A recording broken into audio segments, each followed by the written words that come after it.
Good morning, afternoon, evening, everybody. Hello. How are we doing today? It begins.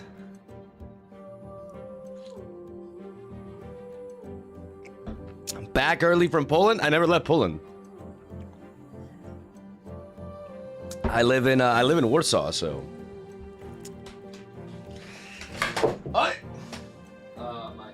The arm of my chill, fair off. What the fuck? Okay. God damn it. Okay. Just getting myself comfortable here. Yo, Mog, I'm sad. Why? What's going on?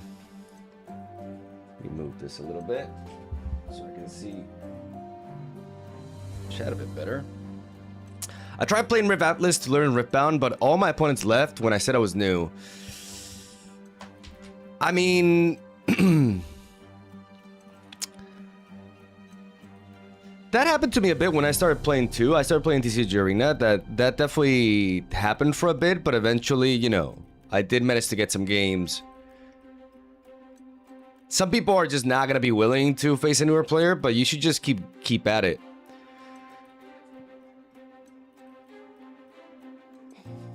It's hard to control that.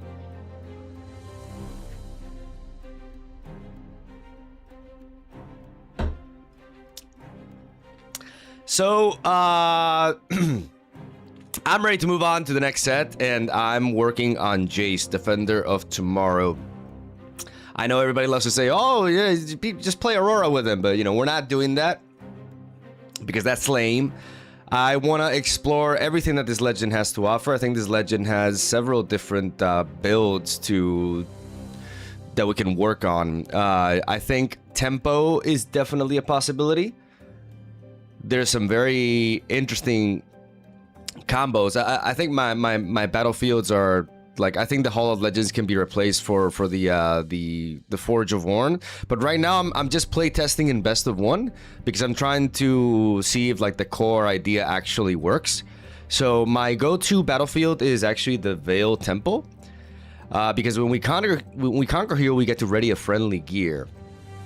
The equipment aspect doesn't really apply to us because we don't play equipment, but the ability to ready gears is extremely strong. It's even stronger than something like the Piltovan Forge, which is also pretty solid, but this is definitely the strongest battlefield for JAYCE, I think, regardless of what deck you're playing, because you want to be readying your gears and being able to, you know, play your activated abilities for one less allows you to get a free questionable tome and allows you to get a free trigger for XX. Like, it's nice, but it has no synergy with stuff like that, like the Plate Worm Egg. I think this card is very powerful, and it's like, it's sort of the foundation for this strategy. We are actually playing 3 Plaza Guardians, and the idea of this deck is we have just enough interaction with blue base removal. We're on a full set of Seal of Insight, and we set up a gear-based engine that allows us to spread out a lot of might. I'm thinking about making Tools of the Empire 3 copies because this card allows me to just completely break through holds with any kind of body on the board. We select JAYCE Brilliant Inventor as our chosen champion because he's the one that directly synergizes with us better. Like, I thought about running the old one, but I feel like a lot of times it can be a little bit awkward to get rid of one of our gears early to just develop like a 4-mana gear. Like, it allows us to spread out a 4 into a 4, which is a nice tempo play. But I think that may be an approach for like a more tempo-oriented list. We are a late game deck that is going to be using Time Warp at key moments, but there's a lot of questions that I have, like regarding the distributions of the deck, right? Like, I don't know. There's definitely going to be a lot of tweaking going on. Tools of the Empire is absolutely essential. Like, it may be a 3 of because it allows us to break through very big holds later down the line. Shock Blast is pretty much essential. This card is amazing with JAYCE. And with this, you know, when you have the Seal of Insight, right? because you just get to deal 4 damage to a unit on a battlefield for 1 energy, and that allows you to really slow down early aggression. Singularity can apply a lot of, can do a lot as well. Singularity may even be a 3 of, to be honest. We play 3 Progress Day, which may seem ridiculous, but this deck is capable of insane energy generation, and if we don't run like a full set of this, we can't have games where we just run out of gas completely. So I actually run a 3 Progress Day, which is really crazy, but it is actually justified in this deck. Like, with the Plate Worm Egg, like, once we empower this, we go to town, because every time we tap this, we generate 2 energy. We can untap it with the Veil Temple, we can untap it with Jace, and we can essentially generate a bunch of energy. We can potentially even untap it with Jace Brilliant Inventor, which allows us to set up a lot of might on the board. And we don't need that much might if we have the tools of the Empire. This deck is really hard to like explain properly because you have to like see it going. It's convoluted as fuck though. Like, you're gonna, my brain hurts playing this shit, and it's gonna hurt a lot today. Obviously, like, it's a kind of deck that you're like, well, if they Thermal Beam, you lose. And yeah, pretty much. I mean, you can try to navigate around it, right? There's just a lot of playtesting to be done with this. There's just a lot. I have to grind a lot of games with this to really figure out if this kind of archetype can work. It may end up looking very different from what it is, but I think the core aspects of it are kind of set. Why no Gutter Palace? Because we're not, I mean,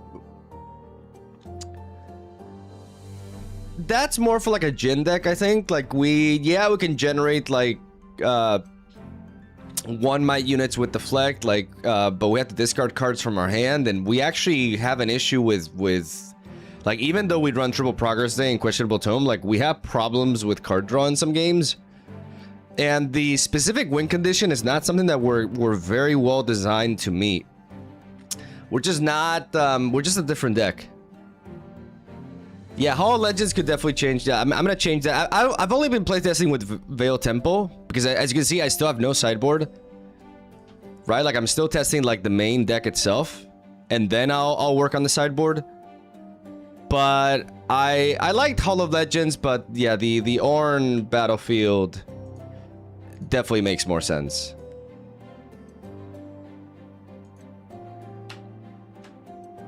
Than this. So there is an argument for Hall of Legend, because it can allow us to untap Jace, and then we can untap 2 gears, and we can do some cool stuff with that. But the cool thing about this archetype, like, maybe a Stellar Exchangate is even a 3 of, because this card like really enables some crazy stuff and allows us to capitalize on our heavy draw. Like, there's just a lot of cards that I want to run. Like, I don't even know if triple Hex deck this is correct. Like, maybe 2 copies of it is enough. Because oftentimes, I don't find myself wanting to play more than 1. Like, games don't go long enough for me to set up multiple Hex deck discs. Is the reality. But if I don't find one, I have an issue generating might on the board. Is the thing.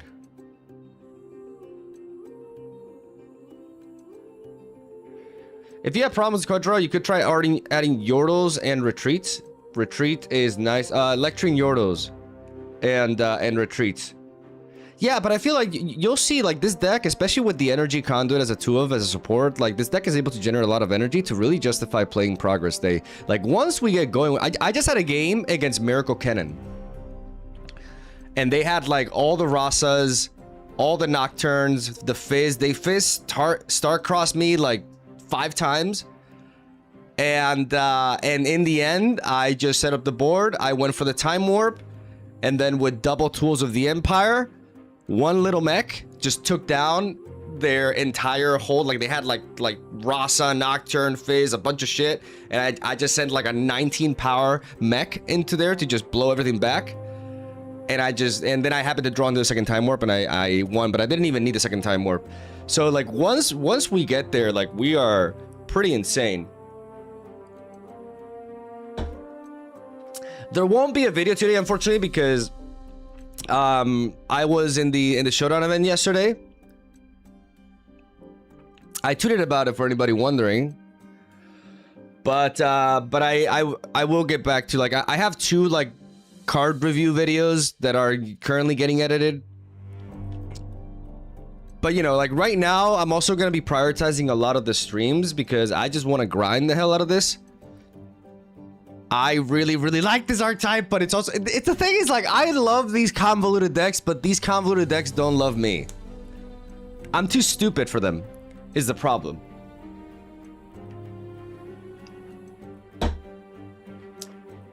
That's my issue. I'm just too dumb.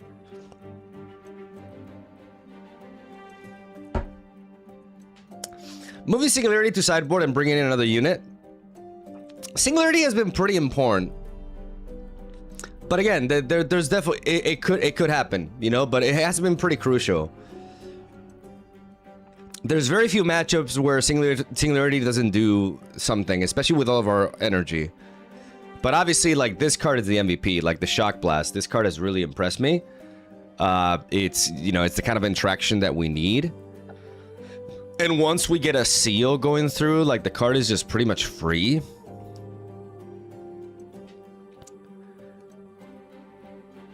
Don't you run 2 for units? I mean, the Hextech disc makes the units, is the concept. Like, with this, I always have a unit. Every turn I'm generating units. So I don't need to play more units. I have Triple Plaza Guardian, which we enable in the late game. I'm not even sure how vital the Plaza Guardian is. Like, there's a lot of questions, you know?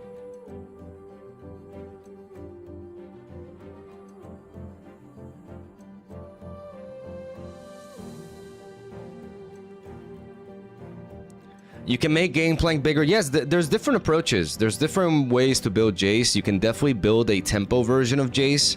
You can even try him with stuff like Gangplank, Tools of Empire, Stupefy. There's a lot of ways to build Jace, actually. But, you know, and I'm gonna venture into, like, I'm gonna figure out which one is the one that is, like, best. But right now, I really wanted to start with this, which is like a super complex. I just saw this gear, the Plateworm Egg, and I was just, oh, this card enables some nonsense. And I'm gonna put the alt art. Let's actually just, like, play the cool Jace and this guy. So the chosen champion is this guy. When you play me, or the first time you play a non-token gear each turn, you may ready something besides me that's exhausted. It's not amazing, but once we get going and we have all the extra energy, we can really make use of him. This website is legal, yes. How is Jace? Very fun. And very fucking complicated. At least the way I'm playing him. Let me see if I can, you know, I'm gonna fail so hard, but again, this is we're testing here. I don't want to face a mirror match now. No, give me something else. Okay, Mbessa. All right. Hopefully, I don't run into people who are sideboarding against me. Like that's the issue. Like, I want to play best of one without sideboards. Can we do that? I feel like they may have sideboarded against me, but whatever. Incoming actions, but okay. So we go second. We're testing out with the Veil Temple. We have Progress Thing, Questionable Tome. So we're gonna mulligan away these 2 and keep the Questionable Tome and the Seal of Insight. One tome is enough. They have a 2-drop there. We have a Shock Blast. We can't really do anything here. So what I'm gonna do. What am I gonna do? I'm gonna drop the I'm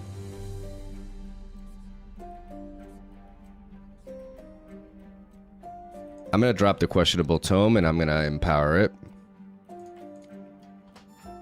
I think is the play.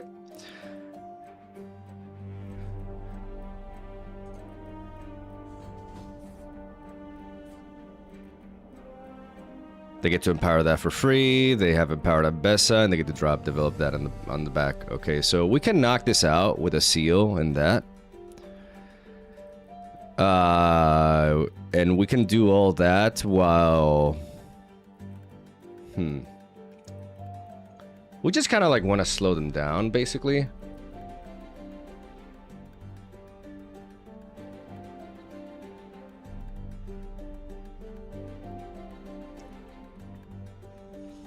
So I guess we have to do something like this. We gotta drop you. We gotta pay 2 to drop this. We gotta play a seal, and then we play the seal, and we go for the shock blast onto this.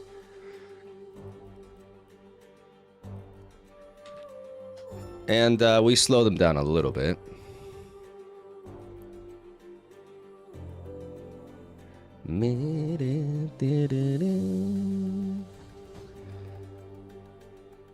They're gonna empower this, so now it's 7, and we can't like singularity it.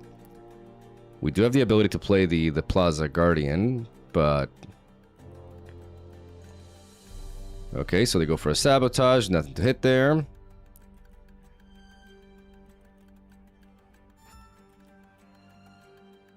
Okay, so now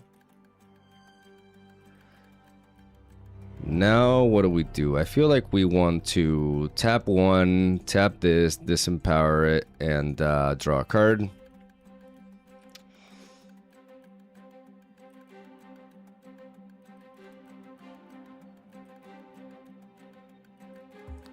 I think for the sake of trying to contest them a little bit, we tap this to empower this, and then we're gonna tap 6. And we're going to develop the Plaza Guardian, who has 8 might and deflect. Just a big boy unit to help us there.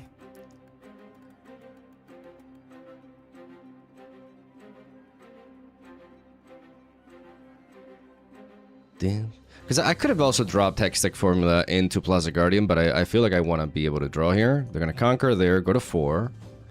It's a bit dangerous. We gotta watch out for stuff like punch first. I kind of wish the Plaza Guardian was a gear, but then it would also be very easy to destroy. So maybe it's good that it's not a gear, because it would be very easy to kill otherwise, right? If they have gear removal, like it would feel really bad for it to die to a salvage. Kinku initiate, okay, so they play that there. They pay... This could be the 3-mana challenge thing. No, Kale. Kedu. Okay, Kedu. See, now is when things get really convoluted. Because we have the Veil Temple into account. Like, they can punch first, which gets her up to 12. And that's a problem.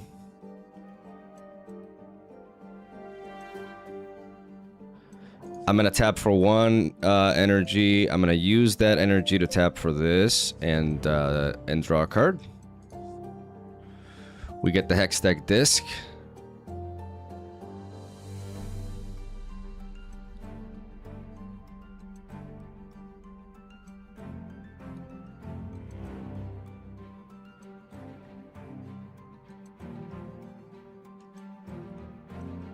Like, the punch first is a problem, so we kind of want to... Do we have the ability to, if we play this, we can empower it, then we pay 1 and we make a thing. And if we untap something, what are we untapping here?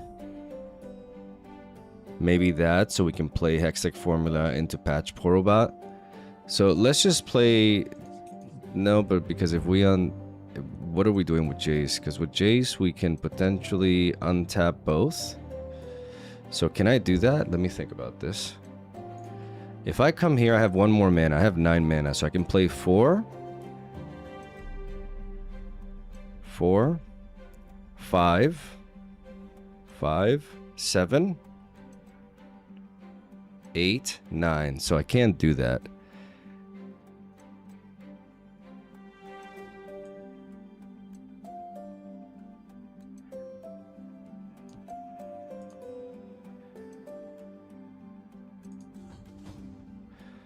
So I'm gonna untap this, tap it again for 1. And then we're gonna pay 3. And we're gonna play the Hex Deck disc. We're going to empower it. And then we're gonna pay 1, disempower it, make a mech. Then we're gonna pay 2, 1 power this, 1 power from this, and we're going to empower our Jace. Then we're going to untap these 2. We're going to tap you into you with another one, and we're gonna make another mech.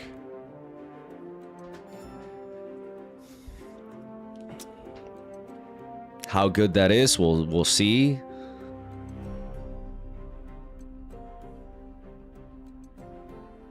I don't know, fam. Okay, so they're empowering it.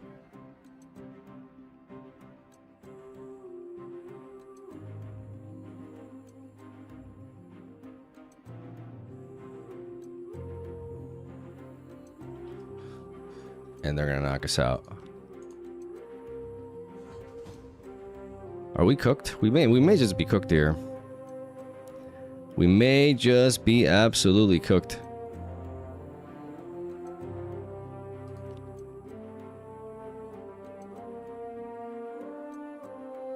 I mean, bro, main deck salvage. This person sideboarded against me. That's so annoying. Not sure it mattered in the end, though. With a hidden blade there, like, I just don't see how... We kind of got turboed here.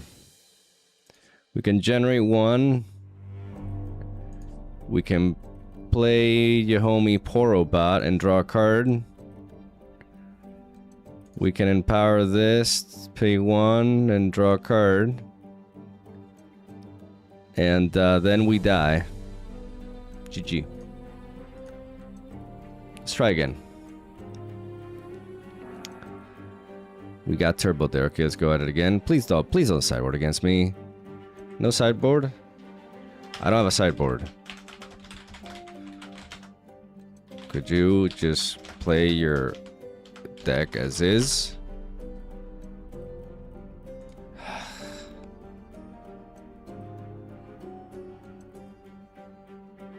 Just testing, bro. I'm just testing. I could also play a sideboard after, but I'm trying to... Like, what's the point of best of 1 if you're sideboarding from the get-go? Like, it's just so stupid. Like, just... Why do they have that option? So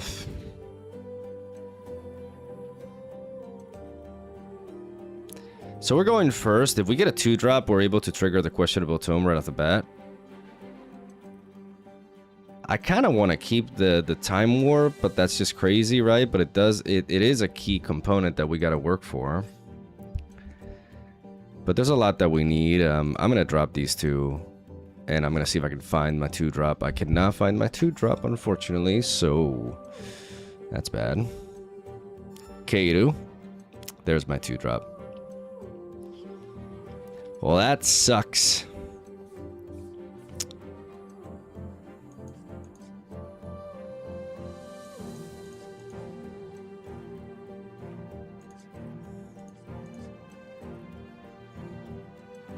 Do I just play my... What is the point of playing my 2-drop here to generate that now? I have, Singularity... which I can potentially use. So this tome is not doing anything anytime soon.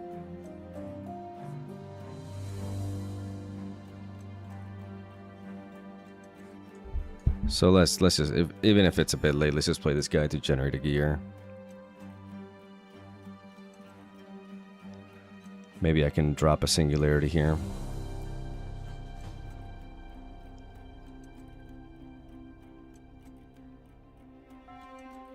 Okay, well, Singularity works. Singularity works. So what we're gonna do is we're going to conquer here. Make a gold token, untap it.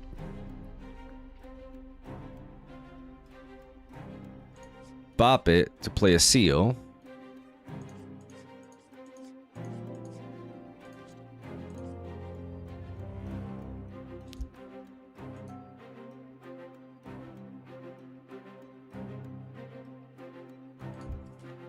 Fail tempo. I can sequence it that way.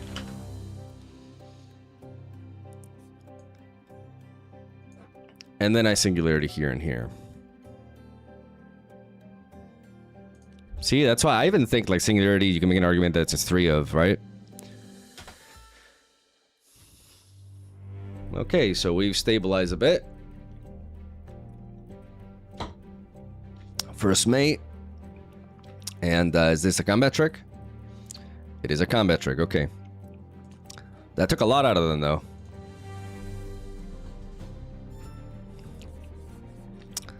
That took a lot out of them.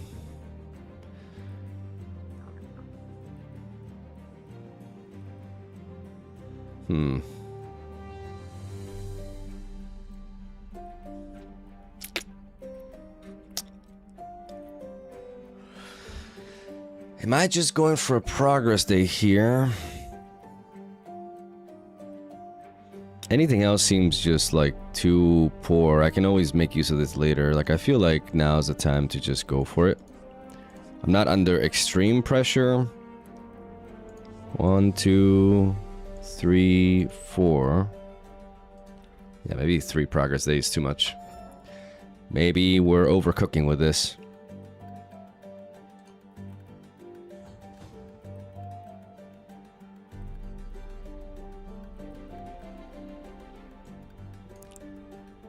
Main deck salvage, okay, sure. Totally did not sideboard that.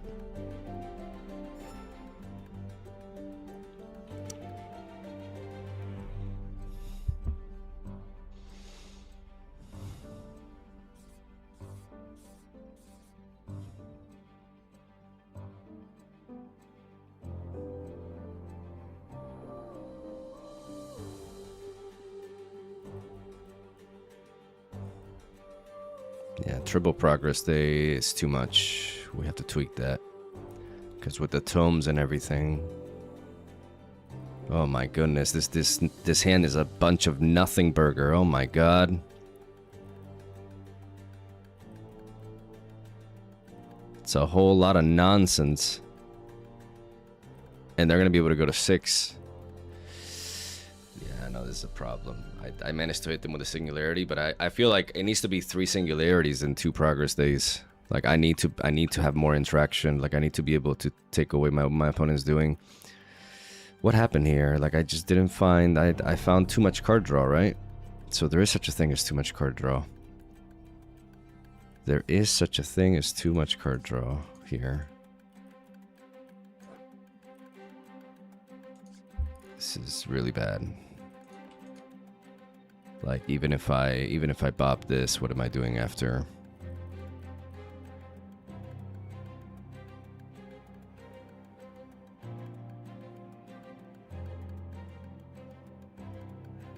Like am I really this is so bad.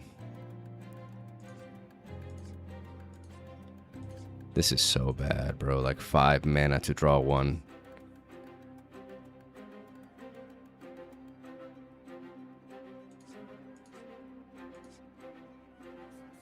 Holy fuck, it's so bad.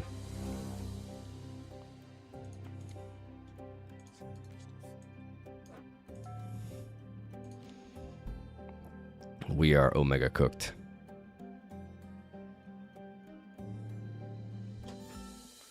We are Omega cooked. Okay, so the progress days are just not it, I think. The progress days are definitely not it. I already have this draw engine with this. Like I need more disruption.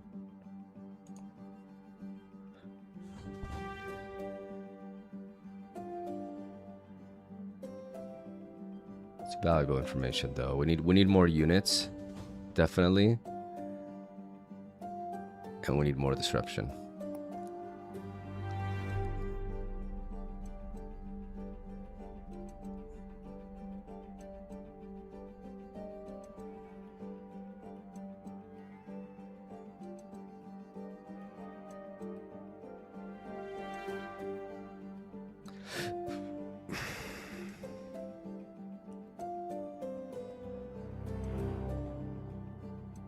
because these progress days have completely locked me out. Good information though. Like the deck was performing better, but I think it's because of like the way I drew my cards, and I think, you know, this game is really indicating the issue.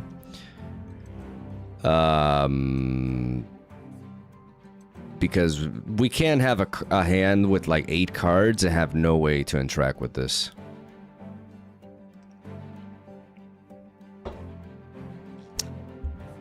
This game is a great example of like the problem with Progress Day, right? Especially in a deck where we don't play stuff like Ruination. Like if we had something like Ruination, if we had like some way to wipe.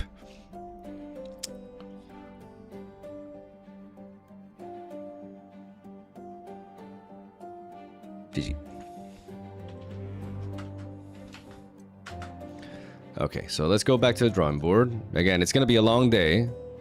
This is a trial and error kind of thing. Okay, so Progress Day felt really bad there. With the tomes, we have a lot of draw, but the problem is like some games we just have no gas is the issue.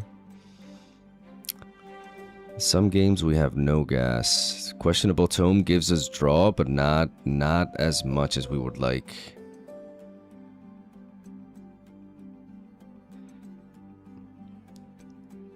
I feel like a third singularity goes a long way, or some kind of like other big boy removal that pairs well alongside the Shock Blast.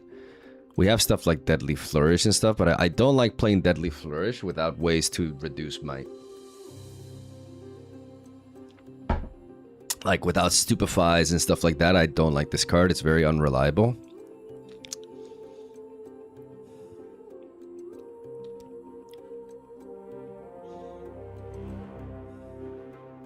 Because a contender, like a consideration is Unchecked Power as a one-off.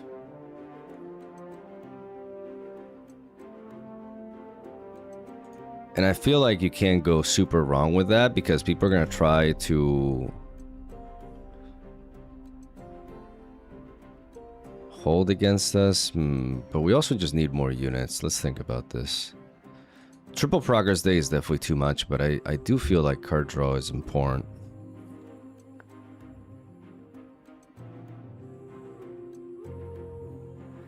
Hi Mogwai, I wanted to ask you, when or will you plan to create a Vi deck? To be completely honest with you, that's gonna take a long time for me to do because Vi's playstyle is not something that really speaks to me, and I'm gonna be focusing on the new legends for this set. Like I'm not gonna go back and make other stuff anytime soon, I think, unless there's something that's really exciting with the new cards. I feel like, okay, this can be reinvigorated, you know, like maybe something like Fiora can be brought back because she got a lot of support.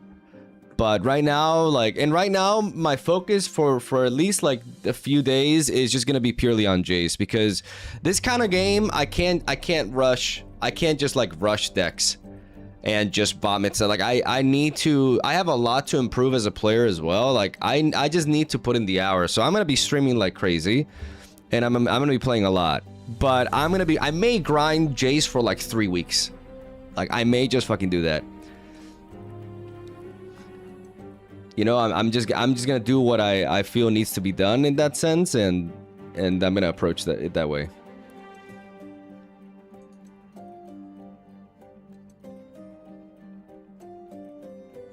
Because I have a regional qualifier that I'm gonna attend in 1 month, you know, and I wanna figure out all the options with this. Unchecked Power is very strong in some situations.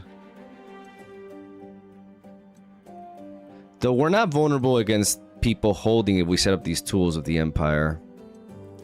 The problem with that game is that we didn't find the Hextech disc. We just found our card draw, and that's really rough, right? I feel like Singularity is more flexible because we can just bop 2 units with it.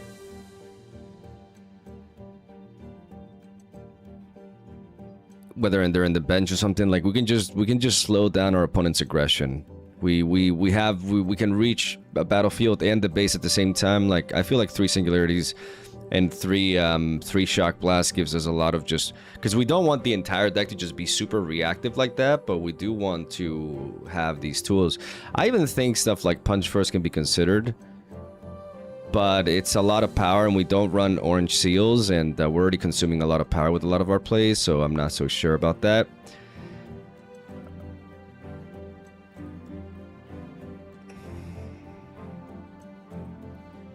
The problem that we have right now is that this deck is very prone to breaking, right? Because if we don't, like, with Tools of the Empire, we always, like, as long as we have units, we're always able to attack them if we have a body, but we need to always have a body. So what kind of units could contribute to this? Like, maybe we can run more 2-drops if that's needed. And prioritize Tools of the Empire. Acceleration Gate has been very promising as well, but if I don't have as much card draw, I don't know. Because then, right there, like, it's not doing anything unless we have some kind of development going on.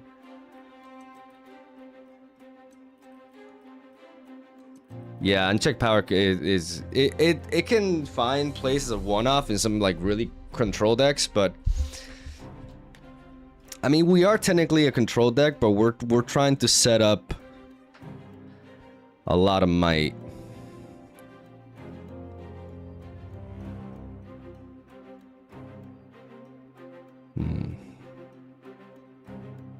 Like, Card Sharp is a consideration.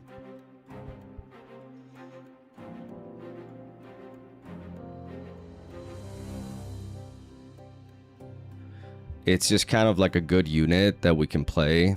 Generates gold immediately. And, like,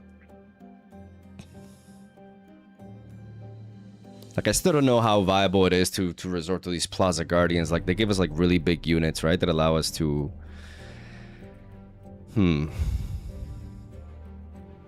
Why not Old Blue Jace as the main champion? Because we don't have really big gears, and in this deck, there is good plays with him tempo wise. Like, maybe he still ends up being better, but aside from Patch Porobot and Plundering Poro, we don't play other cheap gears to, like, just get him in, right? But that could change. I like this Jace, though I kind of don't.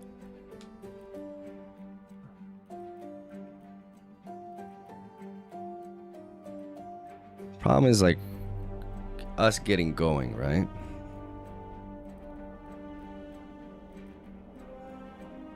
Maybe instead of relying on progress, they need to rely on big boy plays.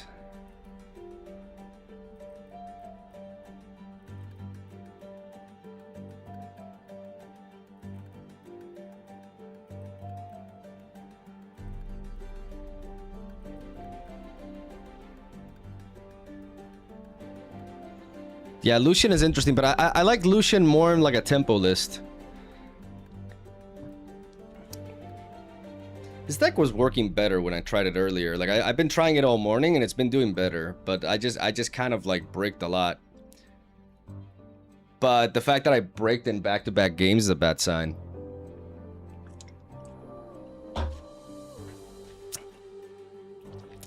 It's a complicated thing to make.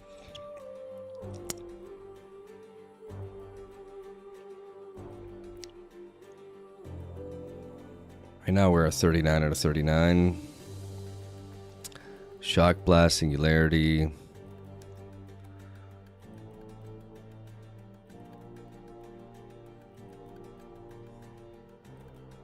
feel like Progress Day is very rarely happening, but what are we...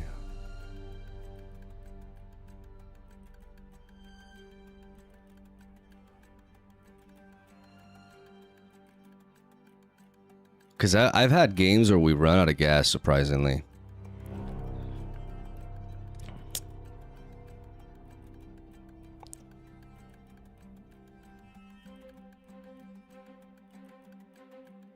I have had games where we run out of gas.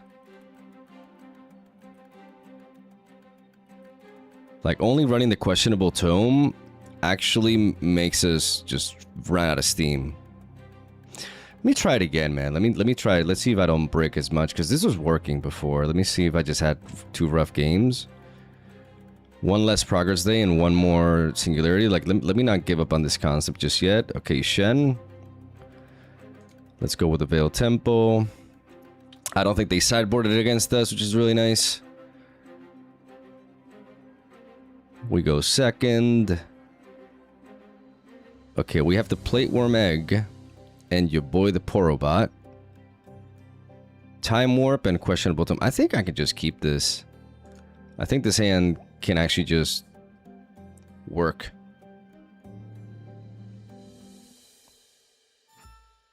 Maybe it's super greedy, to be honest, but...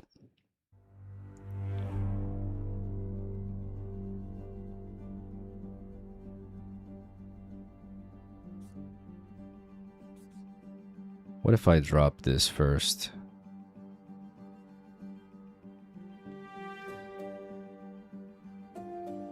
Do I play Porobot immediately, or do I just... Because with this, I could just... Because Porobot can get charmed, and then I just lose a lot of momentum. I think I'm going to drop this.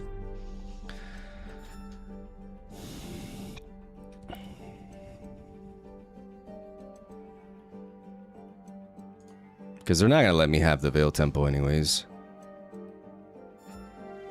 And they're just spreading out, trying to tempo me like that. So with the Plate Worm Egg, I can actually empower it and then tap and untap it, and I still have 5 energy to work with.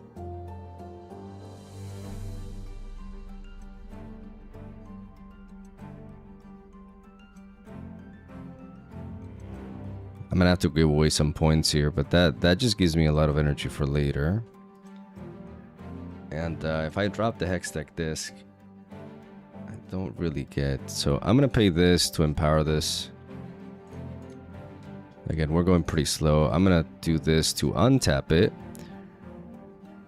And now I have 5 energy like I did before.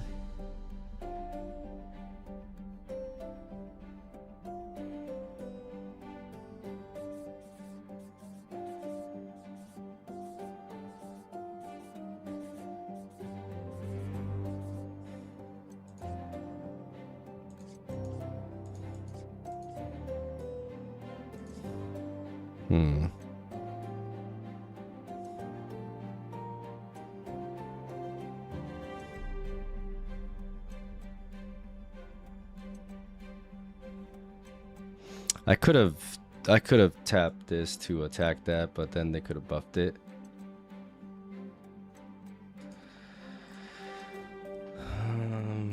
How do we end up in a situation where we're...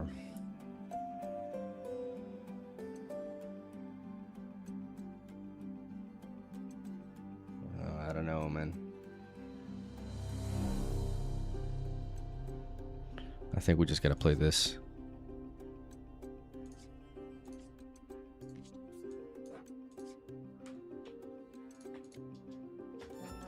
Maybe I should have mulliganed more aggressively for interaction. I think keeping this Time Warp was very greedy.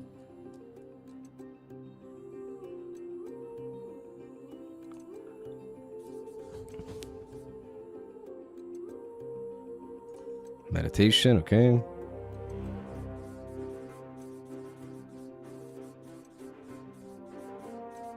Yeah, keeping this Time Warp was... I mean, it's kind of what we're working towards, right? So we have...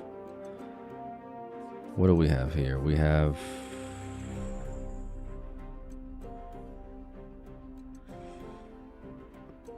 two? What is that? I was gonna say, if that's a main deck salvage, I'm just cooked.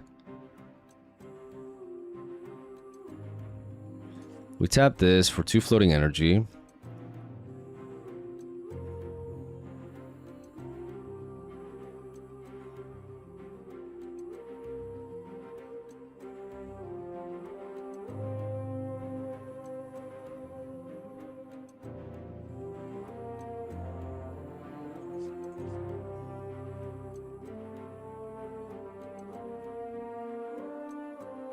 They could have the Shen spell that prevents the next 7 damage.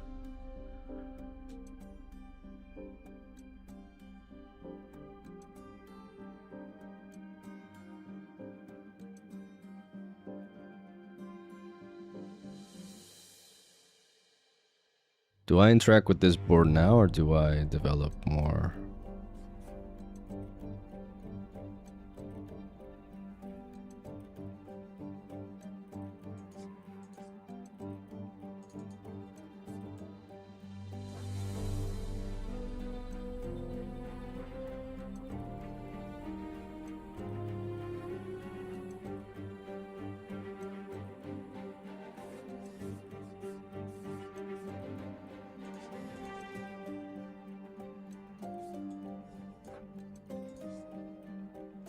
Yeah, keeping that time warp was stupid on my part.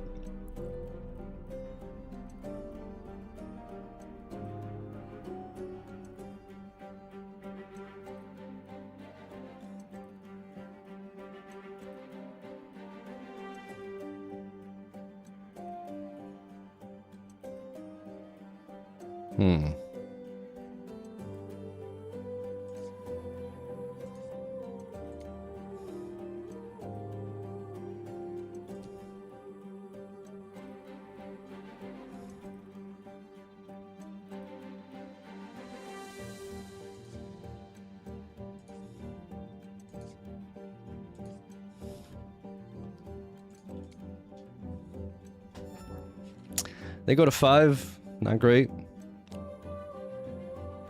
But we keep on building.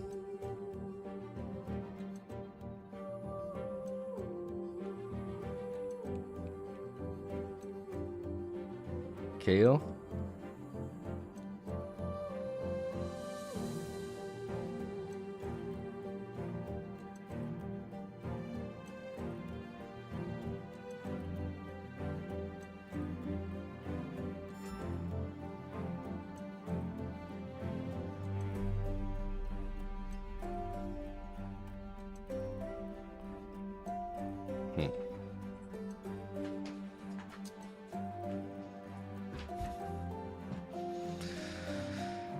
They can definitely stun us here.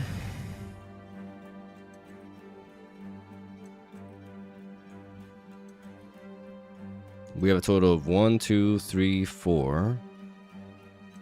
4 gears. You're that. Okay, so let's attack with let's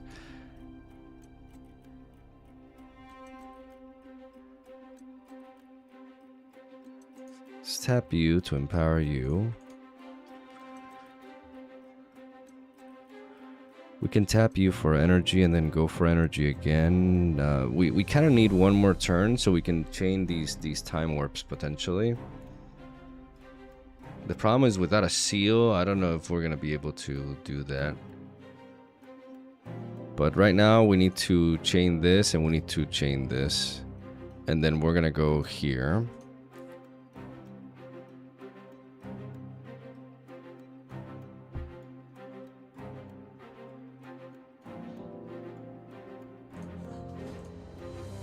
We reveal our hand. They know now, they see the time warp coming. We're gonna untap here.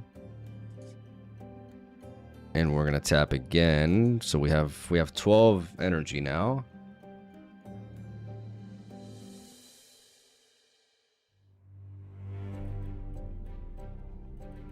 This is empowered now, so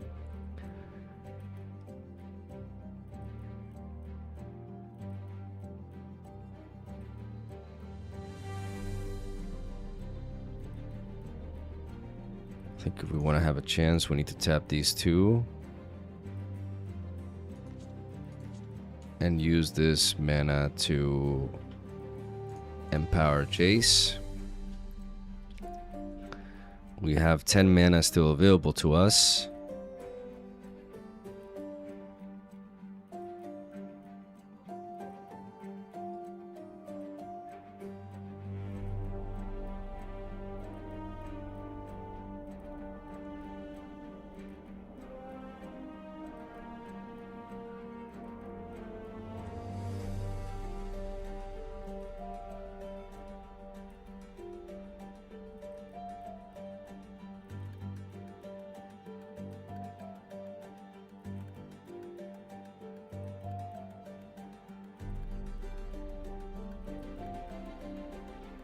We have 10 mana, potentially 12,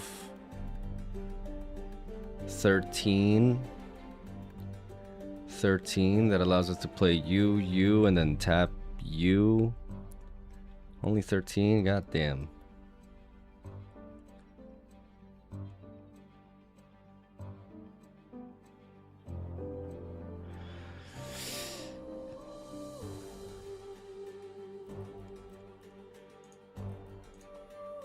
Is there a way we can play Jace into that, though, is my question.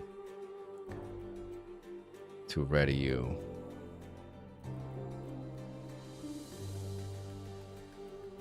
See, this is where this deck gets super fucking complicated.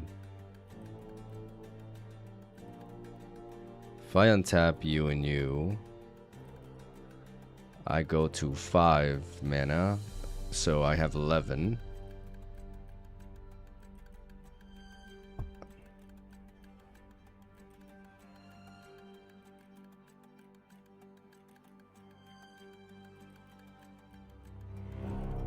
I don't feel like this Plaza Guardian is worth the hassle here right now. I think I need to focus on developing my board better.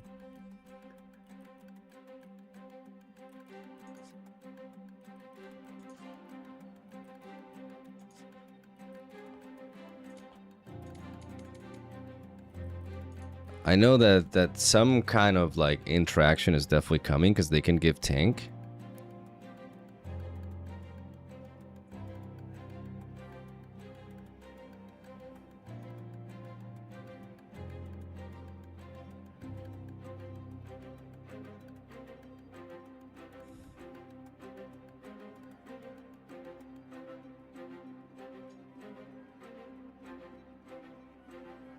So if I play 3, 4, I can do that. Yeah, so let's just do this.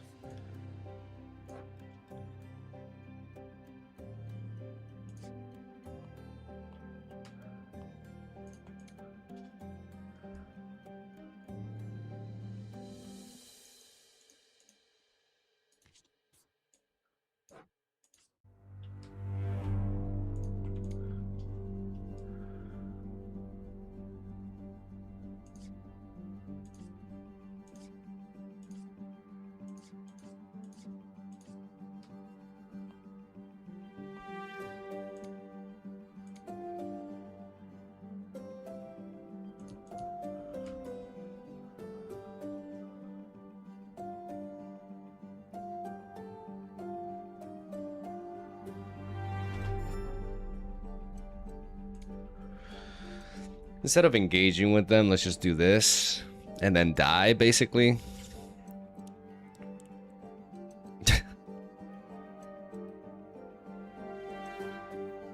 Yeah, I don't know what I'm doing here. Any sort of like deck that applies pressure. Like my mulligan was all wrong.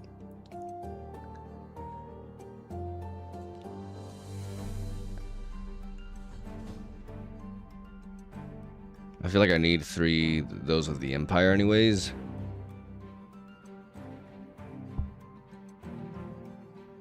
This is so slow. This is too slow. The Plaza Guardian is too slow and not impactful enough.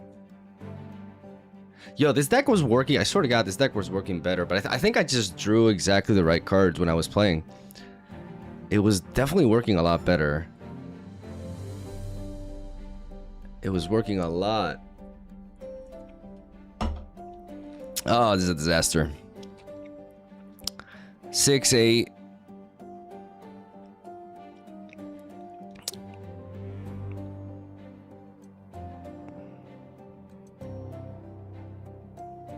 No, I think we gotta. I gotta go back to the kitchen. I legitimately like. The deck was doing a lot better when I was testing it.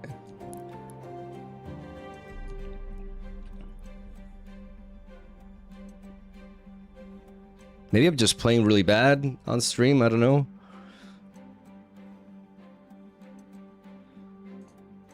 Let me try again. One more and see if like because I swear to God, like I won like 3 games in a row. So I think my plays are just bad. I mean the deck is bad, but I don't think it's that bad. Okay, let's think about We have the Poro, we have the Seal of Insight, we have all the energy generation here. We lead off with the Poro, and then we can drop the Plateworm Egg, and we can tap it and then untap it and then play that. So that's pretty good. What just happened? What the fuck just happened? Why did it lock me out? Are you for real? Come on. What just when I was literally gonna get going. Oh, that's so annoying. Aurora, okay. Well, time to face the real. Oh, come on. That was a fun match. Like I was gonna. I had a good opener. Oh fuck it. Let's keep this. Let's see if we can outgrind Aurora. We could potentially, like theoretically, we should be able to do that.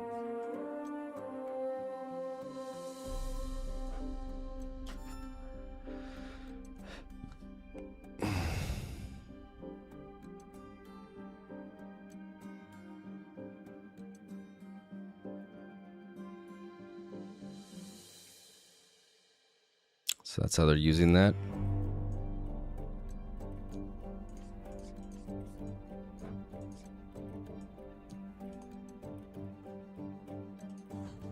We untap this, we tap 1 to empower it.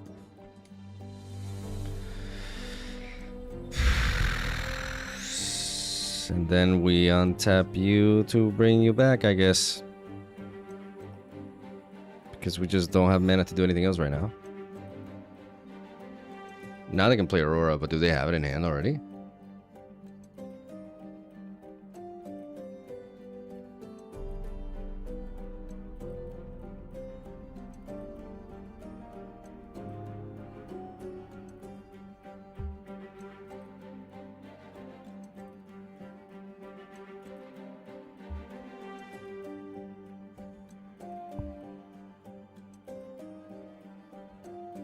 This is pretty cool though that we can, because now we can go in and we can just generate an insane amount of energy. Well, we can see, this is why I like Progress Day, right? Because now I need, oh, for fuck's sake. They just murdered us with that. They just murdered us with that. Bro, how do I recycle this from my hand fast? Like I can't seem to be able to do that. Garbage grabber, okay.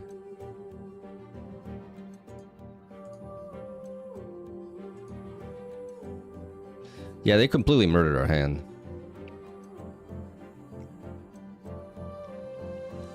We have JAYCE, Brilliant Inventor at least.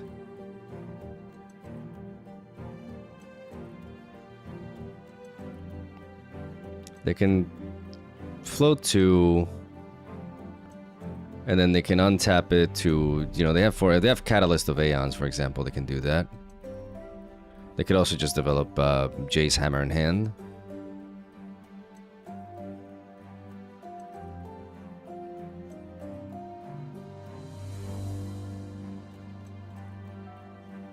Okay, so they have Bellows Breath. Interesting. Maybe it's not Aurora.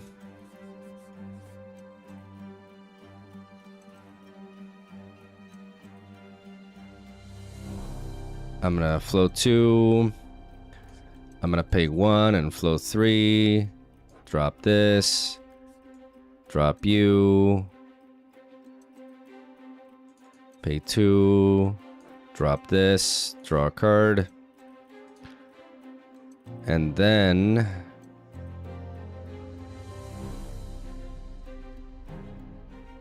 I'm gonna play 6.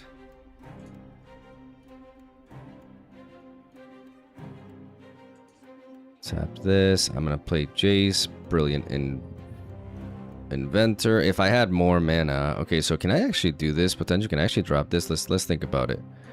Because if I untap this, I have 3. I have right now I have 4 gears.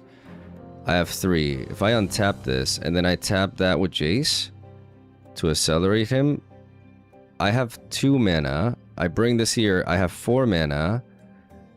No, I don't have enough. So I gotta untap this.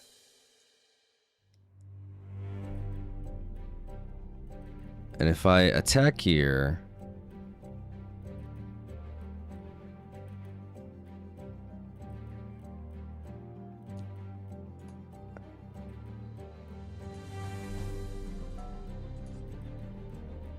I bring this back.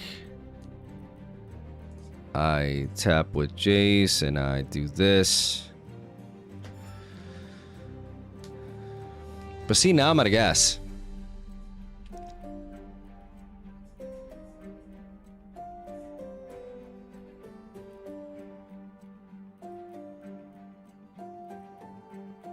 Now I am out of gas.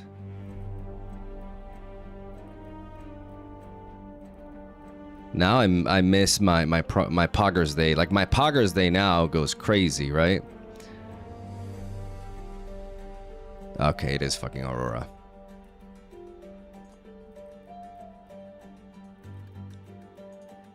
It is fucking Aurora.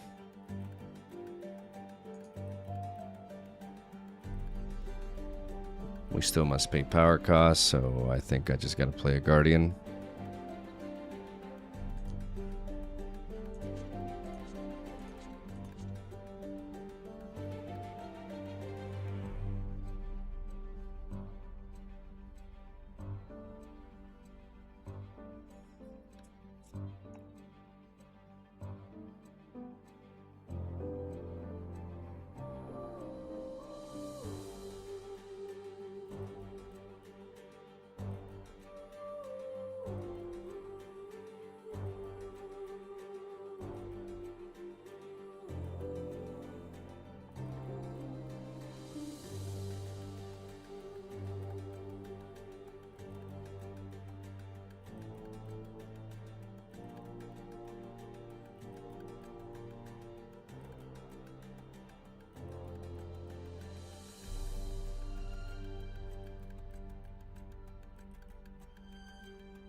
This is the most boring shit I've ever seen. Okay, play your Elder Dragon.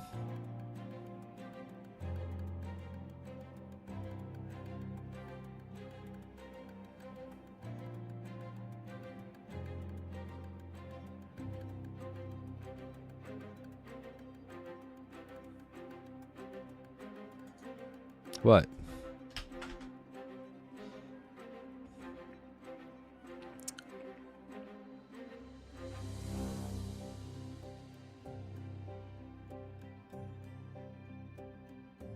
Where are you targeting?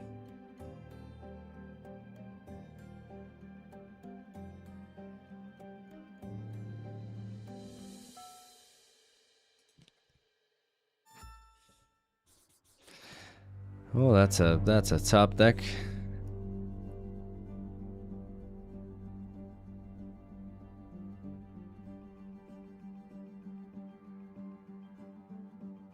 That's a top deck if I ever saw one.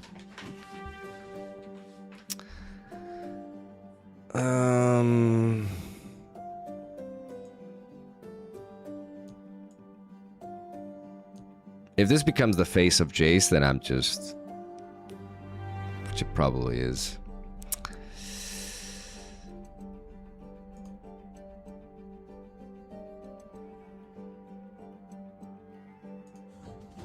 Ah, bruh.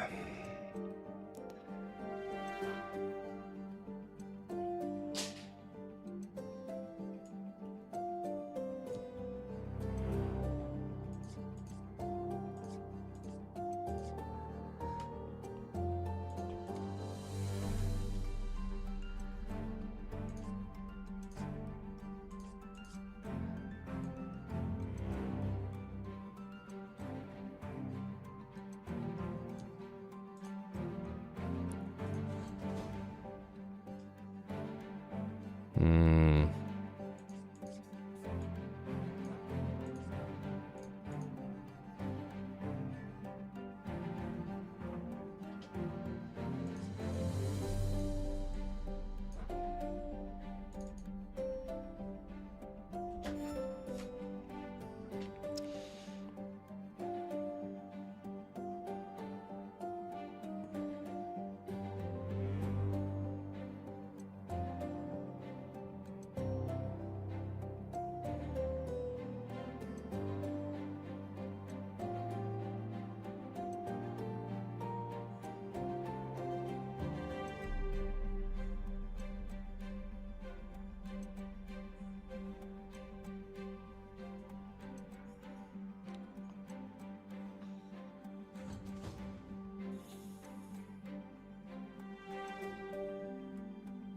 I mean, it's probably the better use of this kind of card. I mean, it's definitely better than what we're doing.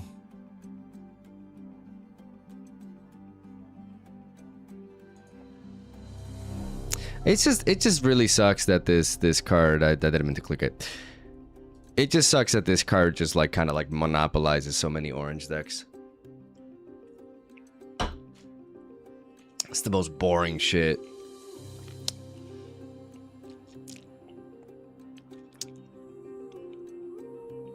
But I think if we're making some kind of, I mean, I don't think this is the only viable way to play it, but I do think if like this kind of slow archetype, because we're missing card draw. So you see how we just have no gas this game. This is why I was running 3 progress day, but then we have games where we draw all of the card draw and we don't have enough interaction going on.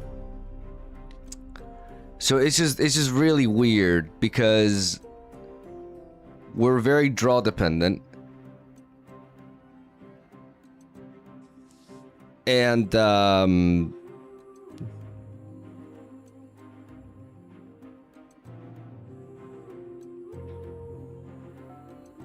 should have killed this, by the way, with the shock blast. What did I mean to be fair, like, you know, what are we even gonna draw? Like a questionable tome? That's gonna give us a draw. GG. Okay, this we need to start from the get-go here.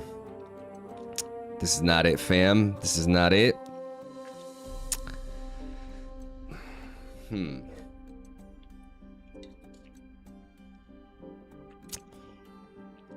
It's annoying though because I played it like this morning and I thought, man, this can be something. I thought wrong. Okay. Back to the drawing board.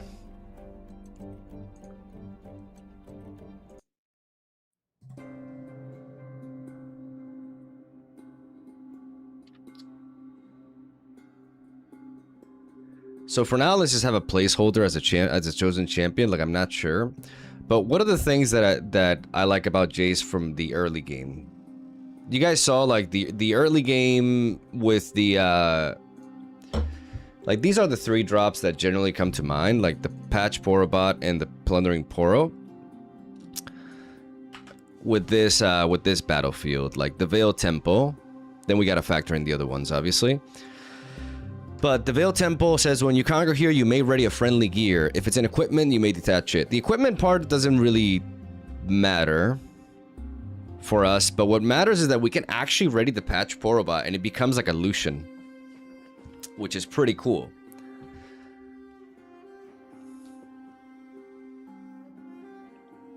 Which is pretty neat. I see this kind of gear, and I really wanted to cook with it. Can I just look at the card? No. Can I just? Why can't I just like zoom in the card?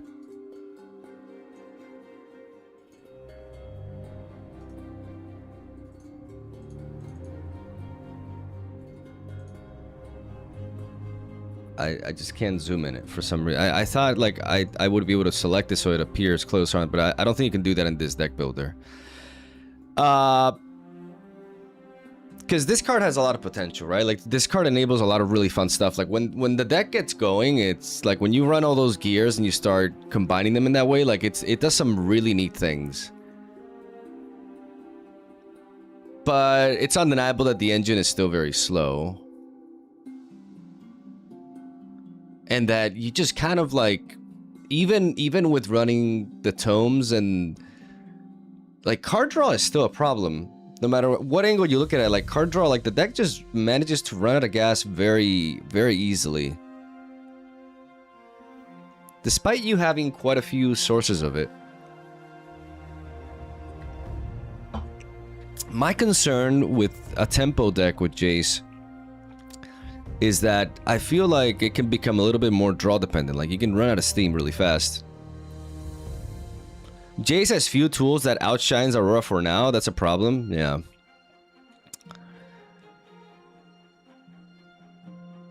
Yeah, I mean, like the ability to play Promising Future into Aurora and having the ability to ramp into it is just... It's just so sad that if that would be like the face of the deck, that would just be so sad.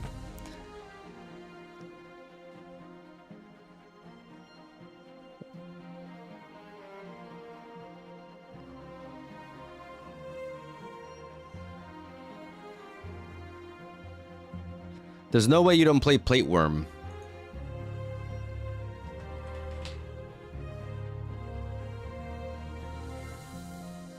Yeah, that's the name of it. Yeah, it's just such a great gear.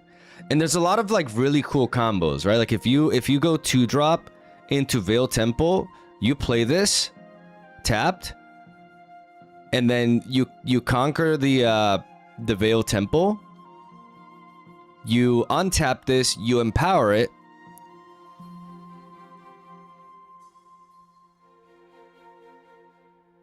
Is there a way? Was there no way to like enable this? Wait, what am I thinking here? If you go with the, or is it with the Jace battlefield?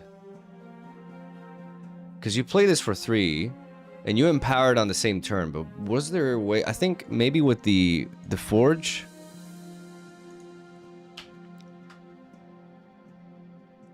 I think with the no, it's the same result, right? Because you play this tapped.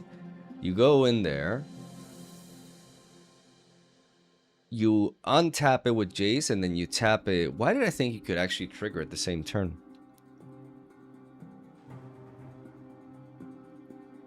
You go 2-drop into the Veil Temple, you untap it. Yeah, no, you can't. You can enable it on that turn, which is really nice. With both of these battlefields, you can enable, like, that's what I really like about this gear. This gear is pretty nuts. But then, of course, it's like, what are you doing with that energy, right? Like, if you don't have the... Like, the problem... The deck building cost that comes for this is that if you're not playing something like Aurora, where you just have, like, this huge play that capitalizes on it...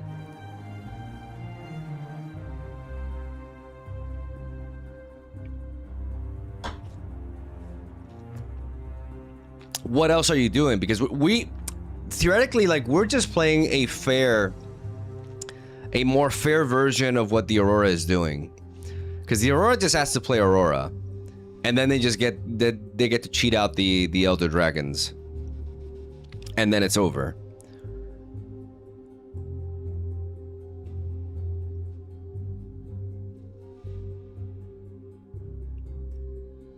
We take a bunch of extra steps to just generate this crazy board, right?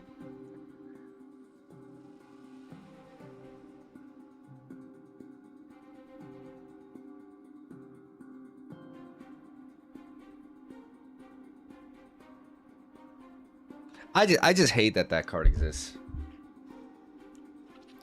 I hate that card just has that kind of effect. Oh, it's so boring.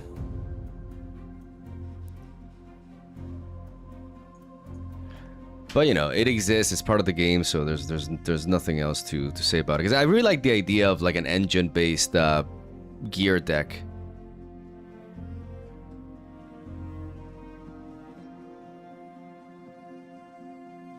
I already thought Aurora would get the axe, as it's now playable in all domain combinations.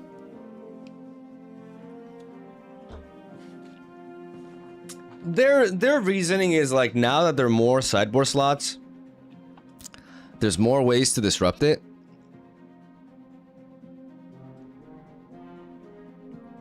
Right, like that there's more gear. But the problem is, because of the fact that Aurora exists, just gear decks like this suffer even more, because, you know, now we have more reliable, cheap removal for gears that is just gonna fundamentally hurt any sort of like other gear deck. Like, the card just kind of like is the epitome of one of the types, and everything else behind it just suffers because of it. I just don't like the designed effect that it has on like the rest of the card pool. I've always hated this card. I always thought that it just led to very uninteresting games, and it's just getting more and more. It's just getting worse and worse as the card pool expands. But it is what it is. Like, I'm not gonna have an entire stream just ranting about Aurora. Like, it's part of the game, so we have to theorycraft beyond it and see what we can do. Because I don't want to play that. Like, it's like all Aurora decks are the same to me. Like, it's just Aurora, Elder Dragon. I just find it fundamentally super boring. So I want to try something else. So I think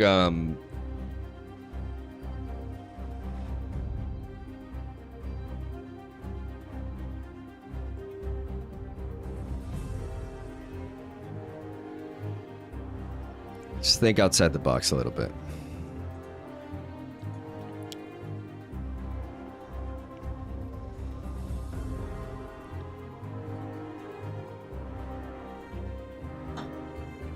Today's gonna be a deck building stream. Gonna take my sweet time.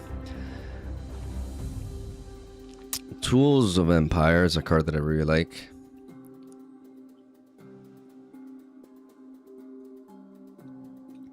This color combination offers a lot of neat things. Something that comes to mind is obviously Gangplank with Stupefy. Maybe like a tempo deck with Gangplank as the high end is an option. I think this card is really nice. But the question is just how...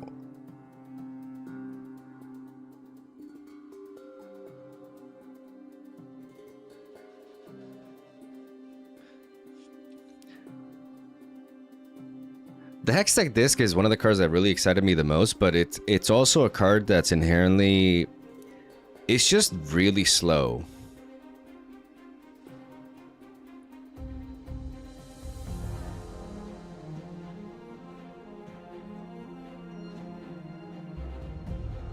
Like, after that, you're just generating these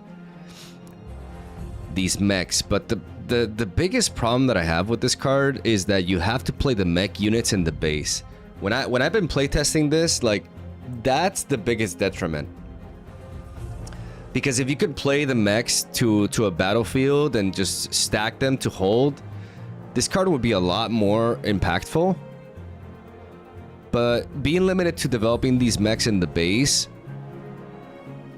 makes you extremely vulnerable to any sort of deck that is just like turboing you.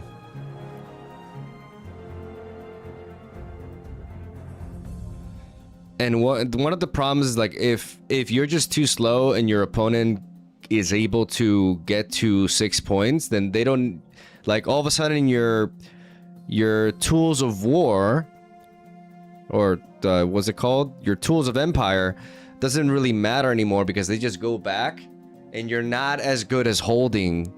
Like, this kind of engine tactic is nowhere near as good as holding as it is at conquering. Because Tools of Empire gives +4 might on your turn for your attacks, but it doesn't have action speed. Your Hextech Disc develops units in the base, Ignacio, thank you for the 10 gifted memberships. Thank you so much.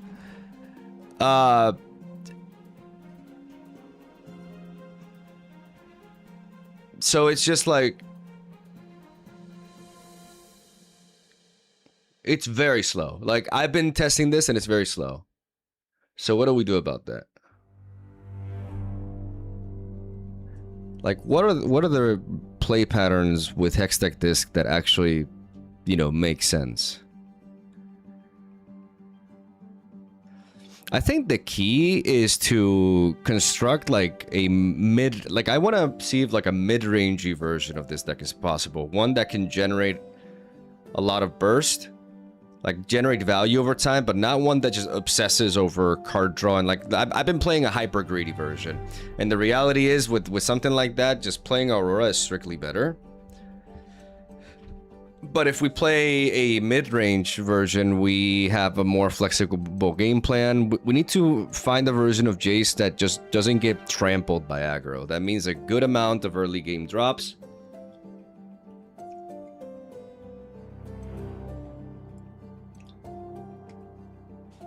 No more Pike. I played quite a bit of Pike, man, but my problem with Pike... I'm actually happy with how I played a lot of the games yesterday, but... I want to play a deck that doesn't take forever to score points, which is kind of funny because I was just playing a Jace deck that was kind of the same nature.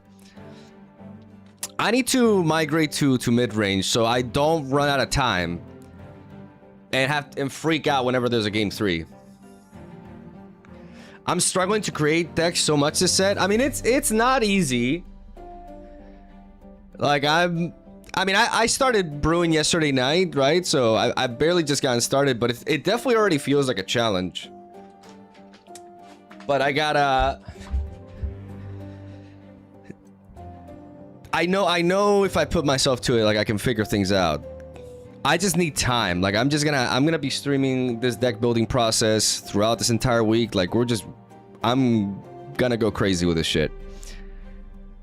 Okay, let me not get distracted. I can't multitask. Let me just focus for a while. I'll explain what I'm thinking and everything. Okay, so Jace. Ready 2 gear. Empowered this. Okay, so seals are also a huge necessity, I believe, with Jace. Because empowering him requires 2 power, so... But you gotta choose one of the 2 colors, and that really affects the structure of your deck as a whole. I think if we're going for a mid-range version, gravitating towards orange makes more sense. Because not only can we could potentially play stuff like Punch First, we can play stuff like Sabotage. We have options. We can even play Gangplank as a big 6-drop that can synergize with our Stupefies. And all of a sudden, if we have Stupefies and we have Punch First with our Gangplank, then things are looking different. That is a viable route to take.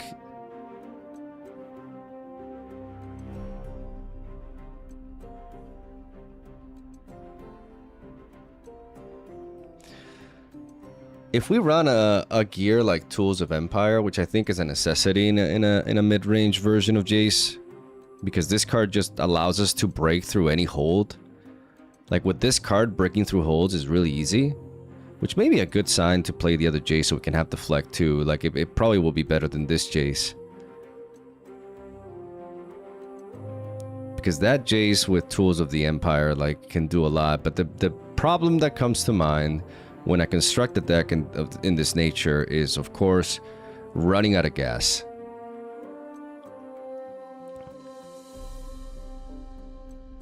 Running out of gas is a problem.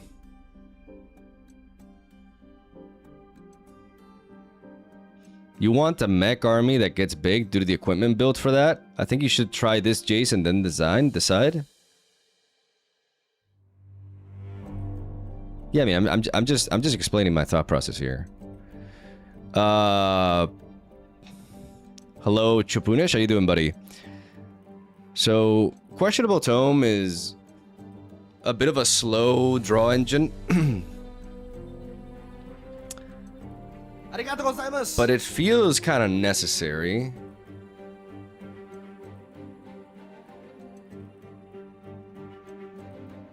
Big Spooky Dragon, thank you for the prime.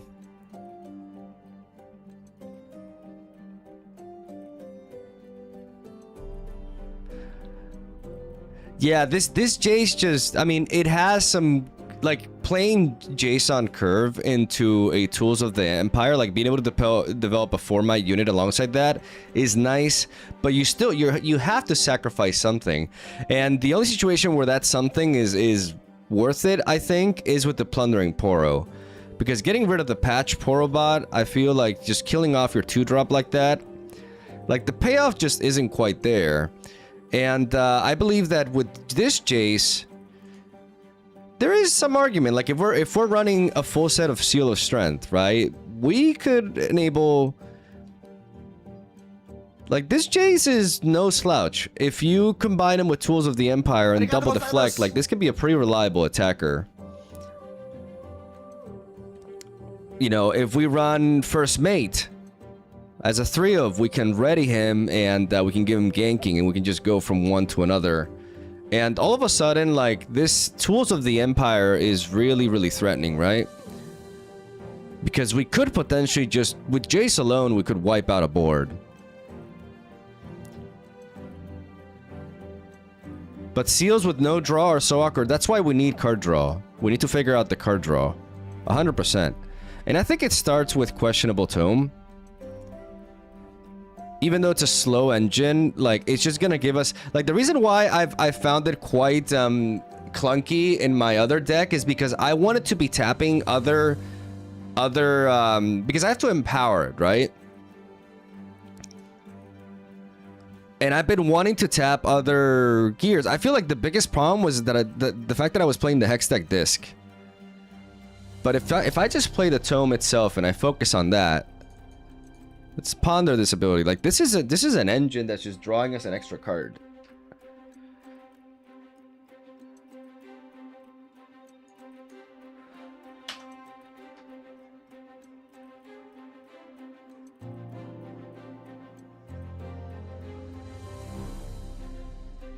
Why don't you commit to just a few cards like Tools of the Empire, the Poro strat, then go with Repair Specialist and Sprite Fountain, go for a full tempo aggro? Because I don't like going for a full tempo aggro.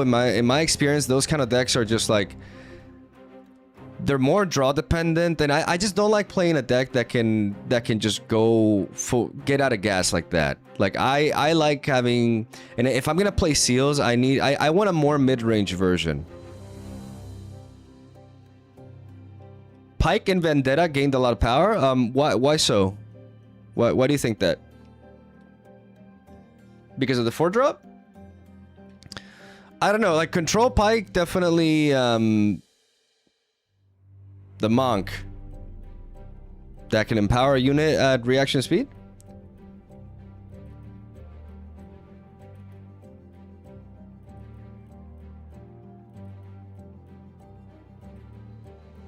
The Gust Monk that attacks the but that's a different version of Pike. You mean like a mid-range Pike? I don't know. I played mostly Control, and I'm ready to move on from it at this point. Saw your Vendetta tier list. I have to say I agree. Mostly sober takes from you. For once in my lifetime. I think, having talked with Allens after, I think Mel may be better than I rated it, actually. This 4-drop is really crazy, like the Applied Researchers. This 4-drop is gonna take over the meta. You guys will see. And her signature card is insane, right? But the legend is still ass. Like, I don't care what anybody says. Like, the legend is still so limited.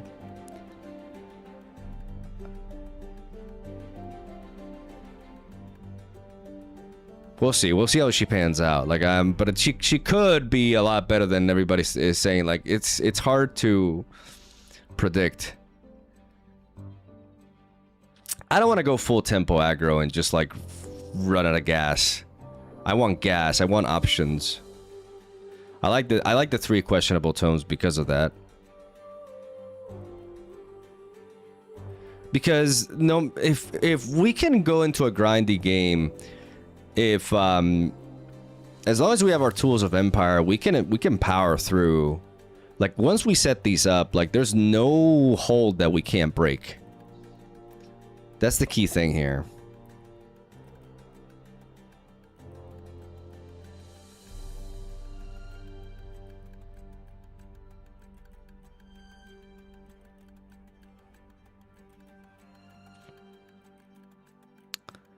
So let me think, what else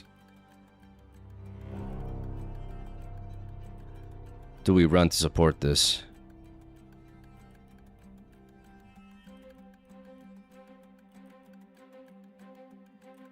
Again, going back to the gears for a moment, because that's where Jace is really gonna shine, right? Like Jace can ready this, Jace can tap these tools of Empire, Jace can allow us to use the questionable tome.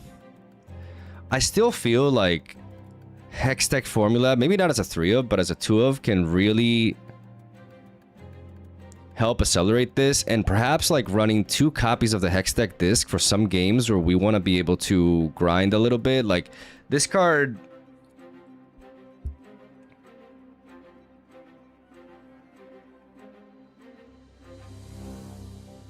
as a 3 of, I don't like it, but as a 2 of, it can definitely come into play. Like give us some engine.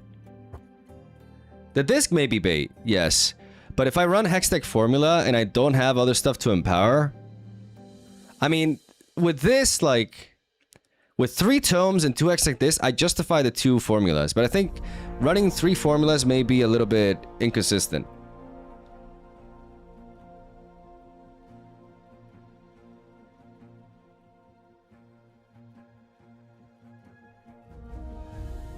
Then formula is bait. The problem is without formula, like the questionable tomes are very slow, but if I drop a formula, then all of a sudden like I have an extra card draw each turn that I can potentially draw 2 cards a turn. I can't draw 2 cards a turn with just Jace, but with the formula I can do that. The disc is probably bait. I could see that. I could definitely see that. But if we run 2 formulas without the disc, maybe we just focus on synergizing with the tome, right? And then the formulas also just allow us to empower the tools of Empire without paying for them.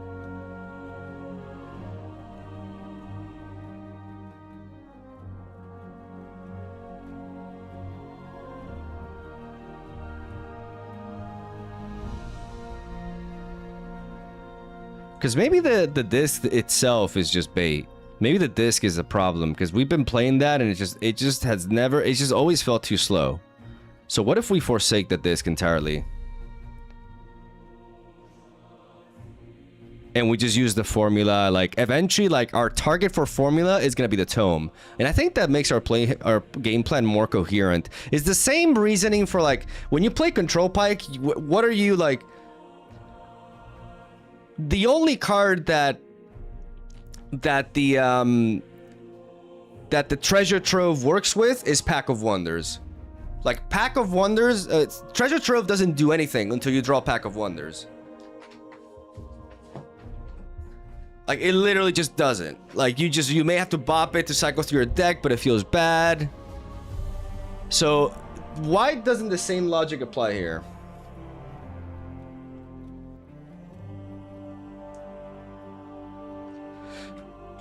Because I love the concept of this card. This, like, Hextech Disc is what really got me excited for Pike. Like, when I saw this card, it was like, oh my... Pike. My brain is fried. For Jace, like, when I saw Hextech Disc, I'm like, oh my god, I'm gonna make this factory of mechs. It's gonna be amazing, and this sequencing of untapping and stuff. But it's shit! It's fucking shit! And I'm angry about it. Because I was really hyped for this card, but this card is shit. Why is it shit?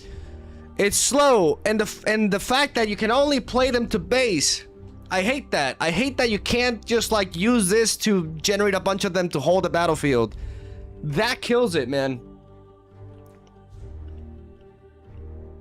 That really kills this card. And every time I play this card, I'm like, okay, when I get to a point where I can make a bunch of mechs, it doesn't matter because I have to make them in the base. And it's too late.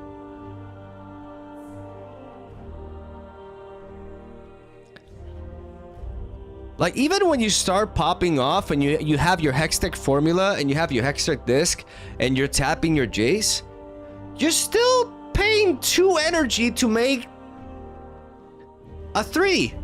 Like, okay, so you pay 1 to make a 3, but then you pay another energy to untap it, and then you pay 1 again to tap it. You're paying 3 to make 2 3s. That's the big payoff. 3 energy to make 2 3 units.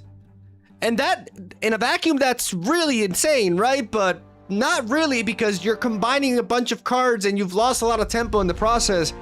And the shit can get destroyed. Like, it's too fair. It's too freaking fair.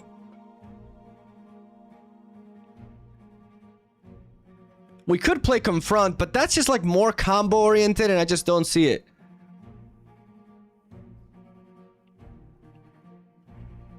Yeah, but you can do this repeatedly so you get card draw. Yeah. The problem is, okay, the problem is just that it's slow. The value is crazy, right? But the problem is it is slow as hell. It's just crazy how slow it is. Ah, but it's just still like, is this still a one-off, man? Like, it could be a one-off, like, I don't know.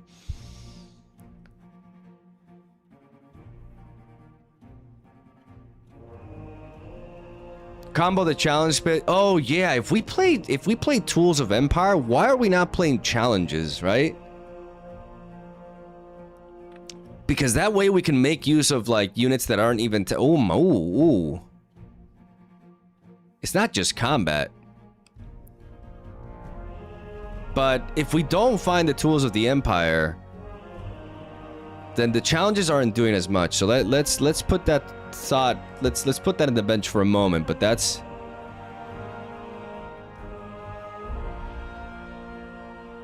Azir versus Diana on the finals. Is it Allen's?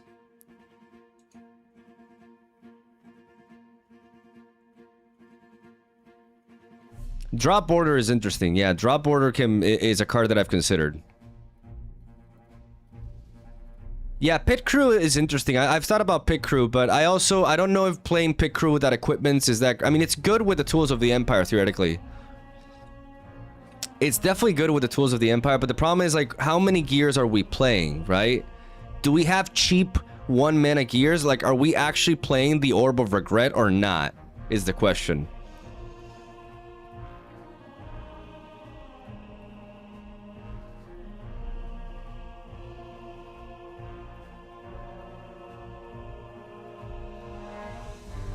You will regret playing it. I'm gonna time you out.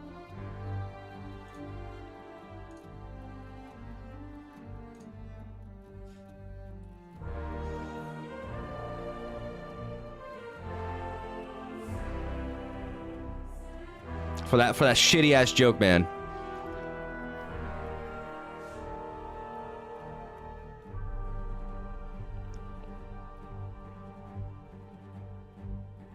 Perhaps you get an equipment with gank. I mean, so that's also a reason for Jace, right? Like, I also like the idea of playing, instead of playing the Pit Rookie, I like the idea of playing the First Mate.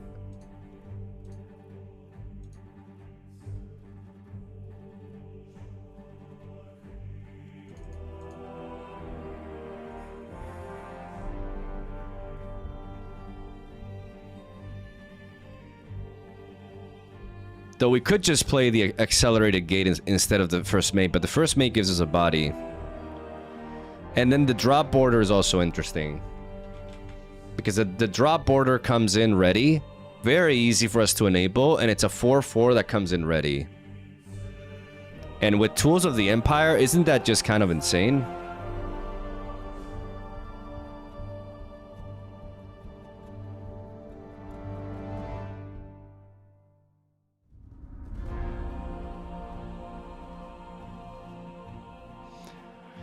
Maybe acceleration gate instead of first mate, to be honest. Because acceleration gate allows us to do a lot of really cool things. Like we can with acceleration gate we can play Jace, and then we can ready him for free, essentially.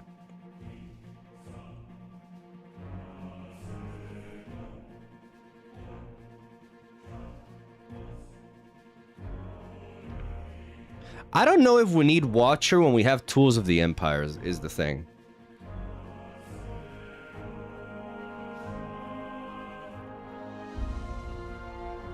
Channeling all my faith for Messi to destroy Spain tonight. Do you want to get banned? I feel like you have to play Hui.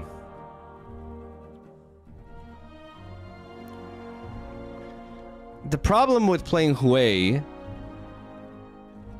I don't think playing Hui is the Hui. Because I don't have Ride the Wind, I don't have Tide Turner.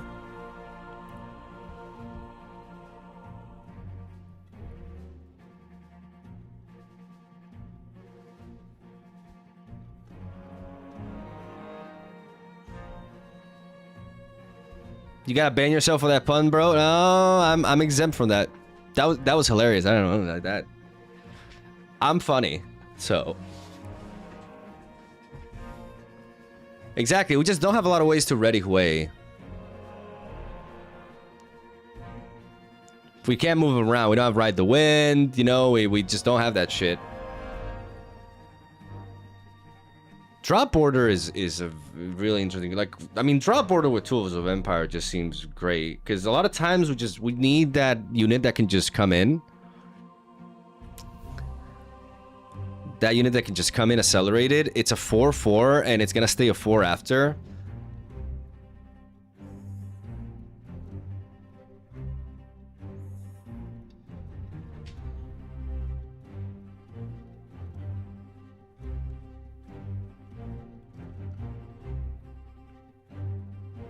Cheering for you at Lods. Now they have some fire between player, disqualified, and etc. I don't know what you... I don't understand what you mean, Hetrick.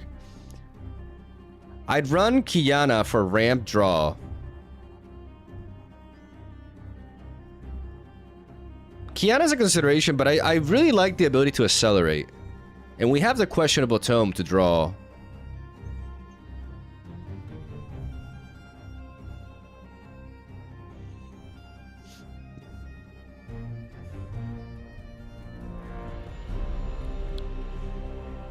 I really like drop order.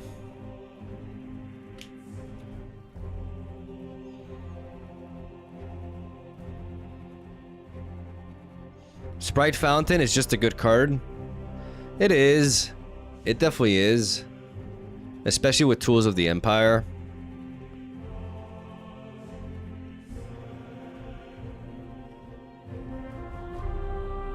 It costs 1 power, which kind of sucks. I'd say Pit Crew is better than drop border. It depends. Because right now we don't run cheap gears. I think Pit Crew is really good when you run really cheap gears. But we don't have any as of right now. That could change, but...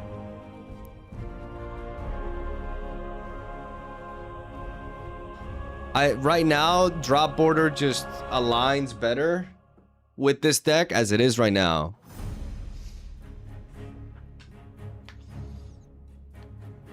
Janjan, thank you for the kind words, man. Thank you for being here. Thank you for watching. Really appreciate it.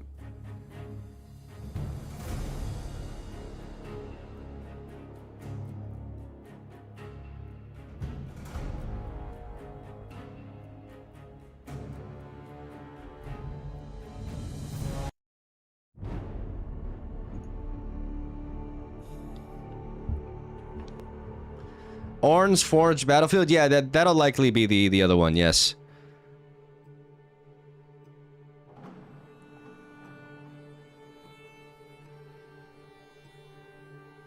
So Patch Porobot, Plundering Poro, Drop Border. Let's consider the Drop Border for now. It's just like exactly the kind of unit that we want. Like in a lot of those games when we had the Tools of the Empire, like we just wanted a unit that could come in and attack immediately. And drop border is that.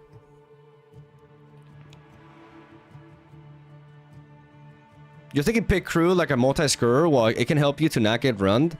Yes, yes, but... Like, do we have enough cheap... Like, yeah, I mean, it can work for sure. Like, pit crew can definitely work. I would think about Heimerdinger as a 2 of. The problem with Heimerdinger is that it doesn't empower itself. It just you can't empower it. So a lot of our gears, you know, when they tap is because we get perks from it because they're empowered. I actually tried Heimerdinger yesterday night at the beginning and I just realized that problem and I cut him out immediately.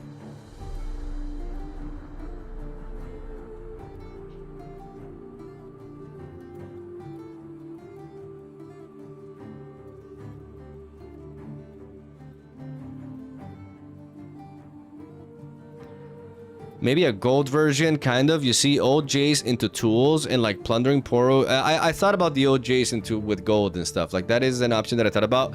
But I actually think this Jace can go a long way with tools of the Empire and acceleration gate. For now, let's consider acceleration gate.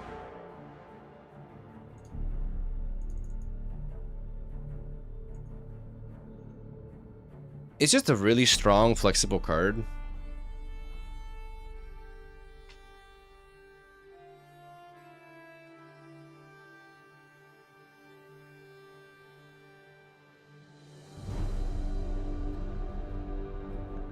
First Mate is also good, but this card can actually like ready something for free.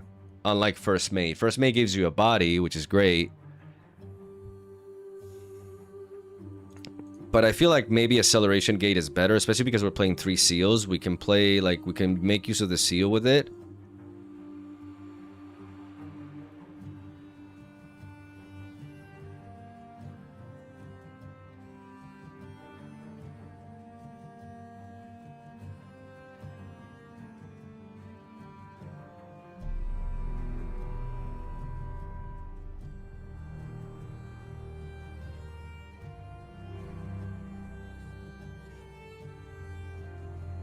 I will need removal. Yes, yes, I know.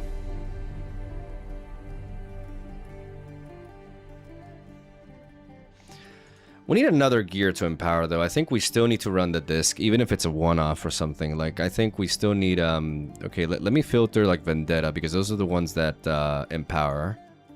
So let's see, we have these options.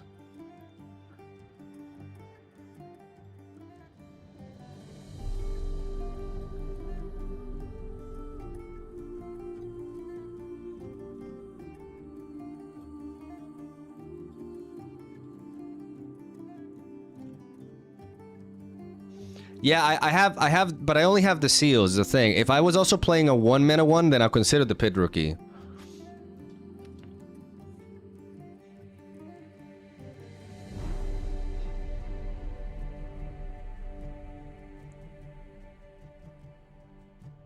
The thing is, I really like Drop Border, because with the Pit Rookie, if I like being able to just jump in with something immediately from my hand. And with Pit Rookie, I have to play it, I have to play a gear, and then accelerate him and move him. And yeah, then I can play another gear and ready him and move him back. Like, there's potential there for sure. But the moment I run low on cards, Pit Rookie is not really doing anything. Well, Drop Border is just this 4-drop that just comes out of my hand every time. Like, I can actually develop the tools of the Empire before that. And then on turn 6, I can, if I have like a Hex Deck formula, for example, I can empower this, I can bring in Drop Border, and I can make him like 12 mine. Like, I just feel like I have more options with that. I need at least one Hex Deck disc just to have another source of it, because I'm thinking about Shock Blast, right? But is Shock Blast really a good source of removal for me if I'm running orange seals? I don't know. All of a sudden, I'm not sure about that. I think my way of interacting with the board is better if I do that, so I still like Hex Deck Disc. Maybe like as a one-off. We don't want to draw multiple copies of it, I think. But having like another viable option in case we don't draw the Tools of the Empire, having something to do with our Hex deck formulas. I think one copy of Hex deck this can go a long way. Plate Worm Egg, I really like, but is it for this deck? I don't think so. I mean, it gives us all the extra energy, but...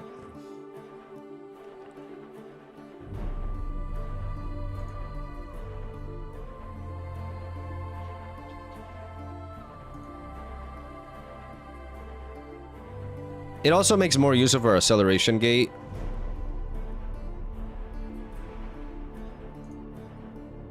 Now, let's consider other 2-drops. Like, are there any other 2-drops worth running here?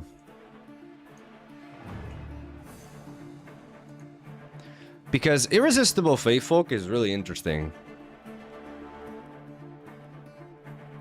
Irresistible Fatefolk with Seal of Strength is quite tempting. Because we can just pump her and then bring something and kill it.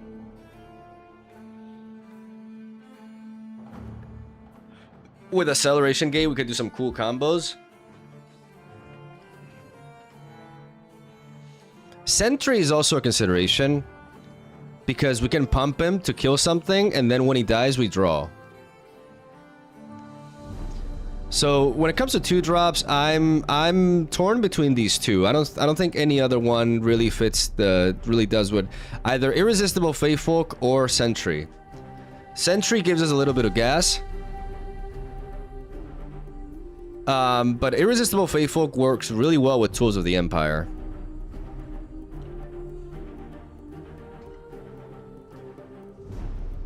Watchful Sentry also kind of works really well with Tools of the Empire. It's just a cheap 2-drop that we can pump, and then when it dies, we draw.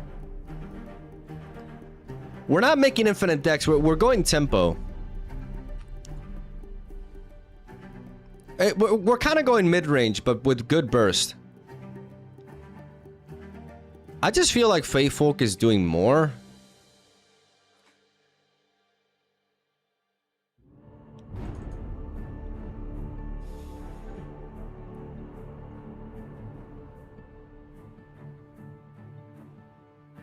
I don't like 3 of her, but I do like 2.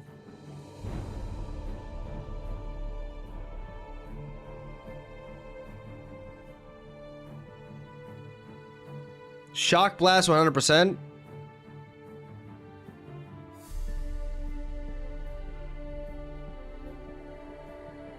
The site is Rift Atlas.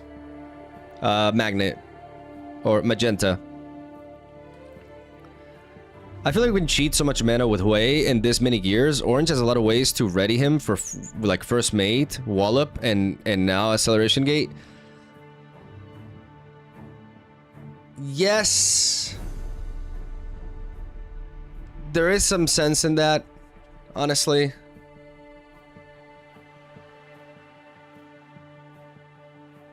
Like if we run both first mate and the acceleration gate, we could play Hui. But the question is, do we want to run both First Mate and Acceleration Gate because of Hui? Move cam? Oh yeah, my cam is slightly... I mean, my cam is not really in the way of the deck.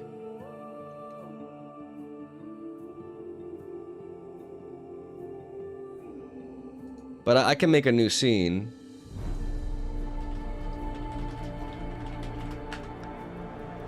And I can move my shit down here.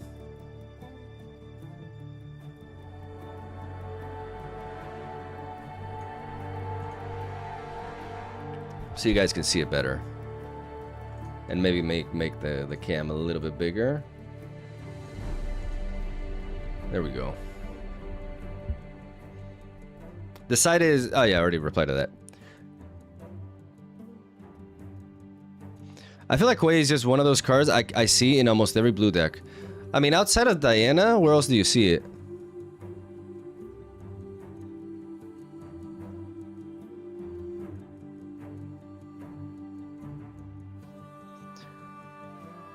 This sounds kind of clunky. Yeah, it does sound clunky because you have like... you do have cards to move him. But I'd rather just have the drop order. I'd rather just have a unit that just comes in ready and smashes things. Like it's actually quite slow. Because we don't like Tide Turner and Ride the Wind do a lot for Hui, allow you to like activate it immediately.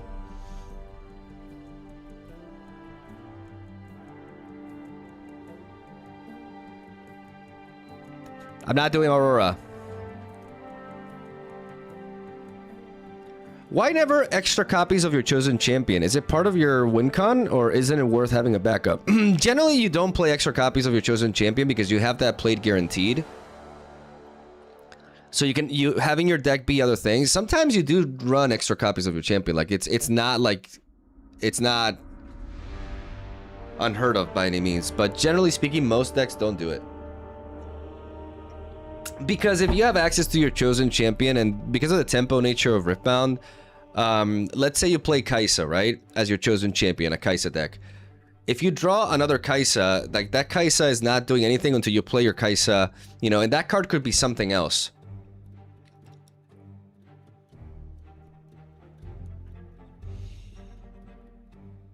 Loved your Riftbound intro video, decided to pick the game up on day 3 and loving it. One of us. One of us. Any stuff you don't like about the deck builder? I mean, the only thing is that I can't, like, zoom in the cards. But aside from that, it works how it was intended. Like, it's pretty solid. So, 2 Feyfolk, 3 Patch Porobot, 3 Plundering Poro. Is the Plundering Poro really that good? Like, what is it doing for us? It's giving us a gold.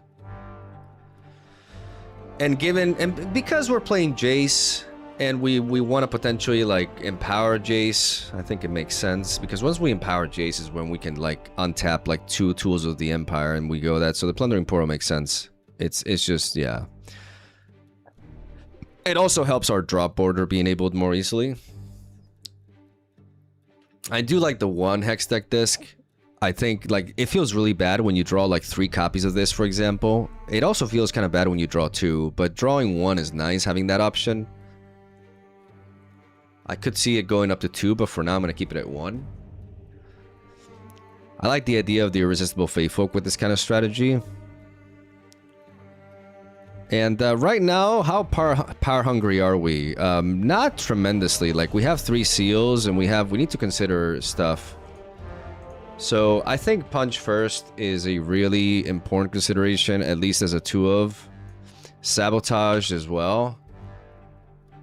So we can deny our opponent some key. When we go for some key attacks, I feel like at least 2 copies of Sabotage, potentially 3, to be honest, are justified. That does get our card count up quite high.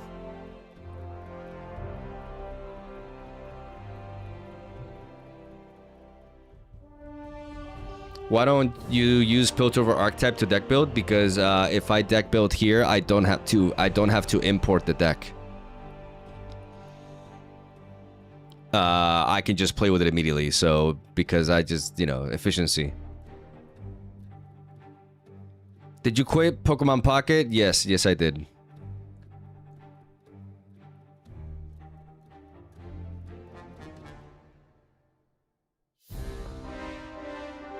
You need challenge, I think. Challenge is a consideration. Like, is triple sabotage?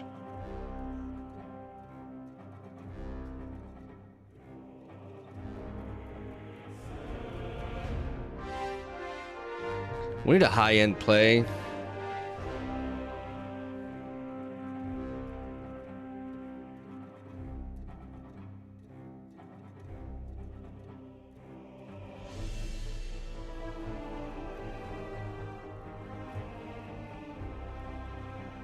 Is that high-end play Gangplank? If it's not Gangplank, what is it?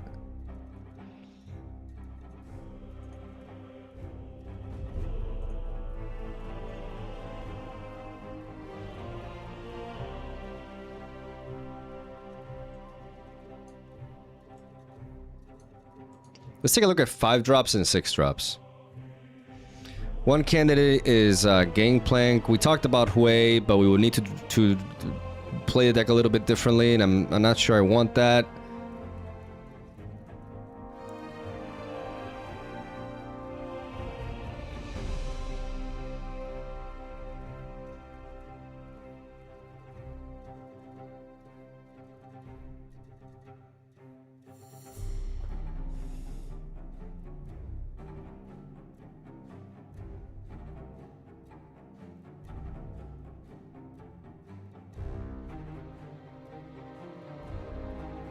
And aside from that, there's no other real option. Like, if I'm gonna play Camo, I'd rather play Gangplank because I could play Stupefy.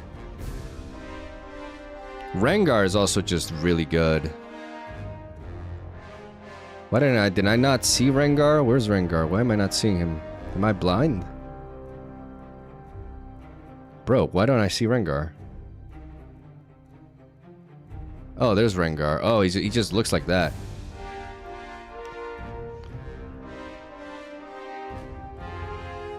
The background music is from Legends of Runeterra. Is it too loud, by the way, or is it fine?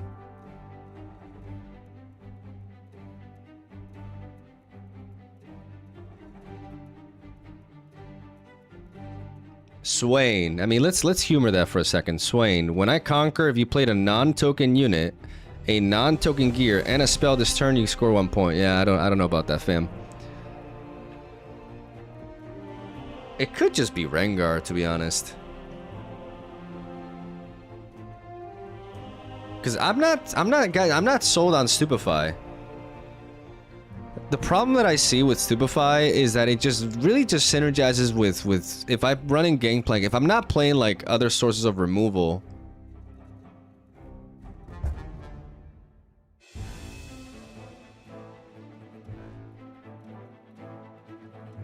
But Rengar is just always good.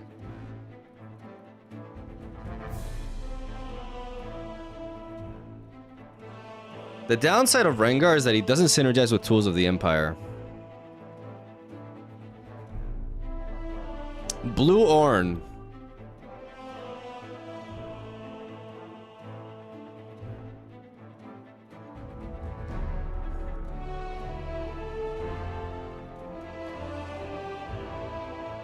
It also synergizes with it does synergize with Irresistible Fey Folk. Like, that is true. And it's just a good unit.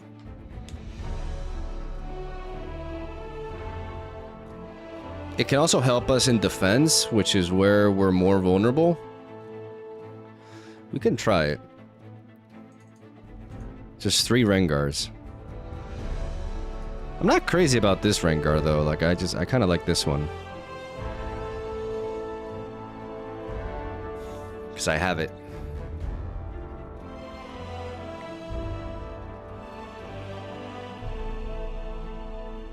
Like, the question is, are we not like tapping ourselves out to play Rengar a lot of times?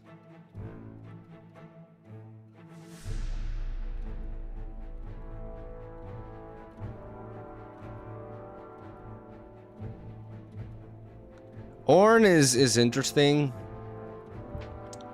because we can actually make him quite big. But the problem with Ornn is that we're not running equipment, and I think Ornn without equipment, like, we're not making that much gold. We have the Plundering Poro, and that's it. So it's not like we're a gold factory here. I'm not set on Ornn. I'm just not sure on Rengar.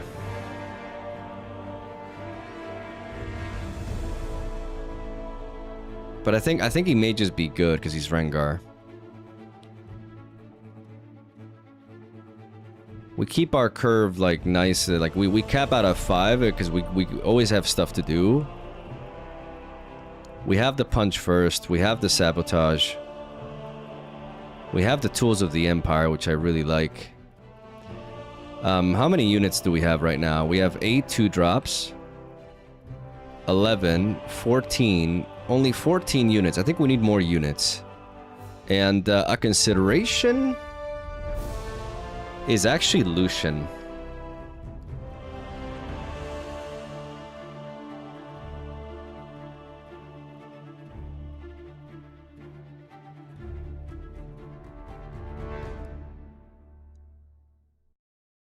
We also need some kind of interaction as well.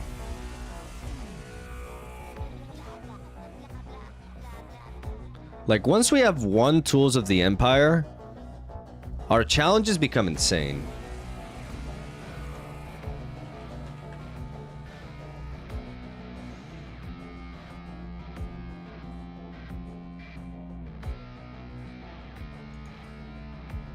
And we have orange seals, so it just just blends really well.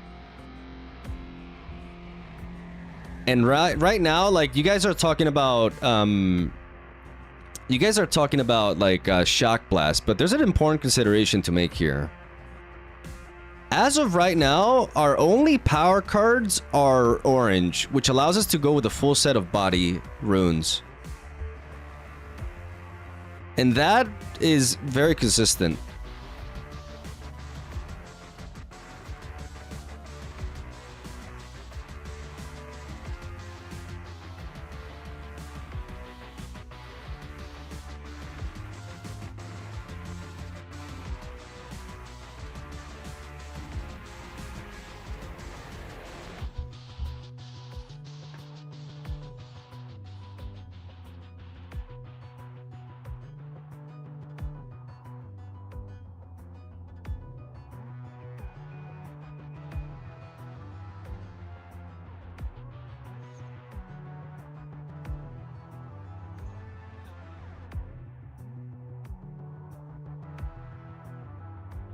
So right now I'm looking at Acceleration Gate. What is Acceleration Gate doing for us with the gears?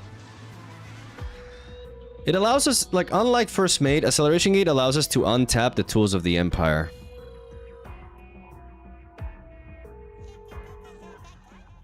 What about Orange Misfortune? The first time I move each turn, you may ready else something else that's exhausted. That's very interesting. That's actually very interesting.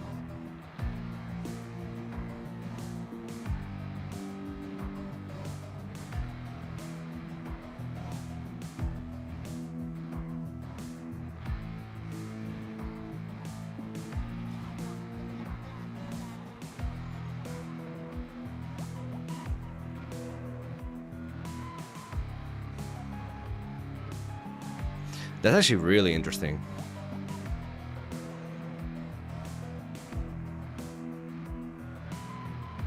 This card inherently synergizes really, really well with our deck.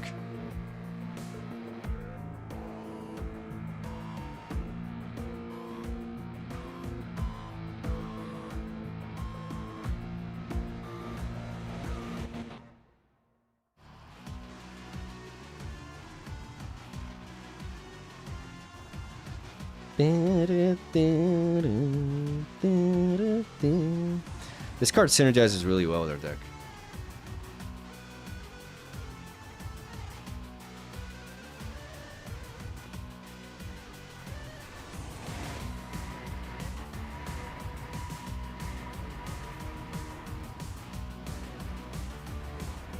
Like, the ganking is really good.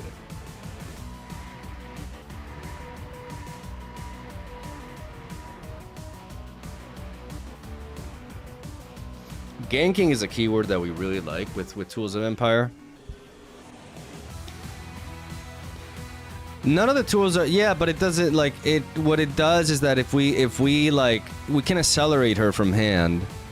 And then we go in, we tap Tools of the Empire, and then we can untap one of the Tools of the Empire to go to the other one.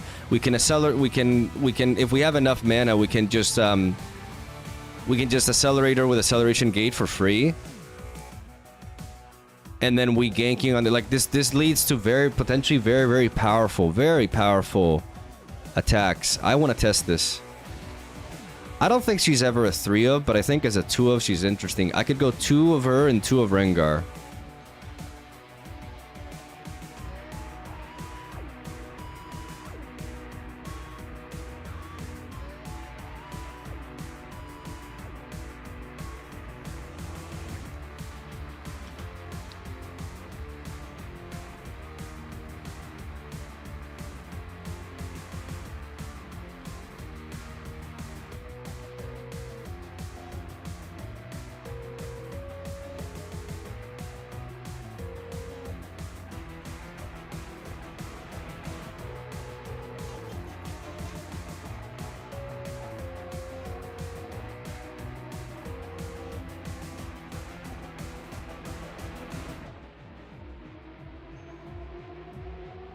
Three, 5, 7, 10.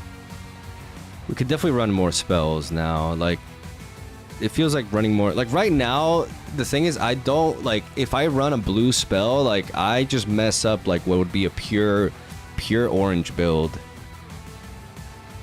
which is extremely consistent. Because this deck is so power hungry for orange, it's crazy.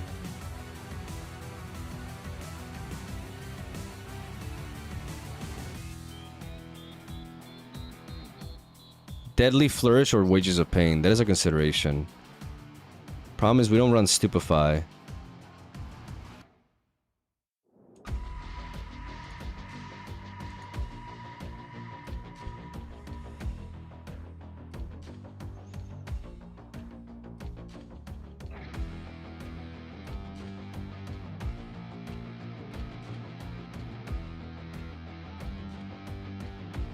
Shock Blast is just amazing though, to be honest.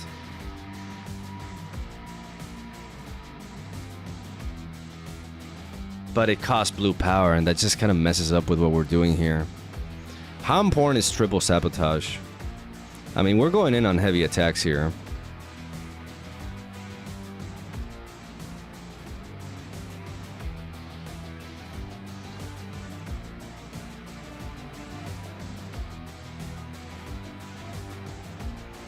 I feel like this may be a triple challenge deck.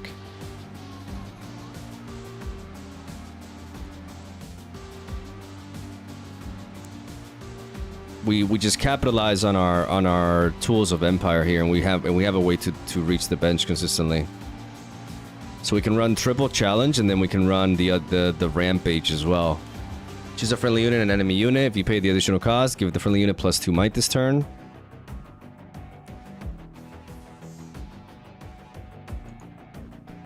Like, we run one rampage. Triple challenge and one rampage.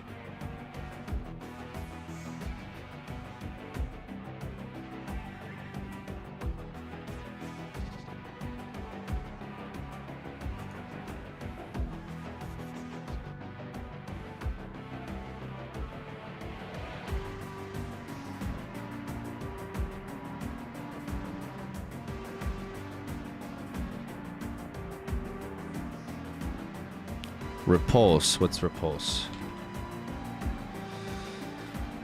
Yeah, Repulse is interesting.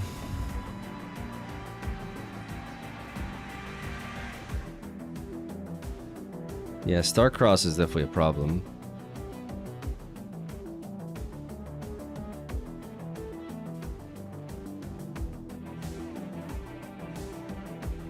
No, not Primal Strength.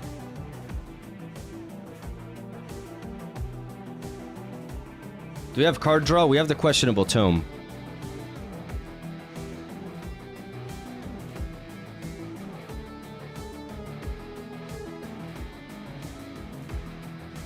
For unchecked power. No.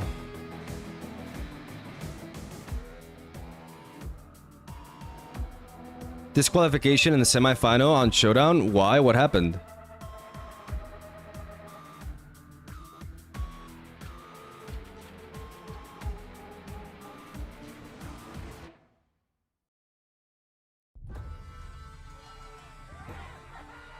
We only have one hex like this. It's just kind of like to give us that empower. Police called? You're kidding.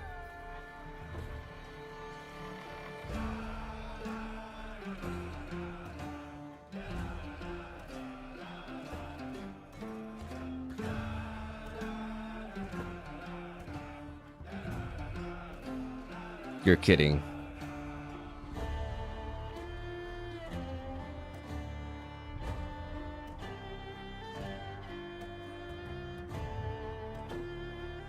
He took a hidden card without revealing it, and then after long talks with judges, he threatened the other player. He took a hidden card without revealing it. Well, what does that mean? Onslaught. No.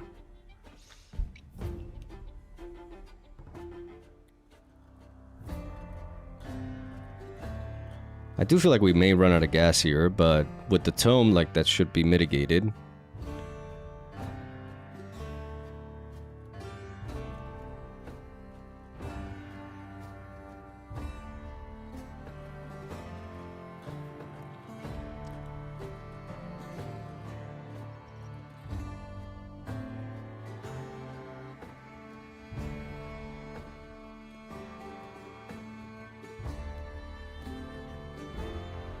Game ends and he doesn't want to show his hidden card. He tosses it in the deck and tells him he doesn't need to show him. And does he need to show him? He played hidden, and then when the card would be revealed, gave up the match. He's supposed to show the card at this point in case he was cheating with non-hidden card, but he took it too fast and shuffled it with the other cards. Who was this?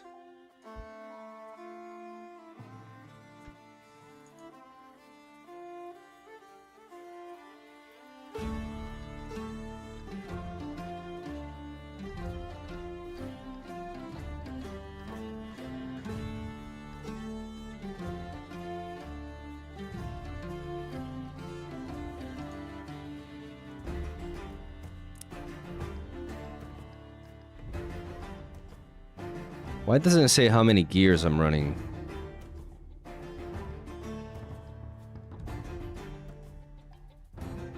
Oh, it does. It does. I'm bad. I'm just derping. 31%. So 12 gears. I think that's a good amount.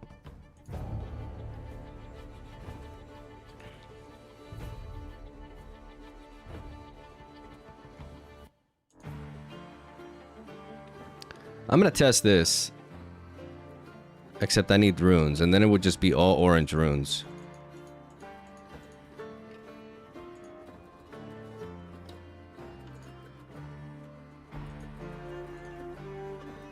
Let's see if this works.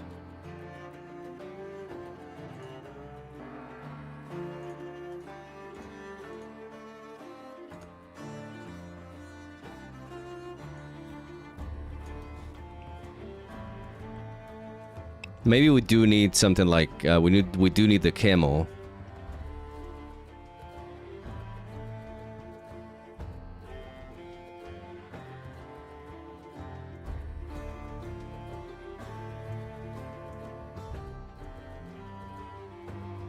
Bro, stop sideboarding. Why do people play best of one with sideboarding? For the love of God. No, I'm not doing this. I'm not doing this. No, I'm playing somebody who doesn't like just automatically sideboard. I don't have a sideboard, so no sideboarding, please. I have no sideboard. Okay.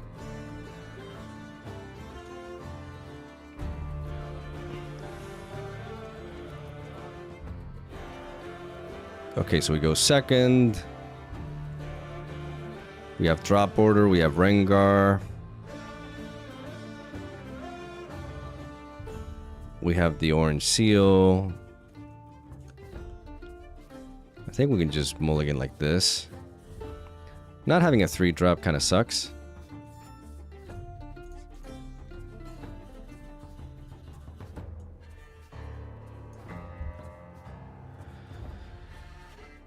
They could counter us, so do we just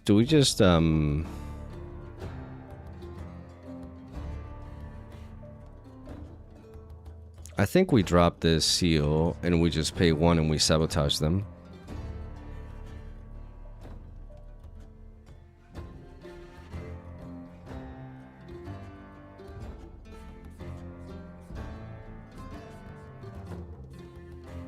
They have Bellows Breath, but I don't think they're going to be using Bellows Breath early. They have Stack Deck. I think we just take away the Wages of Pain. We know they have the Orb of Regret, Stack Deck, and the Bellows Breath.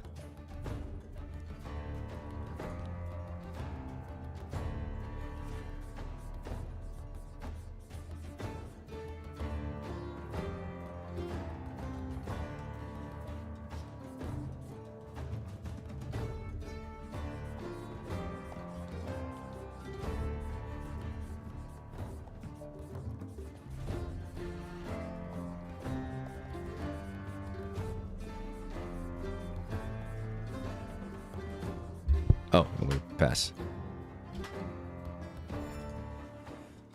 I forgot to click on spacebar.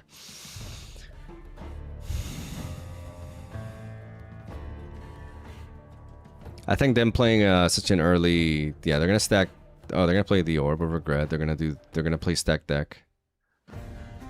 They could just like combine that into a Bellows Breath. Like they could, I could see them doing that. But then I just developed Jace. Okay. I feel like wasting a Bellows Breath just for that.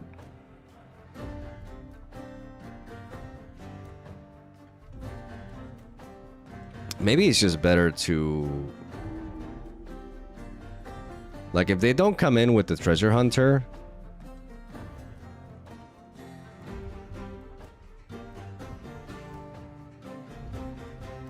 then I think I may just develop JAYCE in the base. So... Stack deck... Played... Orb of Regret. They have Bellows Breath. They need to empower something to be able to... I mean, they could empower -3, -2, and then they could wipe me with Bellows Breath, though, is the thing.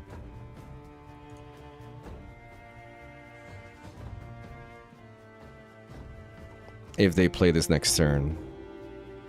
No, because they have to empower her, so never mind. It's not that easy.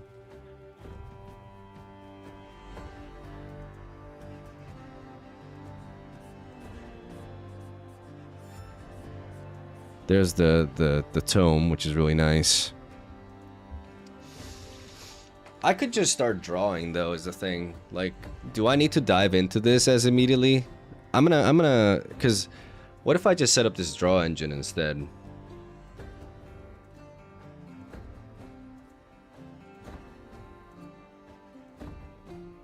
Since this is gonna be a longer game.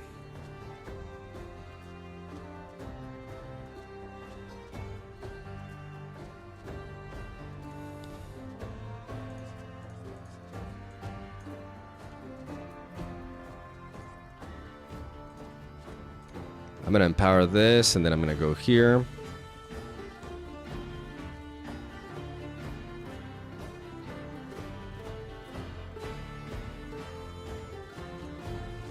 I'm gonna trigger this, do that. I'm gonna tap you, pay 1. I'm gonna draw a card. And I also make the gold. Now my Patch Porobot draws me a card as well.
For some reason, they don't tap this to do it.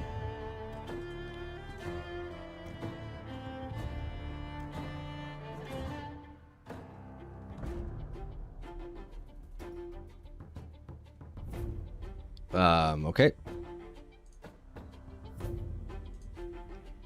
I like how that felt though. I like how if like having that engine. I did like that quite a bit. Okay, it's Fiora.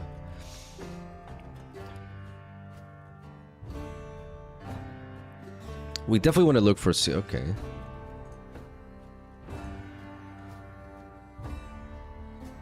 We definitely want to look for seals in our opening hand. Like, the earlier we find seals, the better.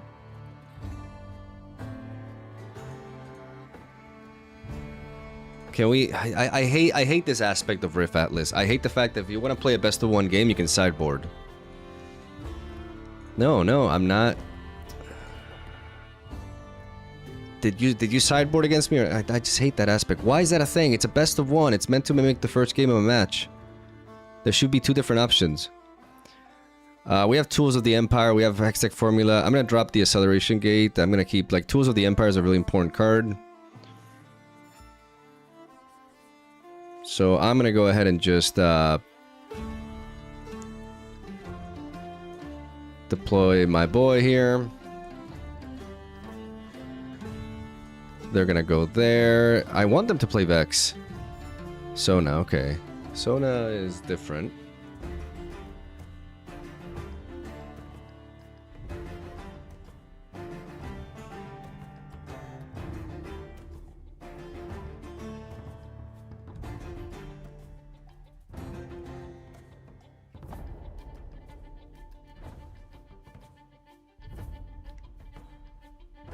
Do I want to go in there with the tools of the Empire, or do I just want to conquer and make that gold and take my time?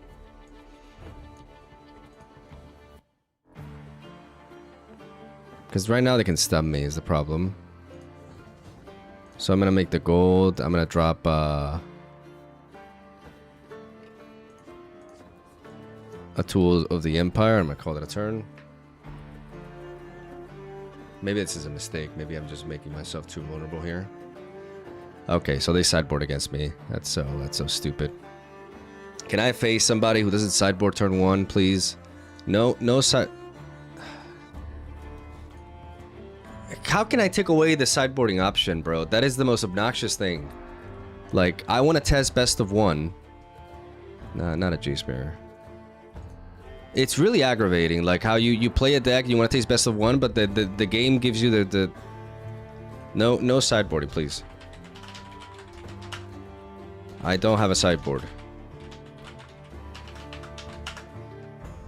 Please. It's so annoying.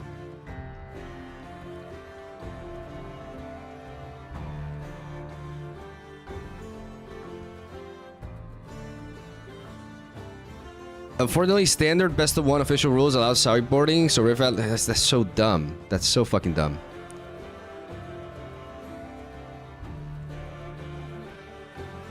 Honestly, that's really fucking dumb.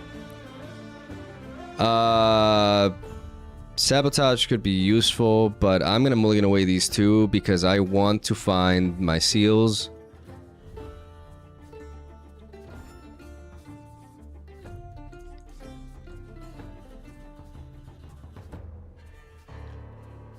I'm gonna develop this.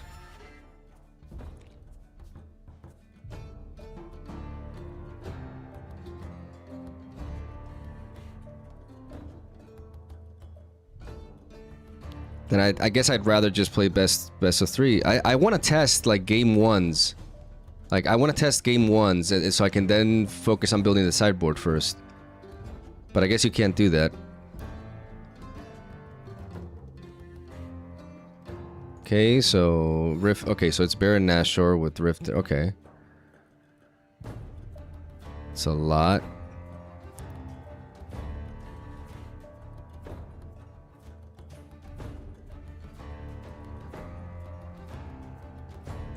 But now we can play Tools of the Empire.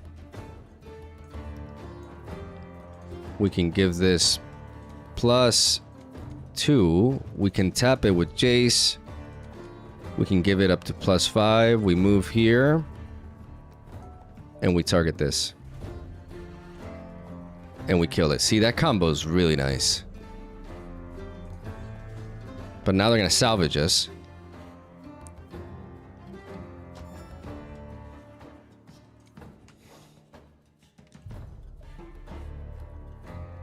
That combo is really neat.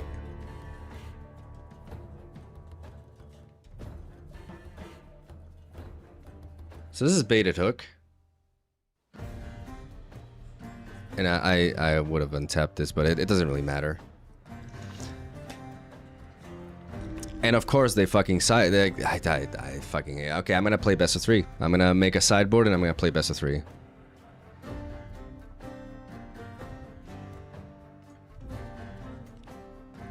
Because this is some nonsense.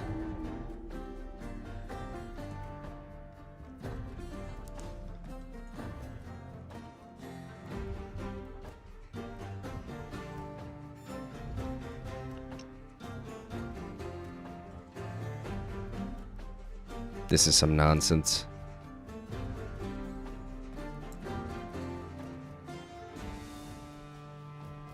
Of course, people sideboard. I mean, in most card games, if you just want to play best of 1, like in Magic, you don't get to sideboard. Like I don't like that aspect. If I want to test the deck and just like best of 1 to see how my game 1 is, and then after that to see if the deck works, and then after that I want to build my sideboard, which is how I like to do it. You can't do that here because people can just sideboard immediately game 1. So it's how the game is, and that's, you know, and that, it is what it is. But I just don't like that aspect.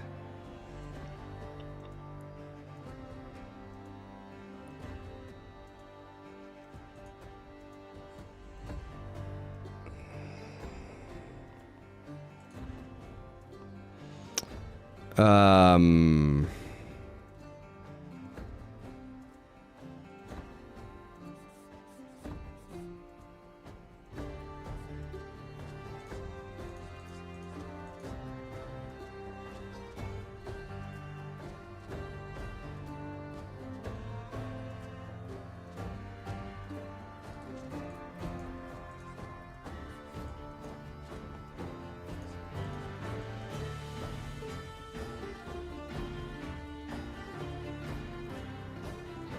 Do I challenge this?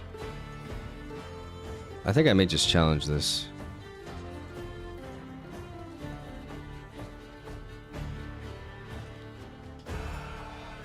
So I take a little bit of their juice away.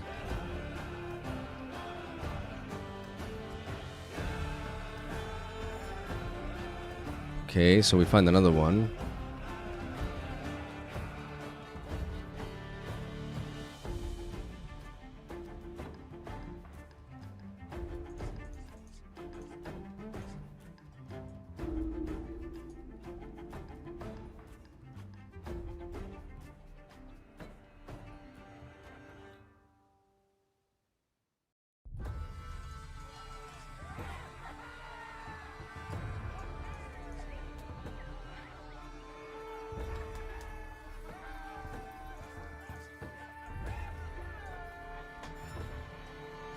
So I'm just gonna wait for them to go in.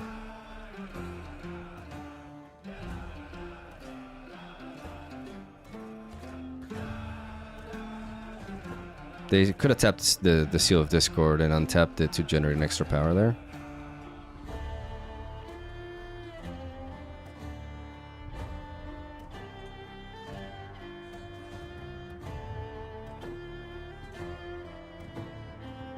Heedless Resurrection.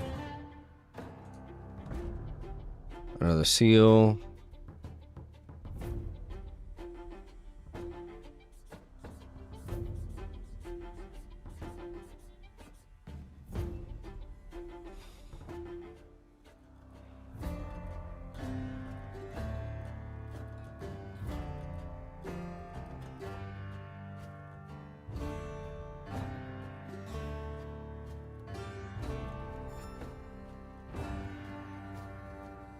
So I untap with Jace. I'm gonna choose to give him Deflect 2. Okay.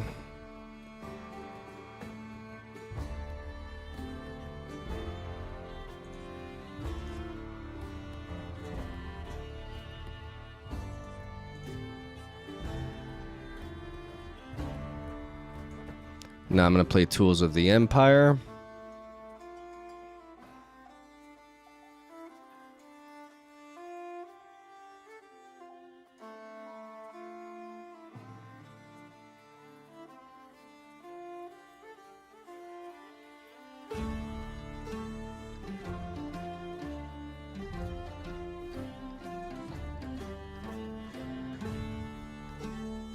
I think at this point I'm just going to empower the Tools of the Empire here.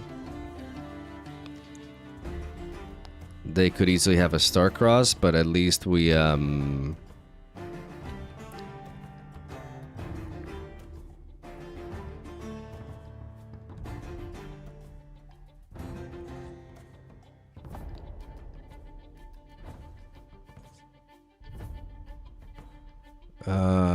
what do we do?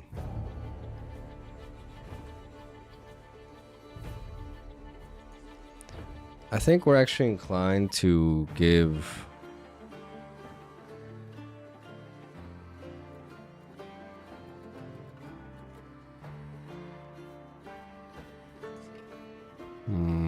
I think for now we let me think about this. I think now we just send in Jace first.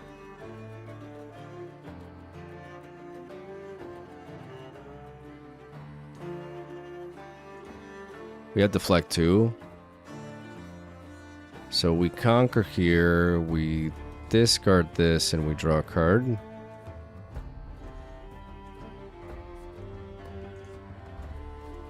I think we empower Misfortune up to 9.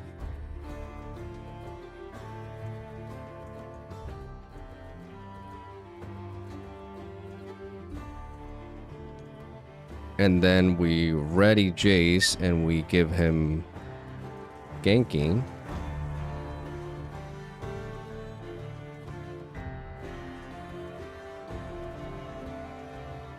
They get the Rift Herald.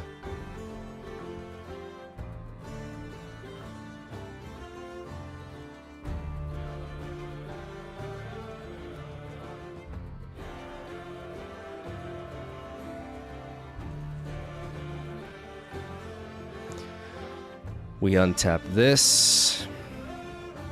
And then if they play Baron Nashor, we actually don't have the means to kill it because we don't have the mana. No, we do. No, but we can't tap it twice is the problem. So we just kind of have to hope they don't have Baron Nashor.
But I mean, then we can kill it.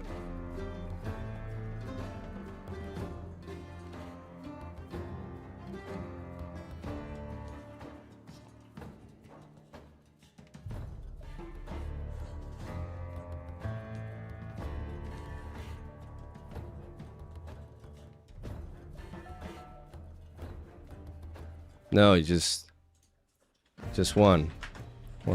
13 might.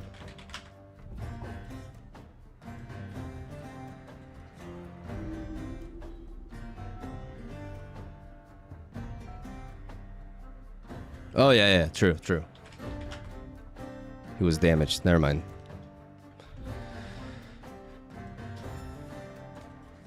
Now we're out of gas. Now we're vulnerable to them having some way to just kill our unit there, but at least we cleared a Baron Nashor. Assault 2, but I'm 5.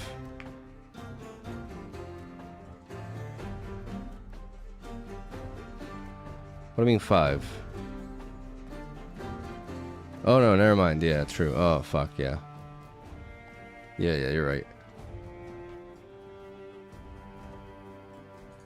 Well, shit. I need drop borders. I need something that can accelerate here.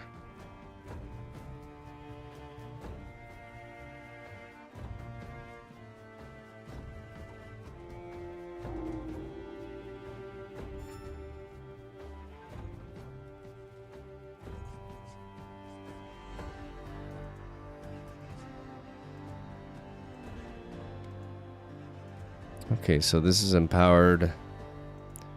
Do I have the ability to play... So if I pay 2 with Jace, and then I pay 1 and 1, I can only play drop border after that, so... I have no reason to empower Jace now. I'm just going to untap this, and then I'm going to tap 1. And I'm going to draw.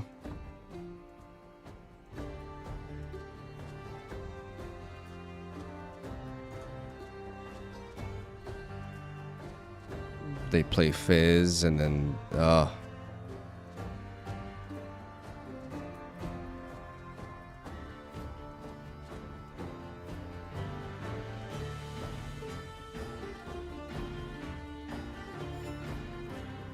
Yeah, we're cooked.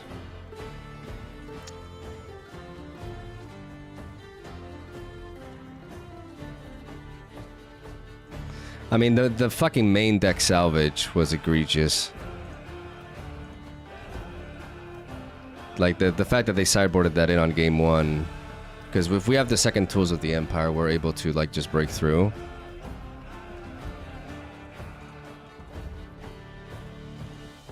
So I guess I'm gonna have to design, like, a sideboard and go into a best of 3 series, because I just don't, I'm shooting myself in the foot if I'm not playing with a sideboard, which makes deck building a lot more annoying, because first I want to test the original concept out before anything. They're main decking 1 salvage. Yeah, you know, fuck it, if people sideboard against me, whatever, I just want to test the concept. I just want to test the concept anyway, so fuck it. If you want to bring in your anti-gear stuff, then sure. I'm not gonna overthink it.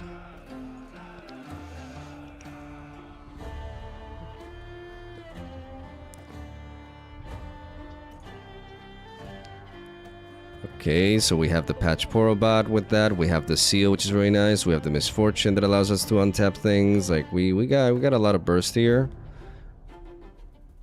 But, I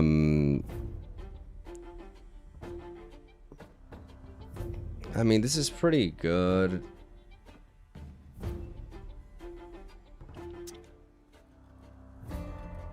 But we kind of want to... Okay, whatever. We kind of want to find tools of the Empire, right? I mean, against Mel, we definitely want to find card draw.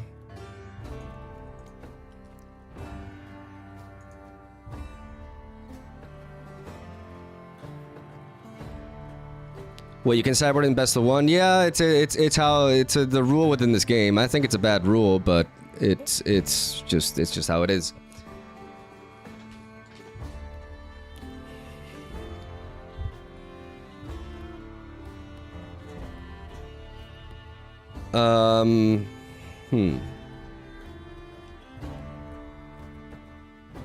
It's like if you play best of 1 Magic Arena, you sideboard game 1. Like, that just that would not translate well to a digital client. Like, I'm just gonna say that. If there's like a best of 1 mode in a digital client and you can sideboard from the get-go, that's not gonna translate well.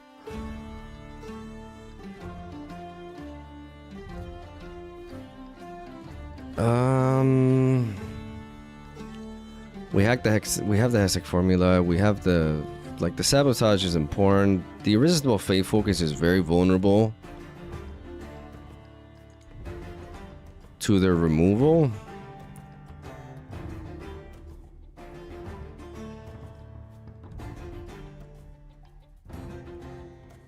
Sabotage is interesting, but I think right now I wanna find key pieces here.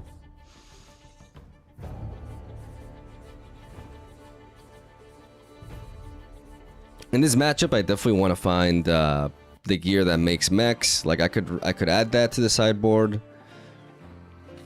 I could tweak the deck to be more against, like, maybe I need to take that approach. Like, design the sideboard and see if that.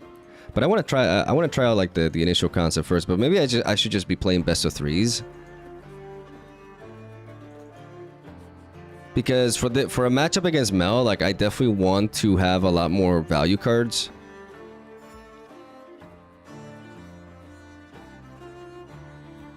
I'm going to play the Patch Porobot.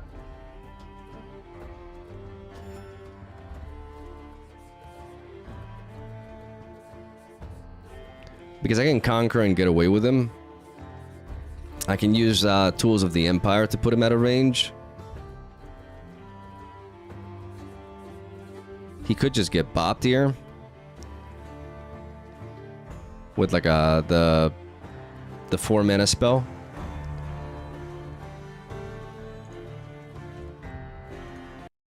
Sprite Fountain, okay. I could see them going to the Targon's Peak, or maybe to the Veil Temple to deny me that. No, no, they go to Targon's Peak, okay.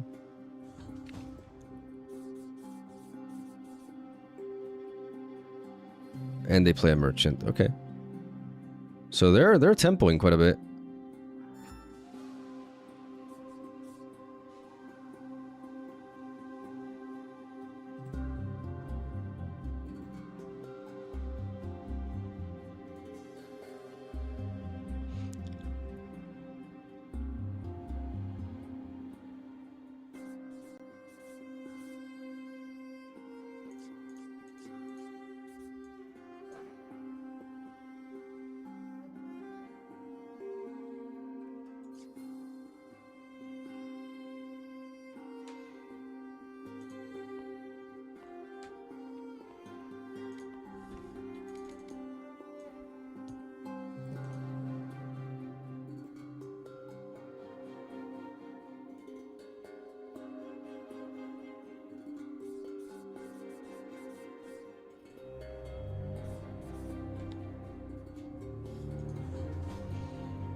Maybe I should just develop Jace this turn.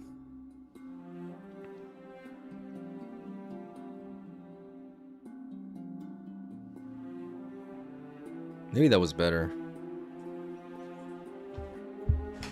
Though that just kind of like plays into a Bellows Breath that just wipes me, so... But of course we are vulnerable to gear removal here. And we are, in this kind of matchup, we are definitely like, we would want to run stuff like Ruin Runners in the sideboard. Maybe we have to tweak our... Maybe running Rengar doesn't quite fit with what we're doing, because Misfortune just kind of like synergizes better with our game plan here. So maybe we can run Misfortune and then we can run Ruin Runners, so we're not targeted by things, because Ruin Runner just kind of like blends really well with our... Okay, so they discard Hui. But now our challenge, like if they play Hui on curve, like now our challenge is amazing, right?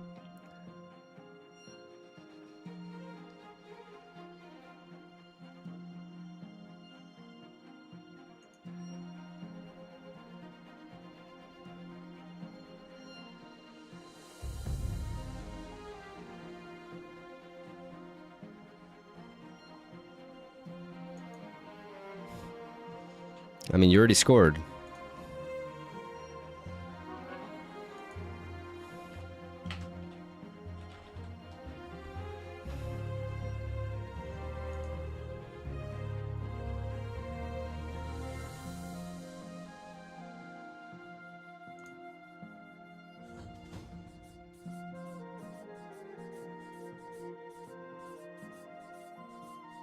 Yeah, if they play Hui, this is amazing. This is really amazing, because now we get to clear them really well. Yeah. We have the tome as well, which is really nice, so we want to start developing these.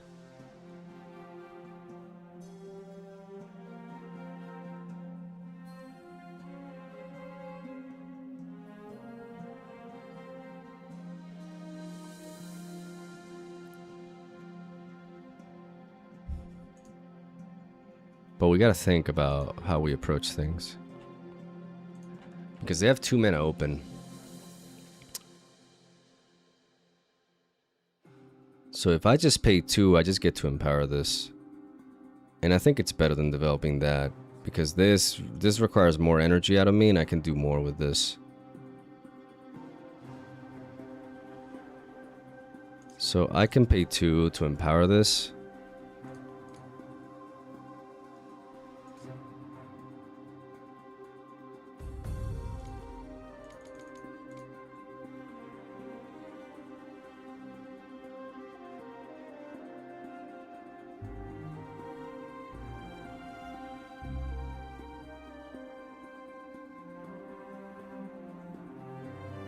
I can pay 1 to untap it, then I can pay 2 to challenge, then I can pay 2 to develop this.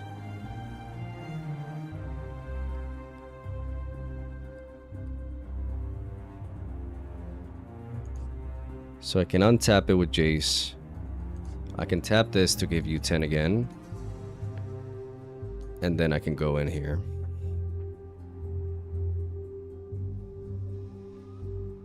With 10 might.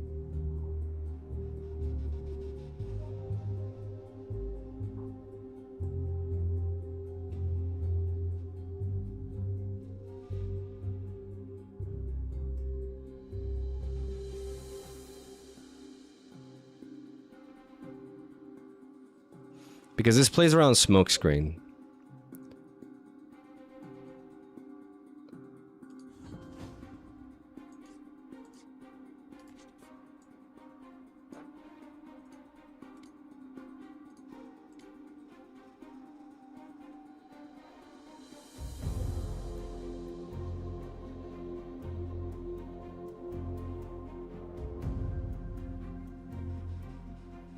Even if they have smokescreen, like I'm just too big.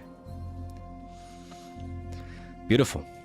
So that aspect is working, and then we get to develop the Hextech formula. And we get to call that a turn, and we get to untap 2 runes. We have access to punch first if they try to like burst on us for some reason, but I see more likely for them to just... Like, she could just, they could just develop Mel Defiant Soul and just clear this. Or they could go for a Sprite Fountain as well. Do I punch first here? Is the question. That sets me back with mana a little bit, but it does also...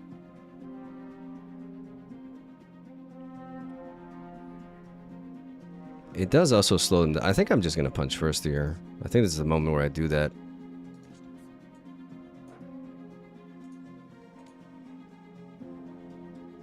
Just to fight against their... Because they're just trying to rush me down. And I want them to stop scoring points on me.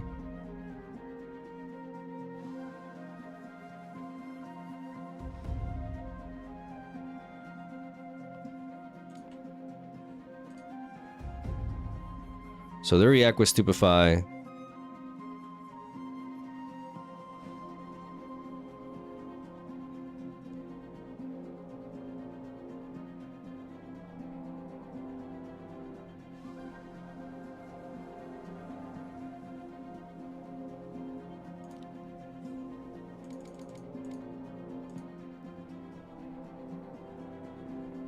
They did have the smoke screen. So they do get me.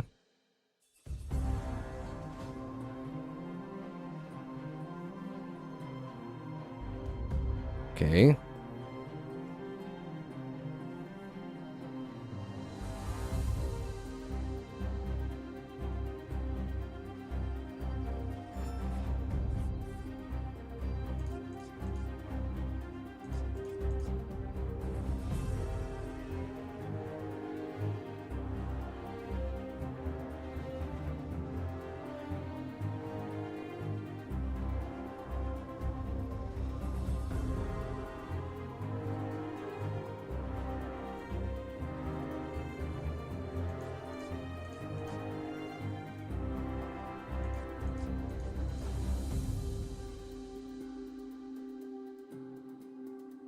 That punch first cost me a lot, though. I think I have to develop Jace.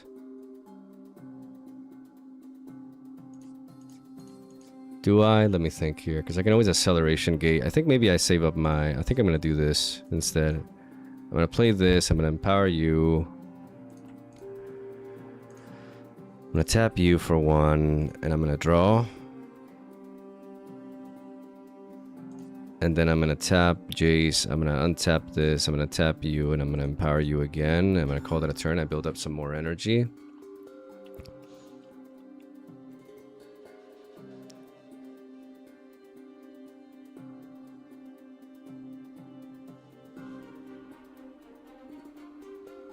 I have acceleration gate too. I mean, they can counter acceleration gate.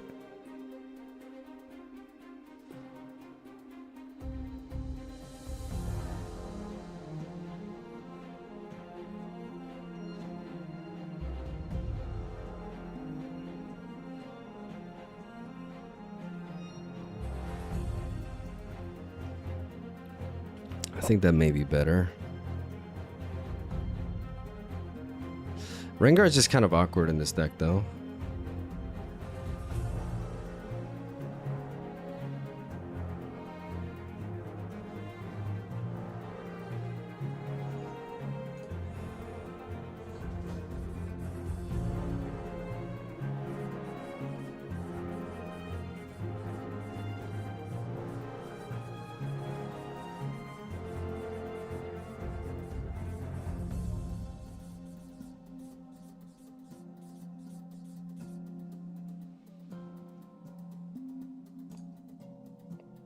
Fizz stack deck, okay.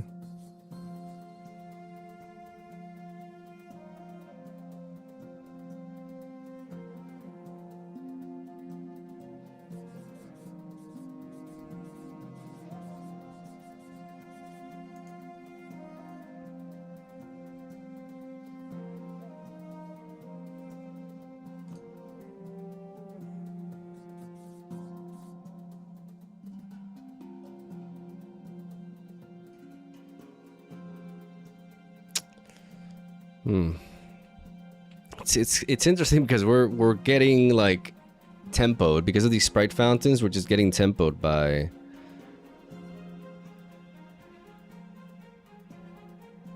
Mel here. What could that hitting card be? Is that like a tie turner?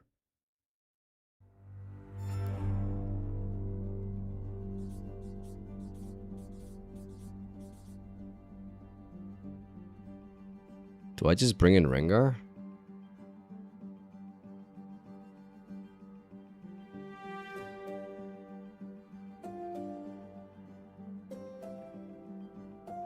Or do I acceleration? I mean, they could definitely have a counter as a thing.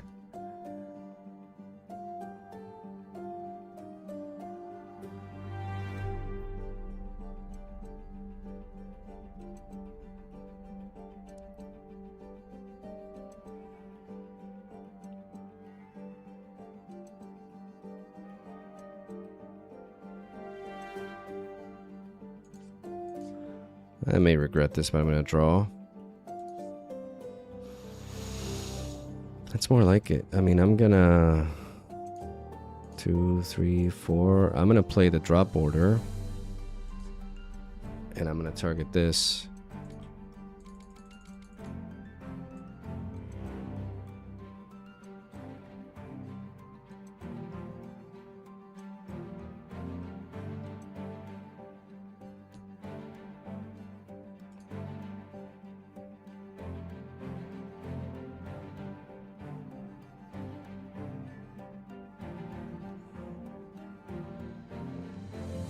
Okay, so they empower that.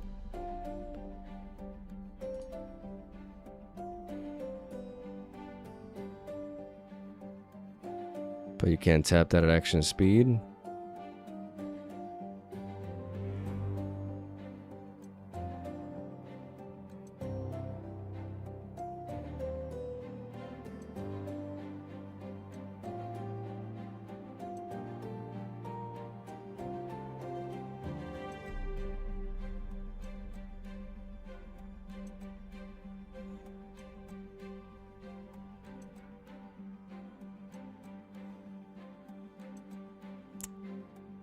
Shit.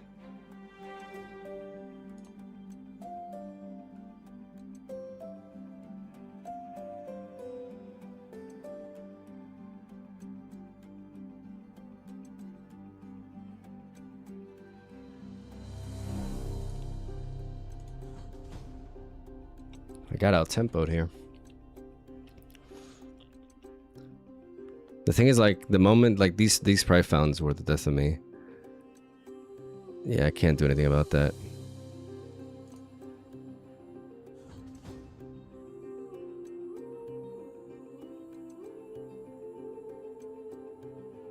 All I can hope for is for Rengar to help me here.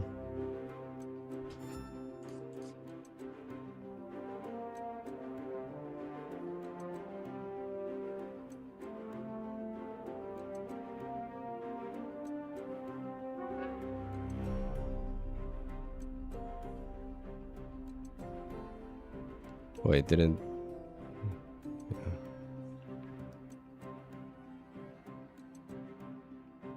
Shit.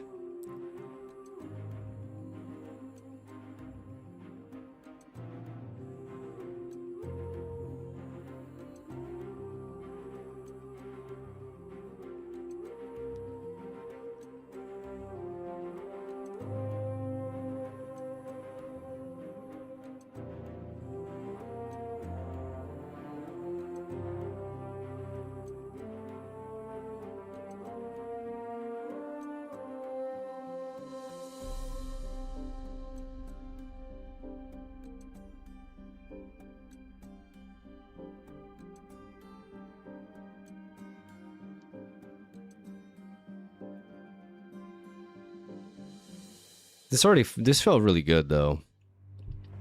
It's just this game, like the sprite fountains, they just tempoed the fuck out of us. Okay.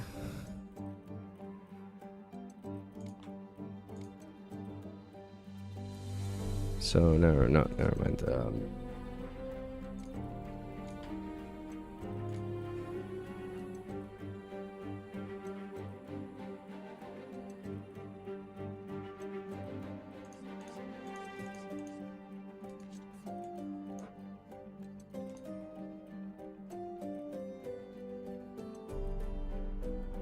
If they have Star Cross, they win.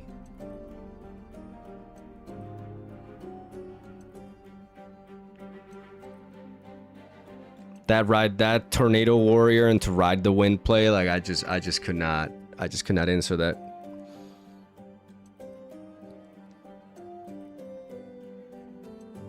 I just could not answer that. Like I got super tempoed here. But if they have a Star Cross, like they should have played it immediately.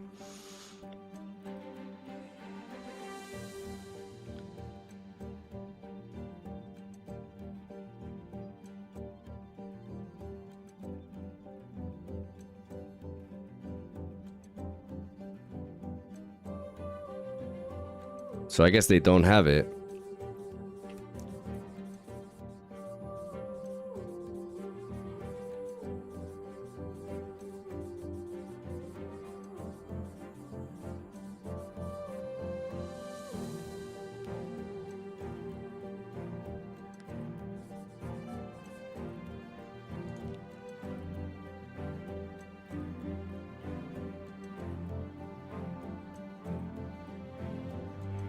Okay, so Rengar saved us. I need removal, like right now.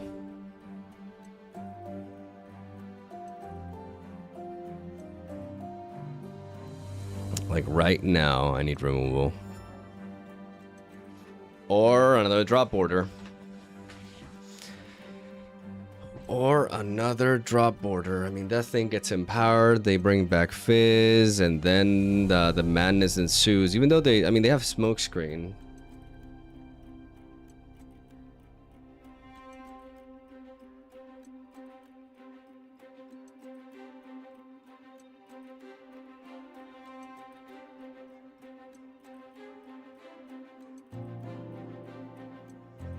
I feel like one of their spells is like one of the counters here.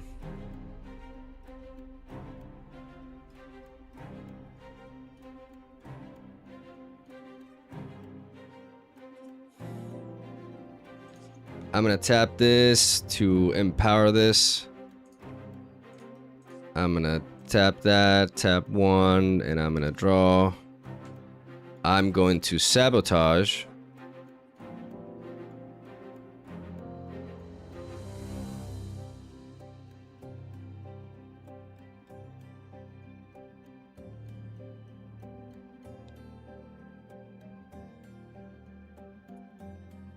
There's the counter, but they're paying 2 power to use it against me. Okay.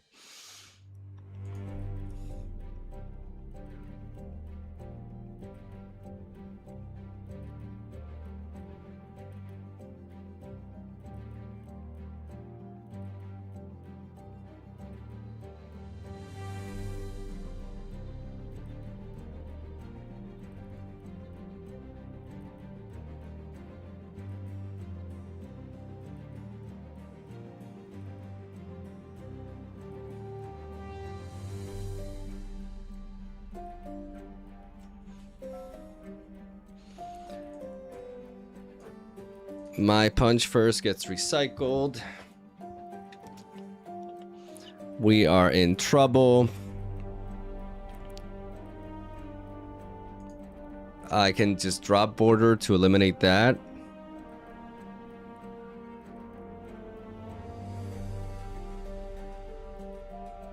I get to untap one of these. I get to draw some more, see if I find options.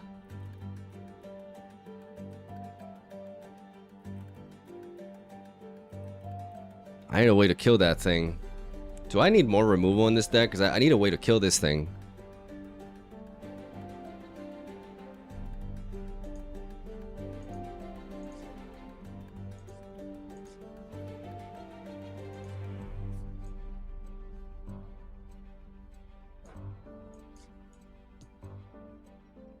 Wait, let me wait. Because maybe it's of my best interest to just move into that one, but then they can empower her, which allows them to bring back Fizz, and then they go for the smoke screen, and they get to do -6, and they get to just easily kill me. So I kind of need to be on 2 battlefields so I don't die to that. So I don't think I can resort to the accelerated gate here. I could use the accelerated gate to just untap these 2 and draw a card. It cost me 1 mana to just draw a card.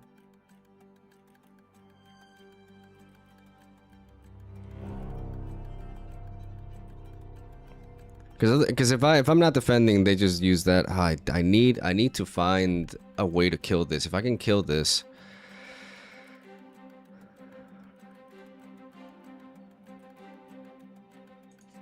I need to play Accelerated Gate. Tap 1, play Accelerated Gate. Untap both of these and untap 2 runes.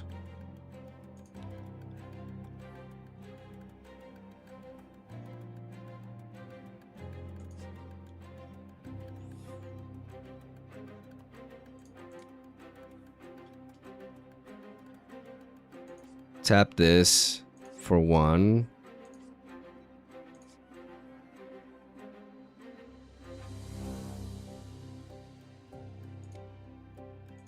Draw a card.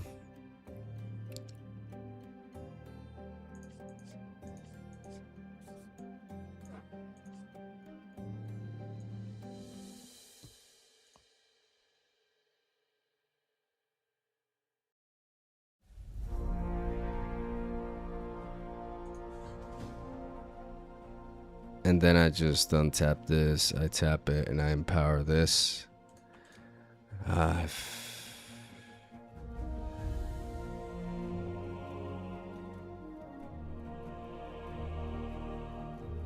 that's not good. Like, wasting the accelerated gate there was not good.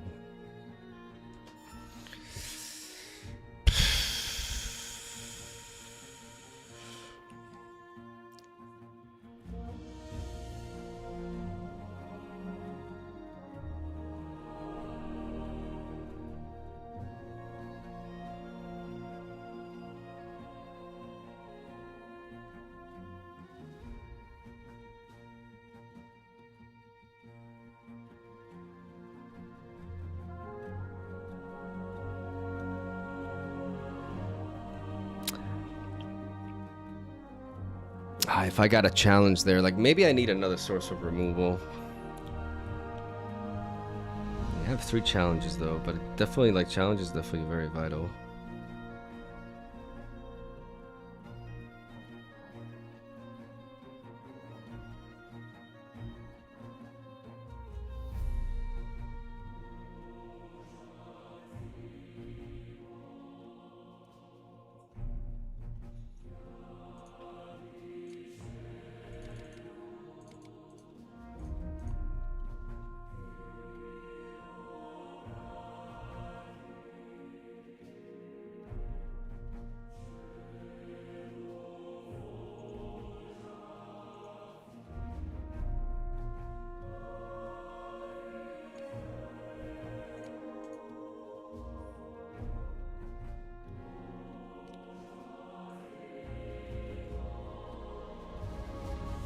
They have a ride to win, I'm dead.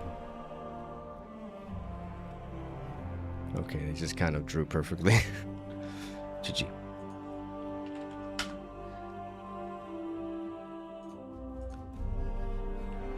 Arigato gozaimasu! That was interesting though. Like I think this deck has some legs. I think this deck, you know, we just kind of got turbo there, but I think the deck itself definitely has. We got plays. We got plays. Double seal. I mean, double seal is kind of a keeper, right? Maybe I keep this hand, to be honest, and see where it takes us. Especially with that Poro, right? Especially with that Poro lead. Because I feel like this hand has a lot of legs. We have double seal. And we can actually play this. We can play the Hextech Disc without the ramping. Okay, so it's a greedy version. So...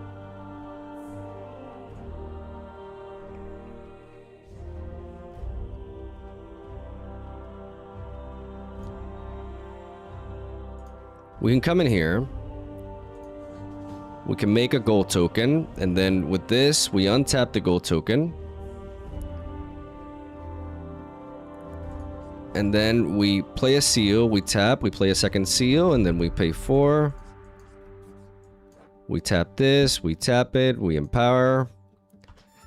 And then we get salvaged. And then we get salvaged, then I cry every fucking time. Just please don't have salvage. Please don't have salvage.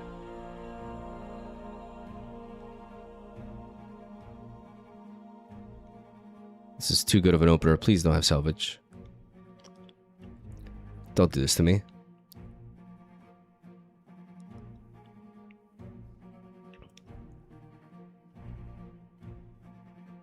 Don't you dare salvage me. Okay, they go there. Baited hook time? Could be.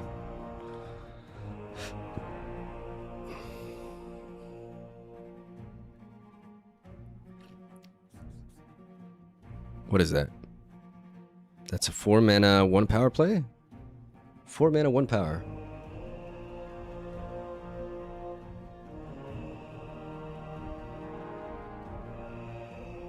Oh. Okay. Interesting. Empowered, okay.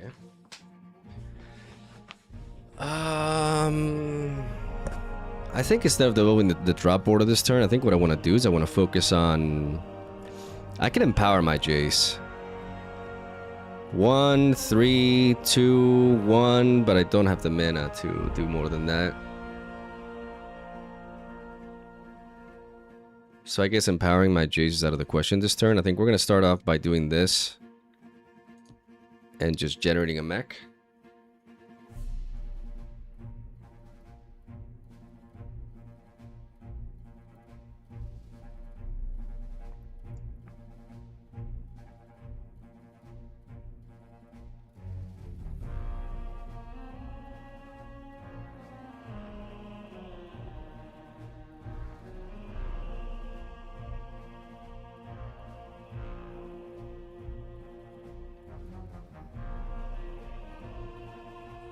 And do we set up our draw engine now, or do we develop board? I think we set up...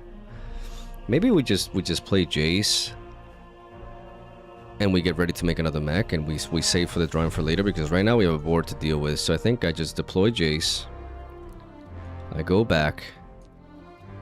And then I tap my Jace to untap this, to tap it again, and empower it. I think for now we do this.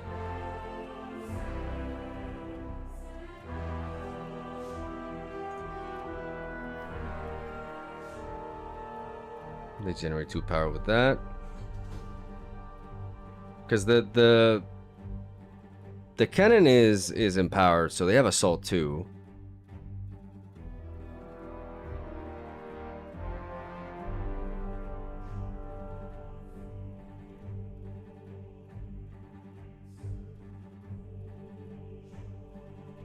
Mixologist. But as of now, nothing to resurrect. I feel like this may be time for a sabotage here. Give us information as to what we need. Let's just do that. Let's just sabotage this turn. Maybe we should preserve it for later, to be honest. Like maybe we jump the gun with this, but I kind of want to take a... Like if they have a baited hook, I want to hit that, yeah. Yep. Because they could be holding on to it, so that was a good call. So Rasa and that. It's still a bit for Rasa to happen. So...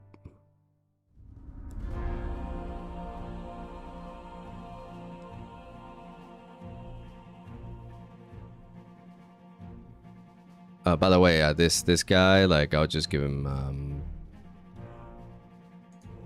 ganking, I guess. I mean, am I even gonna attack with him?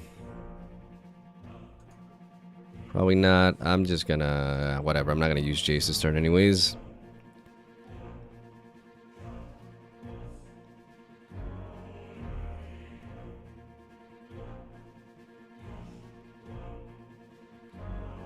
I'm gonna tap you, disempower you. I'm gonna make a token. I'm gonna bring you in. I'm gonna pass focus. Conquer, make a gold token, untap you.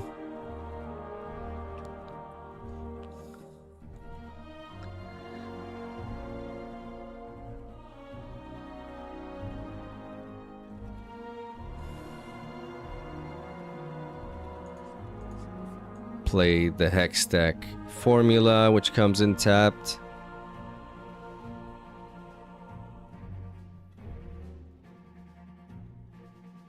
If I untap it, then I tap you. That's 2 mana, so I may as well empower this turn, even if it costs me 1 power.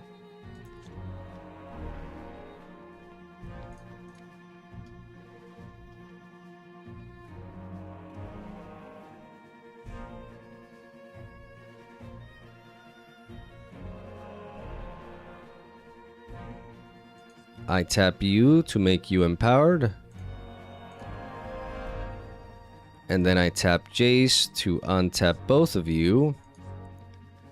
I tap 1 to tap you and make a mech. And then I tap you to empower you again. And I use one of these mechs to just come in and conquer for 4.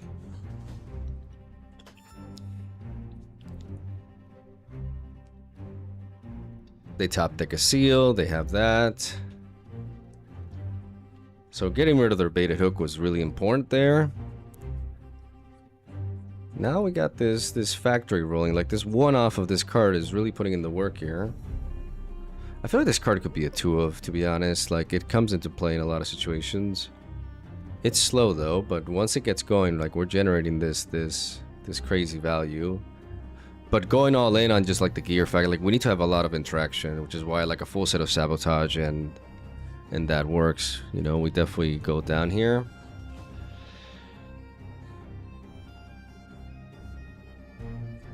They just they go for the assault there. Okay, yeah, makes sense. They go to 5, but we're gonna be able to easily go to 6. I don't know how good Deflect is here because they have more than enough power source, so I think we're just gonna go for the assault when we untap our Jace. Oh, but it's when he becomes ready, so if I don't move him, he's already ready, so if I don't move them, I don't get the boost. Is that how that works? Oof, that sucks. That actually sucks.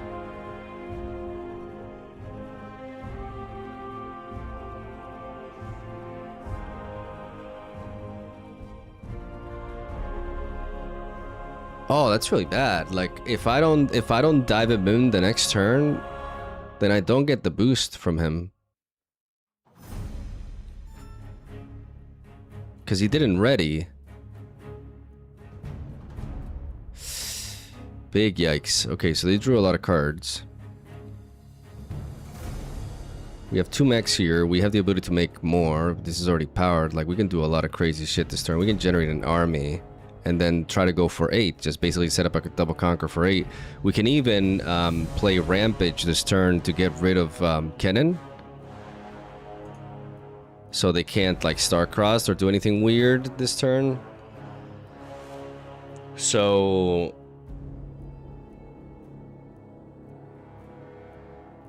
we have the drop border we can accelerate. So, like, just the question is, how many mechs can I make? Because I want to make all of them. So, first of all, let's just tap you and make a mech, because we know we're always going to do that. Okay. Second of all, I mean, our 5 might is really going to come into play here. This conquer is extremely easy. We have nothing else to empower, so I think if we empower this and then we tap both of them and then we do that again.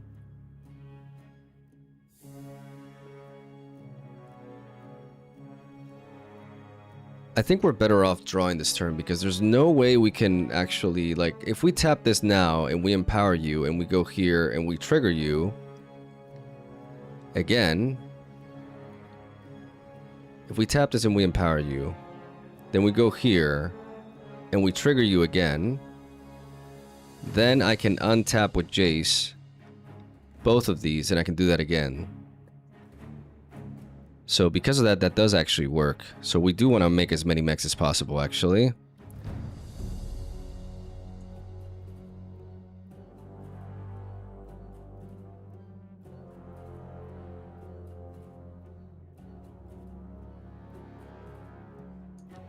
So we go in here.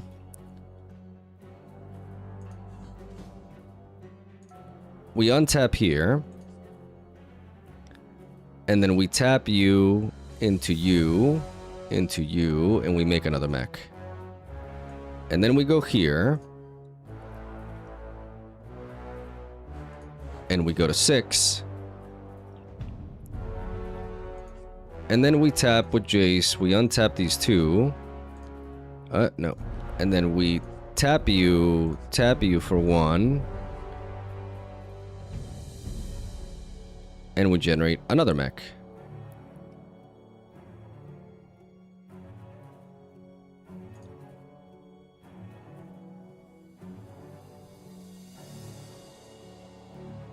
And then we tap 3. We pay 1 because why not?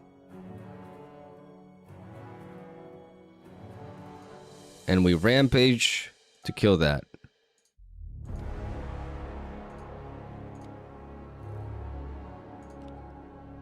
And I wish I had a challenge, so I could have challenged into that, but whatever.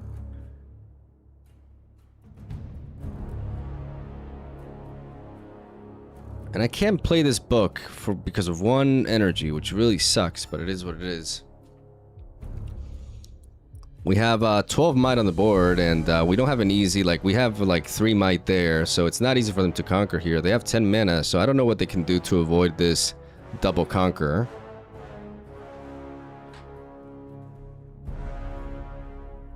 This double conquer is a big deal. Like with 12 mechs on the bench, like we're just pretty much unstoppable.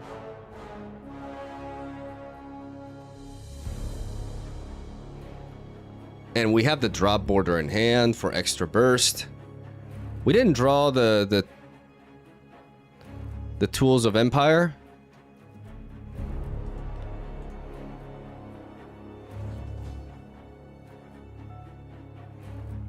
They float that. They probably should have untapped the hook, to be honest.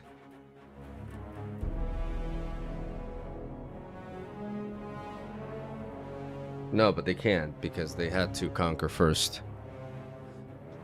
So they target that.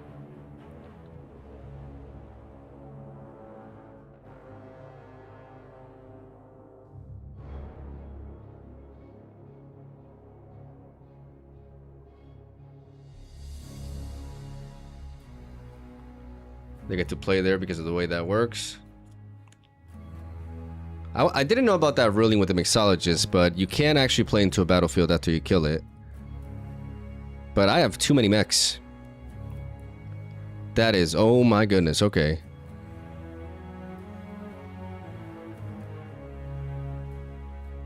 Okay, well, the plot thickens.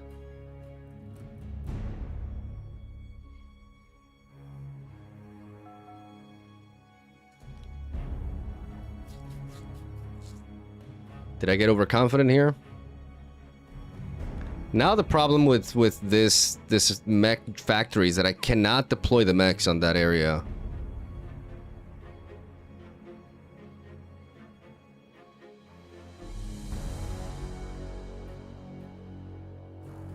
Is there no hidden blade though? Because if there's no, oh, there's a hidden blade, then we're in trouble. No, okay. Tools of the Empire. Could Tools of the Empire get us there?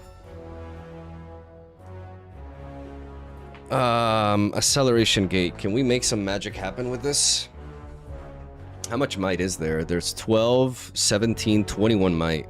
I have 12 might here. I just don't have anywhere near enough. I have 12 might, 60 might. 60 might. 60 might. Unless I generate 2 of these and I can accelerate them. Do I have the mana for that? Okay, so 12, 15, 18, 22. Theoretically, I beat them, right? 10, 15, 21, 12. Theoretically, I just wiped them. But the problem here lies in the fact that we may have to go for a crazy hold.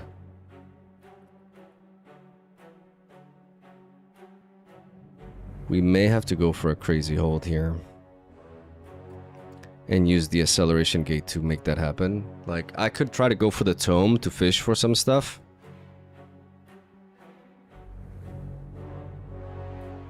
But the tome costs 4 to draw.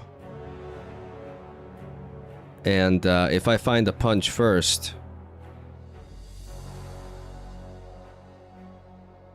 If I find the punch first, 12, 16, 20, I still just tie with that, so it doesn't really... I think I just have to go for a hold here.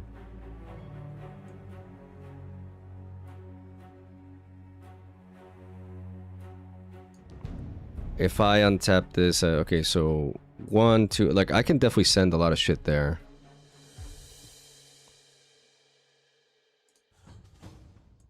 So I just go with all these here, because I'm at 7.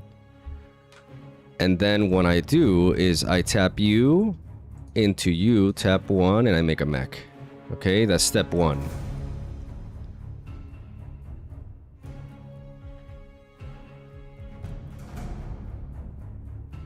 Step number 2 is I untap and I do it again. And I tap 1, I do this, tap that, and I make a mech.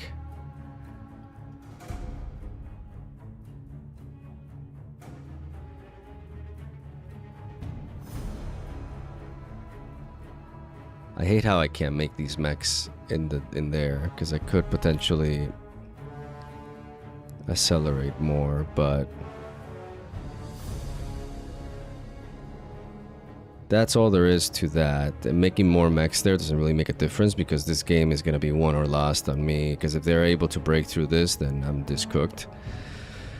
So what I have to do is I have to pay 3, and then I have to pay 1 here.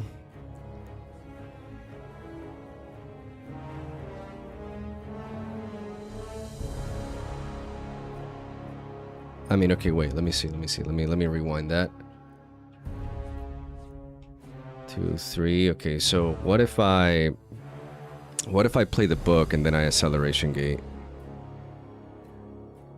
Because I could draw a card here, so let me think about this. If I play a book...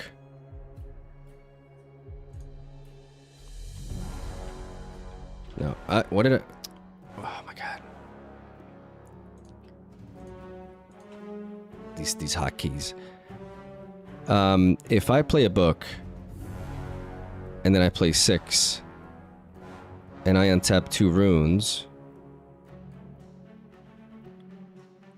it doesn't matter. Like, I just don't get the draw anyways. So for the sake of playing the book, for whatever reason, I think I'm gonna just do this.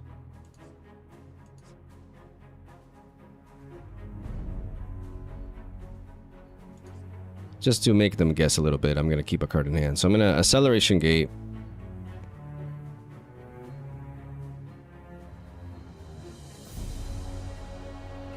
I'm gonna untap you, untap you, untap you, untap you. And then I'm gonna go here.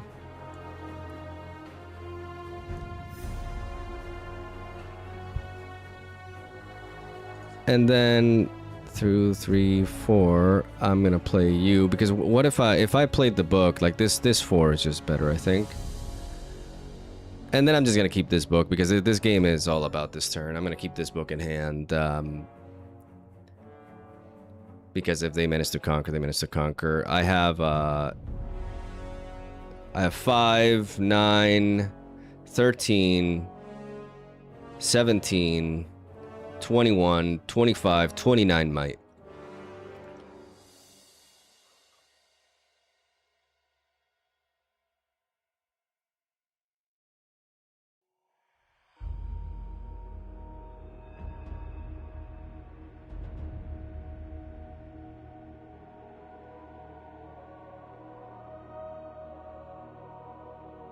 $29 might. It sucks that I never got to play this tome. This is just this is a hex deck disc game, basically.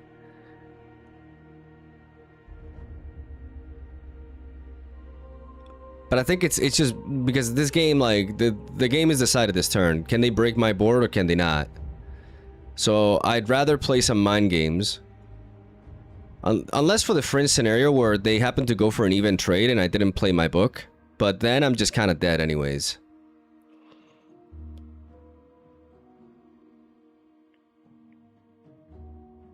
Because I could have theoretically made another mech here if I wanted to with the acceleration gate. Instead. But even if I top deck a tools of that, like it's just 11 might. Like I can't break this.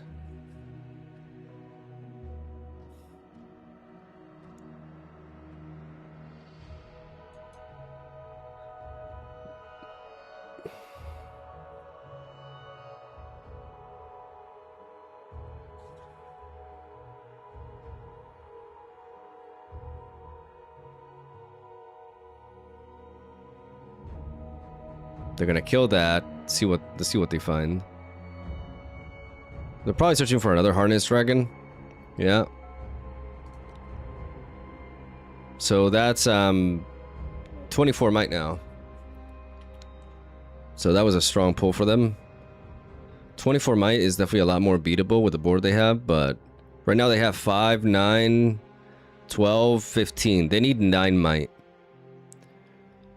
No, they need 7 because they have Kennen. So they need 7 might.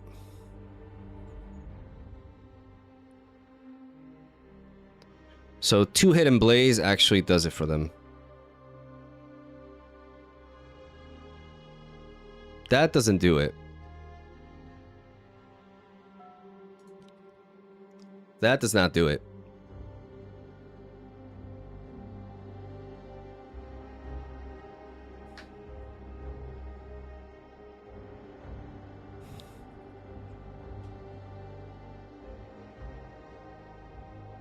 Nine, 11, 13. 4 times 5.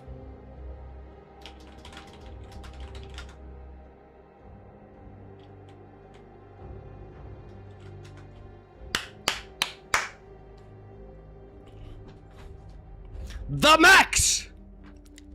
The max protect! Barely.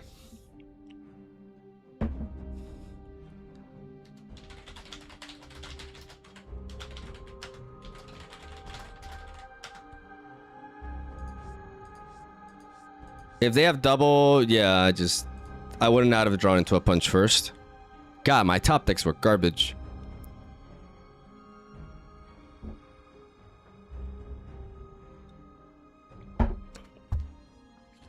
We actually made really good use of their, like, if this wasn't a Trifarian Warcamp, how is this? Like, this is 7. I mean, they don't have that much. 7, 9, 10, and we have 15. So we still block them.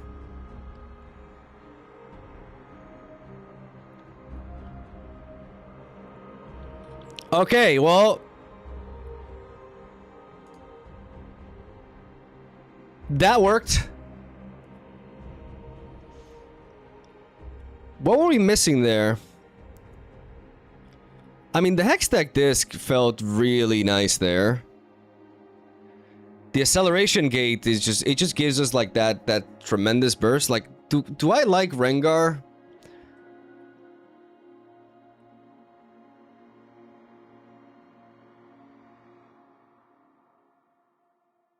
Would Consult the Past not be a nice inclusion? You can already pay the orange seal in gold. Yeah, it's an interesting option.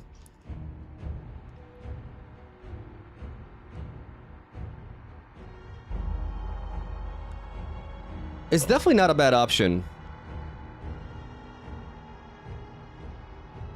Take out Rengar and Faithfolk. I like Faithfolk with the Tools of the Empire. Like, that game was like, we only play a one-off of this disc, but now that just made me re-question things. I feel like the disc should probably be a 2 of. It's never a 3 of, but maybe a 2 of.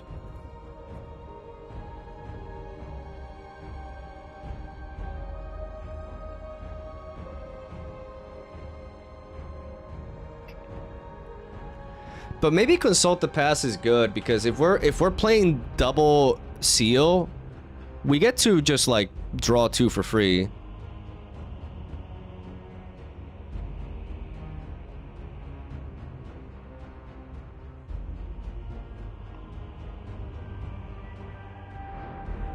I just won because of Faithfolk was 10 might and destroyed their entire board.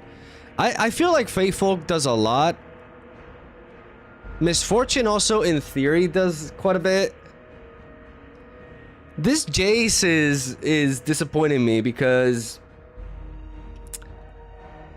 I have to attack with him. It's a thing when I play him, so I have to be very mindful of when I deploy Jace.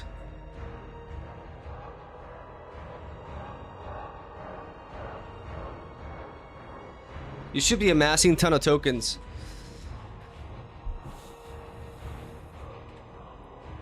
OG Jace is better. I mean, okay, so but how do we enable him, right? Because we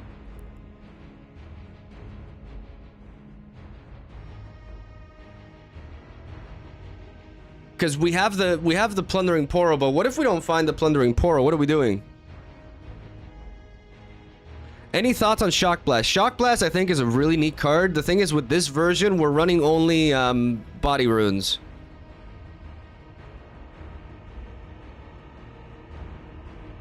You play 2-drop gears. You mean like the Porobot, but sacking the Porobot also feels a bit rough sometimes. Faithfolk is disgusting, but this deck does not utilize as well as Rengar, but still arguably the best 2-drop. I think with Tools of the Empire, this deck can do a lot with Faithfolk, but if we don't draw Tools of the Empire, then it is true that we're just kind of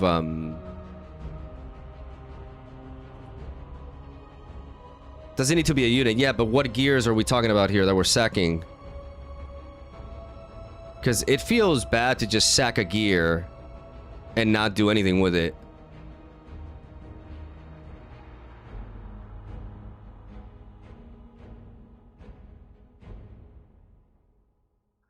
Yeah, but Sprite Fountain makes us like Sprite Fountain changes the deck because then we have to play we have to switch up our runes.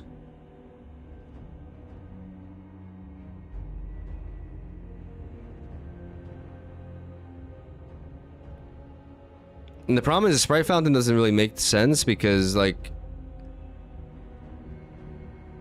I mean, so we can play, it's just that we don't, I mean, it does make sense. It's just that it doesn't make sense for how I was thinking of, like, having a 2-drop and then playing Jace on curve.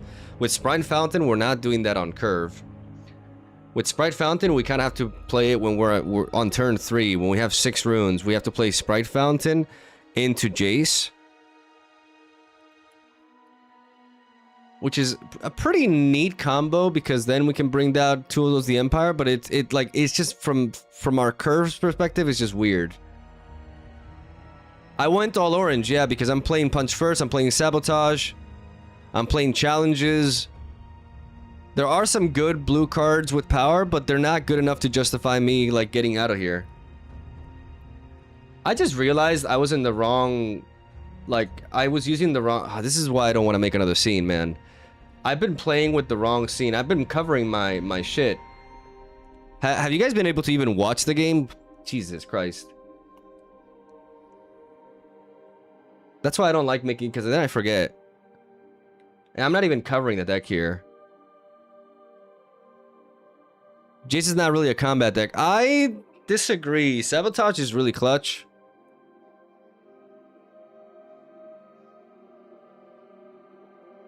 Punch first can be really clutch because sometimes we need to defend.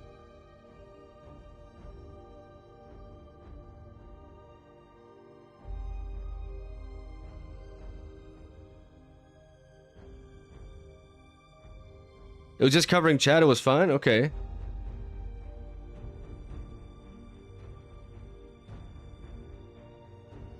I really like to Chemtech. Yeah, but Chemtech cast doesn't fit with our deck, unfortunately. Yeah, I think I gave up on Hextech Disc too soon. I think I can drop the Rengar.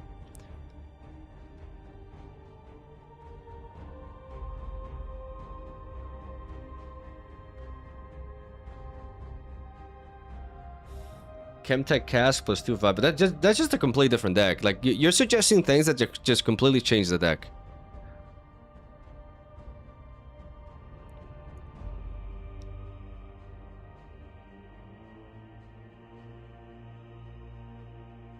And I don't want to go there. Like I don't want to just like delete this when I'm just starting to test it.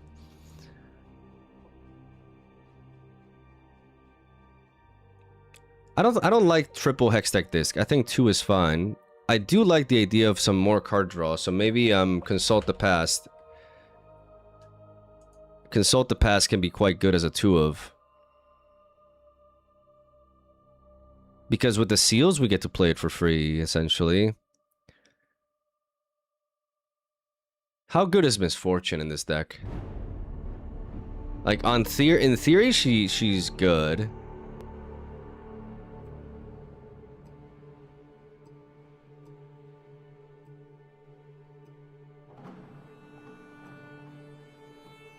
In theory, she's good.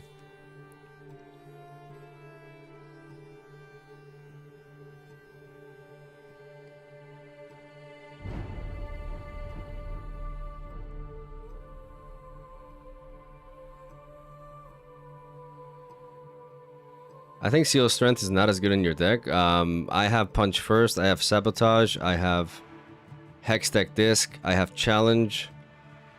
I have Misfortune. I have a JAYCE that costs 1 power. It definitely does a lot.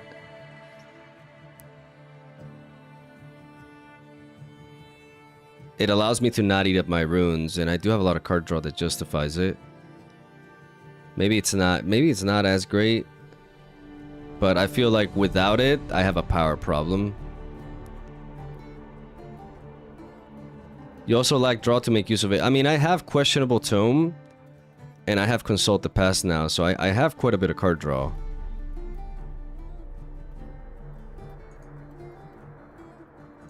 Let me try this.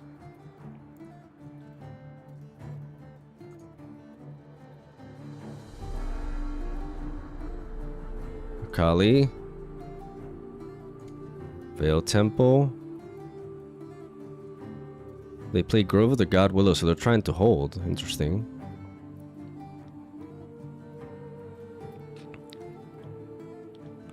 We have the Questionable Tome, we have the Seal of Strength.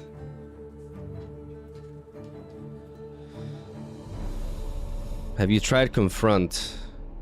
Confront is interesting, yeah, because of the... But I feel like Confront only really comes into play when you have a lot going on, and we gotta get there first. Since we're going second, how are we approaching this? Going second allows us to set up the Hextech formula into the... So let's drop the Questionable Tome because we can actually... We have a bit of a slow start this way.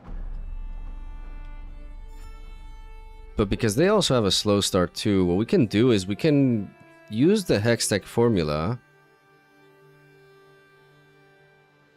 But I mean, the Patch Porobot just kind of accomplishes the same thing, but then we can play the Patch Porobot to draw later. I think I do this. I think I just pass here with the Hextech formula. I play the Hextech disc, and then I'm able to immediately make a mech. It's a slow start, but the engine gets rolling. And then I have 3 gears to be able to play the Patch Porobot and draw. There's that. Okay, so they're going to draw a shitload, but we're going to try to basically... play this, tap you, empower you, and they pay 1 and make a mech token. Now we have the engine rolling. Now every turn we have a 3 mech token being made.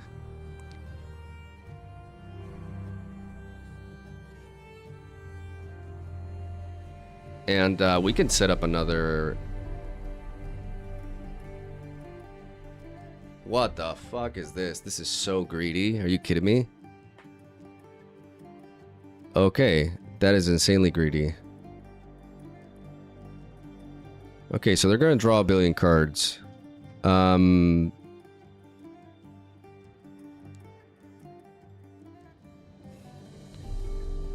That's so greedy.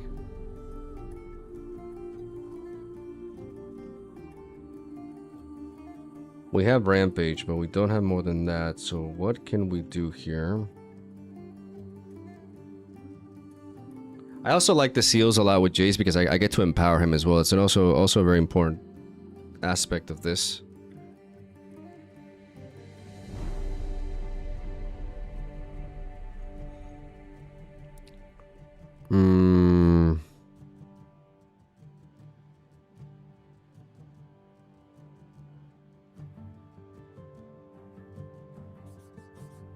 What I can do is I can, because I need to set up a card draw engine on my own, I think. But, I think I just play it now to get it going. So that means I spend 1 mana here. I can make 2 mechs this turn. That costs 3, and then I can develop the tome, but then I don't get to develop that.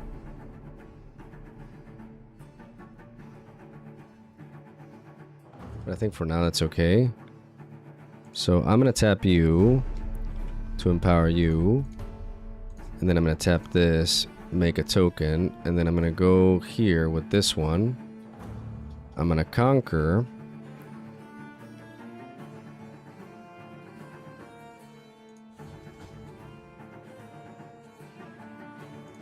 To untap this.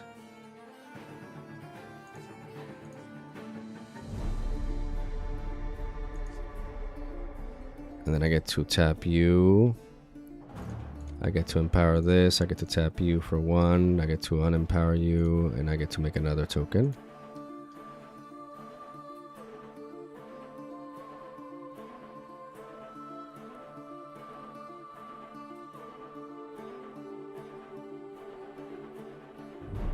I can just play a Patch Porobot here and draw a card. This sabotage doesn't really accomplish much. I think I just developed this here.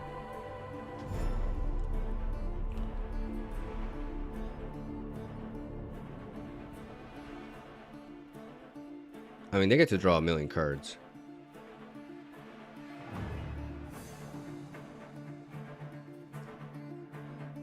They're literally drawing their entire deck with this combo, because I just like the fact that they lit off with the Zonia's Hourglass and that.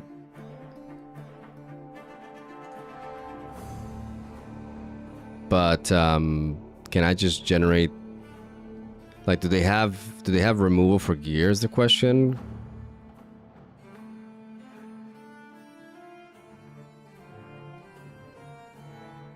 They're gonna empower Akali.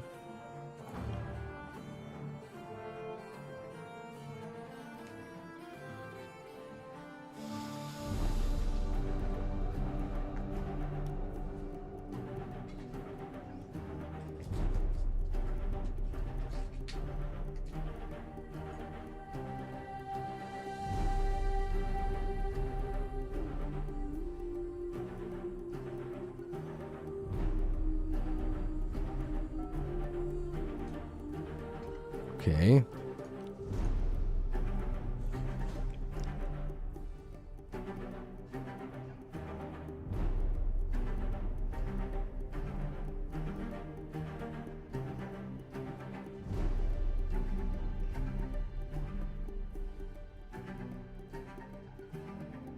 This sabotage is just feeling kind of redundant at this point.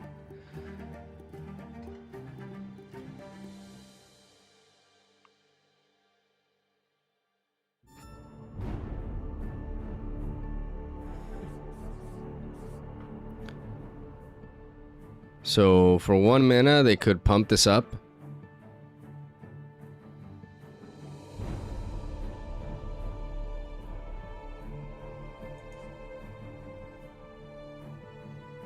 I may as well sabotage them and they're like 20 card hand.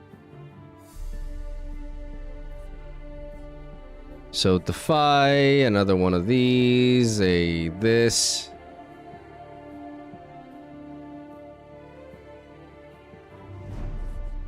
So I'm gonna have to take away the Defy.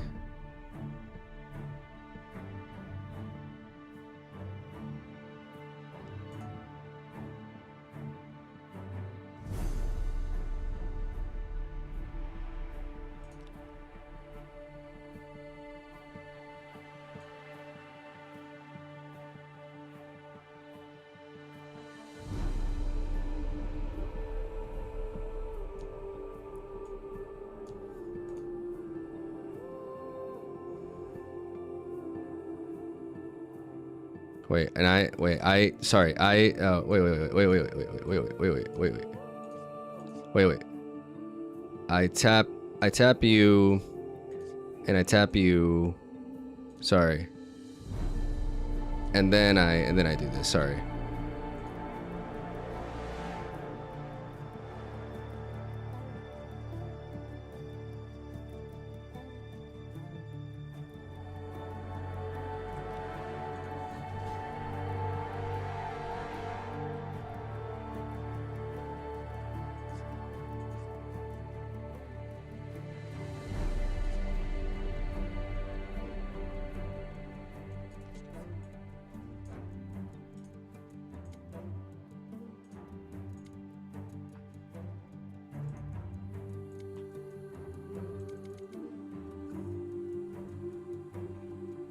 And at least their endless drawing is gone. And because this is not the unit, this standalone, this on guard doesn't work. I'm gonna have to Gyazo this because this hand is way too big for me to keep track of.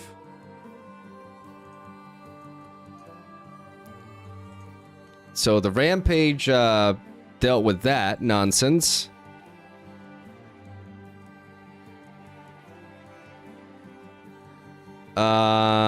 I kind of want to set the tome in.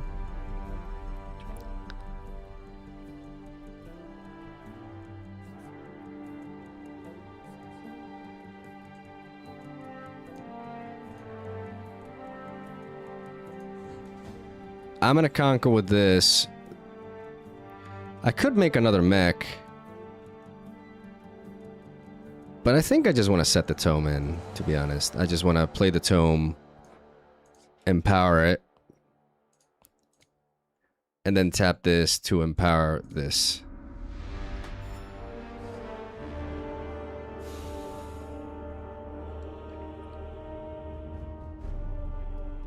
They have a huge hand.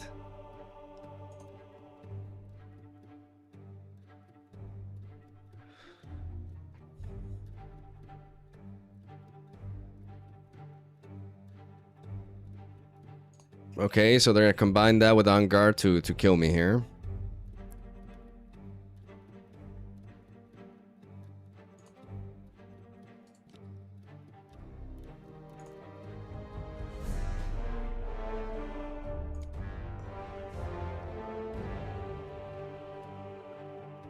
And they play a Kali down there. Okay, interesting. I mean, now we got our own engine going on here.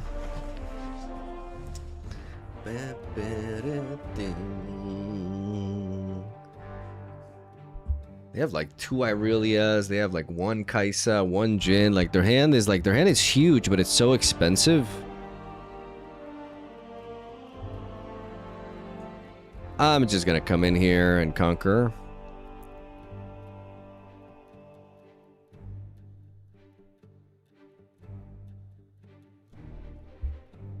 This deck is so greedy.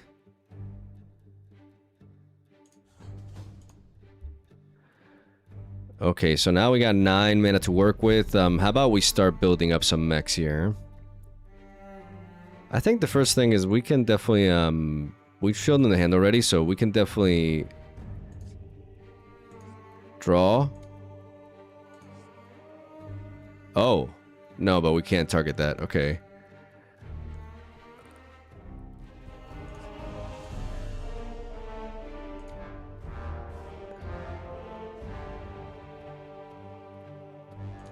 Let's make a mech.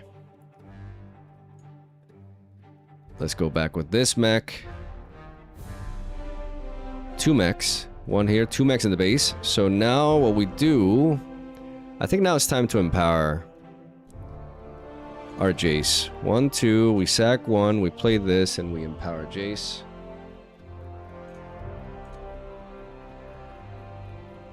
Because now we get to tap this and empower this.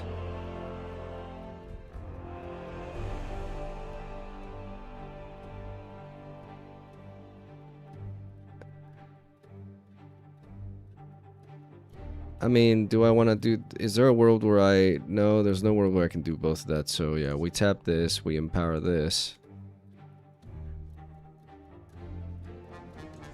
And then we tap Jace and we untap both of them. We tap 1 and we draw. Okay, there's that. We tap this.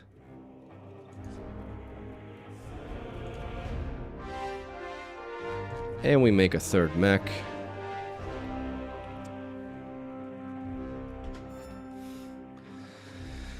So for now, their hand is not the craziest. They equip that. They float 1. This thing is huge.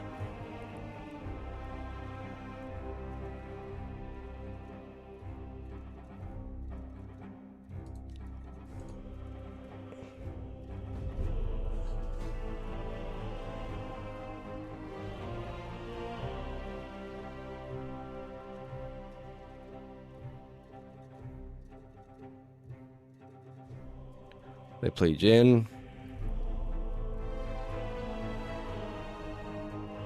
They had a card there.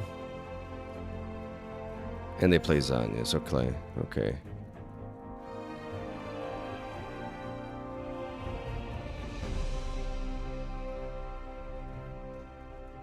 Okay, so we are still missing a key component. Our Jace is empowered. We're at 10 energy. We need to go to 6 so we can establish a double conquer. That's basically the way we do this. Double conquer is the way we win. So we need to generate as much might as humanly possible. So we need to be very mindful of how we're going to use our thing. We can untap this 3 times and make 3 mechs with it. Drawing would be good though, so let's try to make this double conquer happen the best way we can and limit their ability to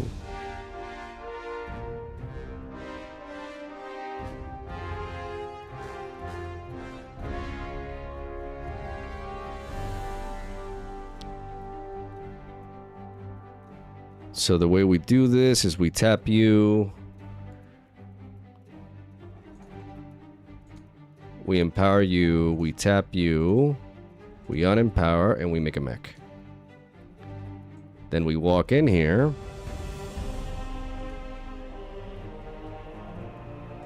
We conquer, we untap you, and then we tap you to empower you again. We tap 1, we disempower, and we make a mech. And then we tap Jace.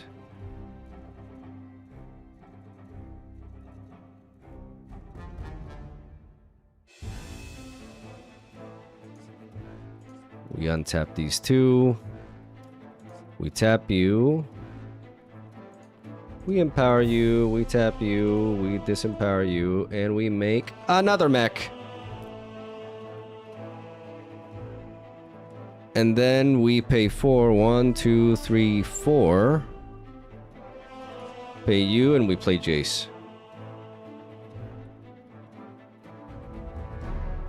And then we pay 2, and we drop a Plundering Poro. And we tap you, and we empower you, in case we need to draw next turn.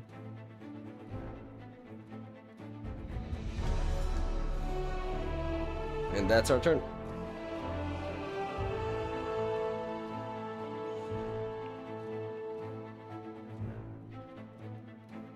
They drew like a million cards. We don't care. We have an army. I have 1, 2, 3, 4, 5 mechs. The power!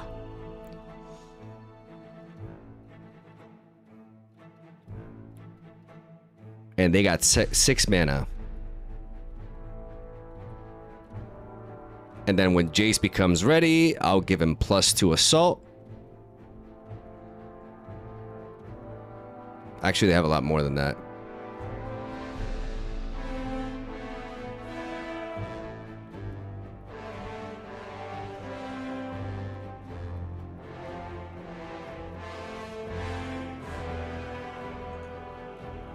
Jace?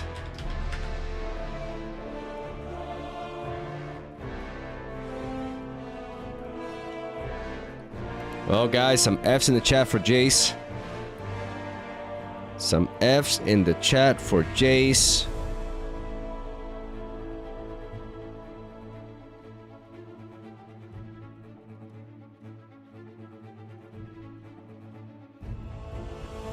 Do I play the punch first now? I don't think so.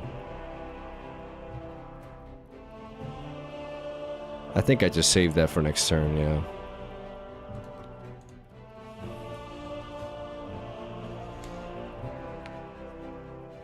We lost Jace. Okay, so out of their hand, we know that Kaisa, Hourglass, Irelia, we know 4 cards. Okay, so another Falling Star. To be expected.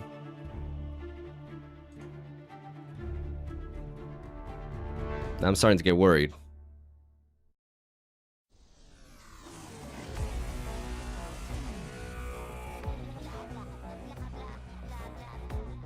Now I'm starting to get concerned. Another Jin, okay. Okay.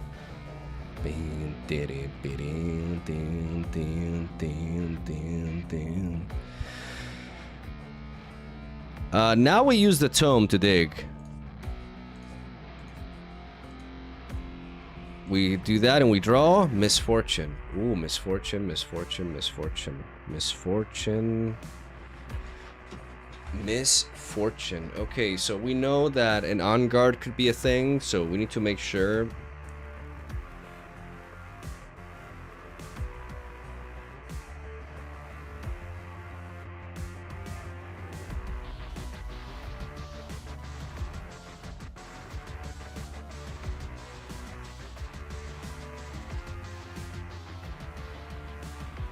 Okay, we have 11 mana to work with here. Feels like Defy is a bigger issue. Defy is not a problem.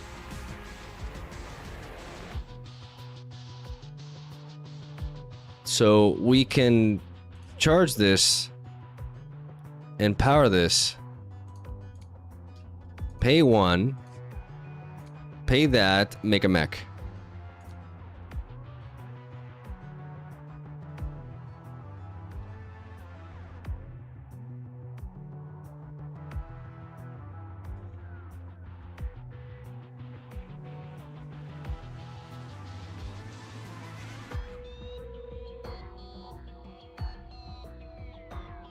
One, 2, 3, 4, 5, 6.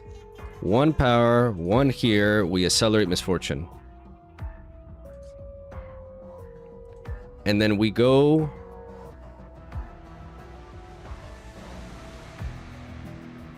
here with you and you.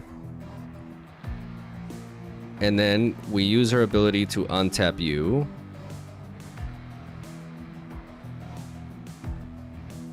and then we conquer, we trigger this, we untap you.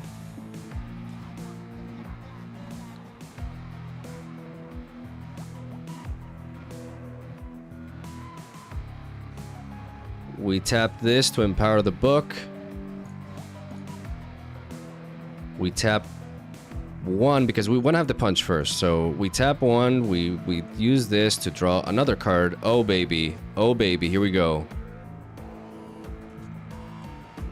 Sabotage. Just the kind of card I wanted to see. And there's nothing. Okay. Omega lol. Well, that was pointless. Max! Attack! 12 might!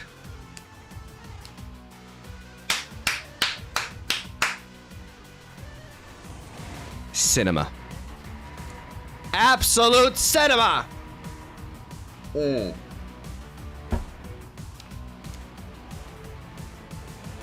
Punch first challenge is good. Yeah, I could have done that. I was just trying to fish for sabotage, but I could have just punch first into chat. I wanted to use punch first in the middle of combat after they revealed their hidden card. Okay, that was that. Like I thought I was cooked when I saw that combo with Stellacorn and they drew like a million cards. I thought it was Jover. But they run 3 Irelia. They run so many units. Yeah, Kali's not good at defending.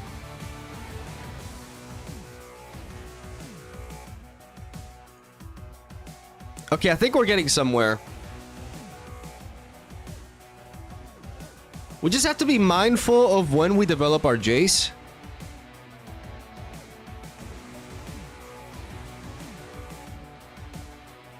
I kind of wish I had more removal. Like, the challenges feel really neat.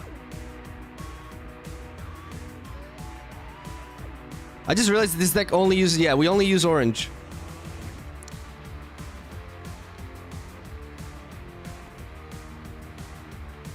Is Misfortune necessary? We're testing her. She did really well there. She allowed us to go... Like, basically, she synergizes really well with our deck because we can accelerate her. We didn't draw Tools of the Empire, which makes conquering even easier. But the thing is, like, when she moves, she readies something else that's exhausted. So we can ready a mech that we made that turn. We can ready one of our gears to use it again. Let's test it some more.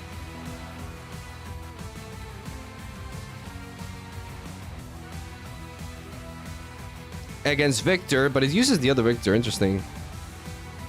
Okay, we go second. We can make use of that. Oh my god. They want to plunder. My poros are hungry. But I think we got too many of them. Let's just keep one of them. The Tools of the Empire is not as good against Victor because we don't have an issue conquering against Victor, right? Against Victor, we just kind of want to establish his engine. But we can do that with the plundering Poro. If they let us.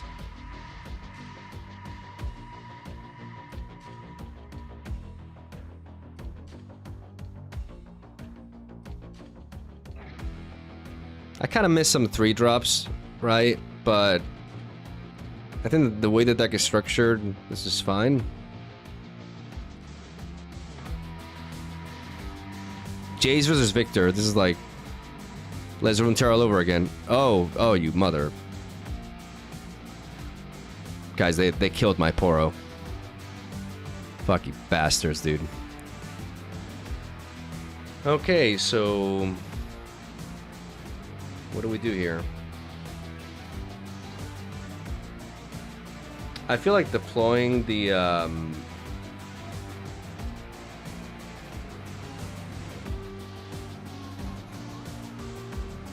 losing that Poro really sucked.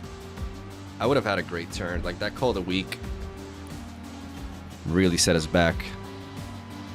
Because I can't, like, playing this on the same turn that I can't make a mech feels bad. So this turn is just kind of awkward.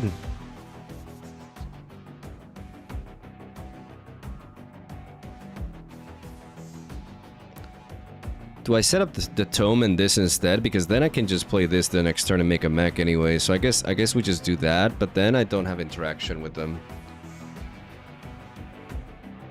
And I'm not sure I like that.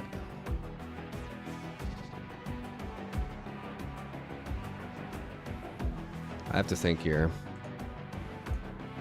I don't want to get aggroed is the problem. And Victor is really good at doing that. Like, I need to develop something. Tasty Fake Folk feels bad here, though. Because he's going to force me to use the... Do I just try to play the value game with the engine? Do I try that? Because can that work? But that means they go here, they go to 2, and then they make that. They go to 3, they go to... They just get a lot of momentum on me. And what am I setting up? A card draw engine? I think I actually just do this.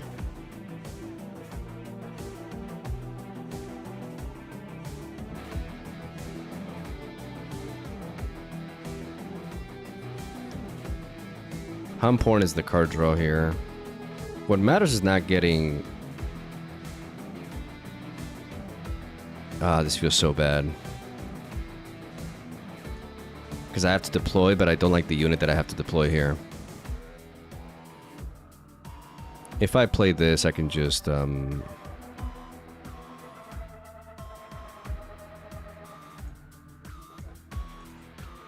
Fuck it, I'm gonna play this. This feels really bad.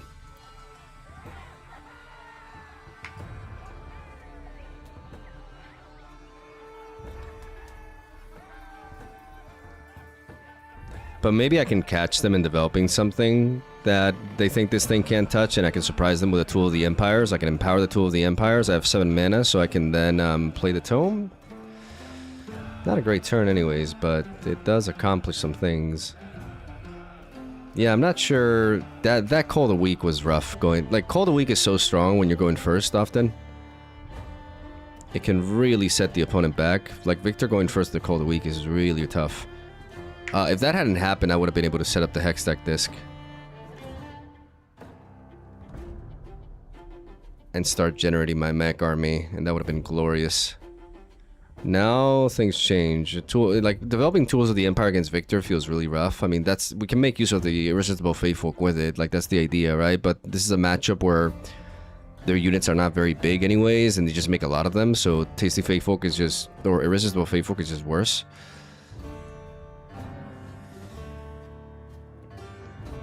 Okay, they just keep killing my units. Okay, but I mean, that does slow them down a little bit. That allows me to do this. Develop this. Empower it. Make a mech. And then tap Jace, tap this, tap it again to empower it. That gave me an opening for my engine, so I guess that baited them into playing that, which is really nice because that was their entire turn. I was more worried about them spreading out. Ash, okay. Main deck Ash. They want to get rid of the salvage, okay, so we're going to put this here and we're going to banish it. The Tome gives us a lot of juice, though, which is really nice.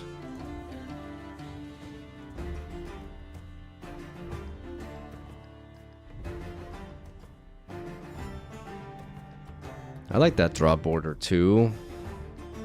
So I think now is when I can develop the Tools of the Empire to get a trade here.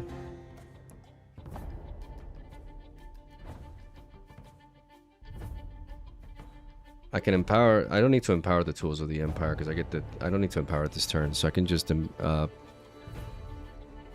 I can just play Tools of the Empire. Give you a boost. Tap you. Disempower you to make a mech. Go in here. Stupefy. So they telegraph the fact that they have Stupefy. And what we can do now, we untap you. We can tap this, empower this to play another mech.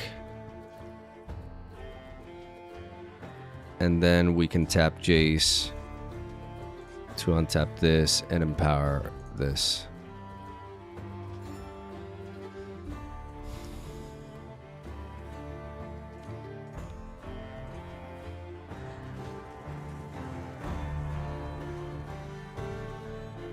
And now with Tools of the Empire, we very easily break through their blocks.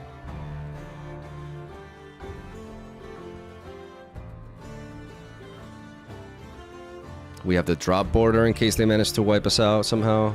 Because, you know, they have a lot of coal effects.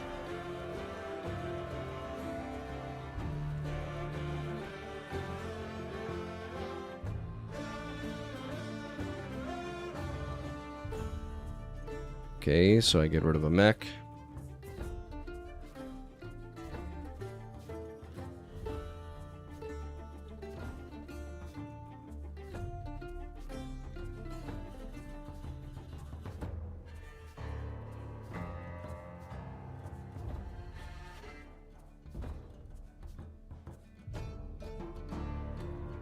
Problem is they just keep coming. And we need to find a way to hold.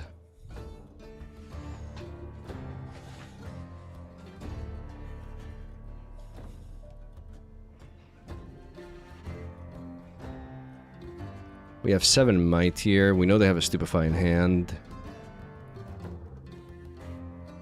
So we can pay 1, tap this, make a mech. And then we can empower you.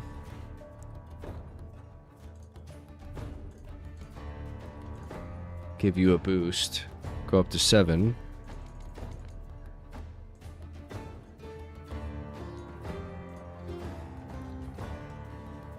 And then, are they going to target their thing? No, they're going to target ours. So we're going to approve that and draw 2 cards. And now we get to play the drop border.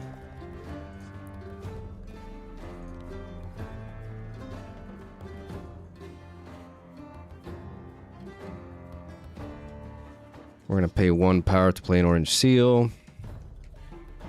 And then are we gonna actually empower our Jace here?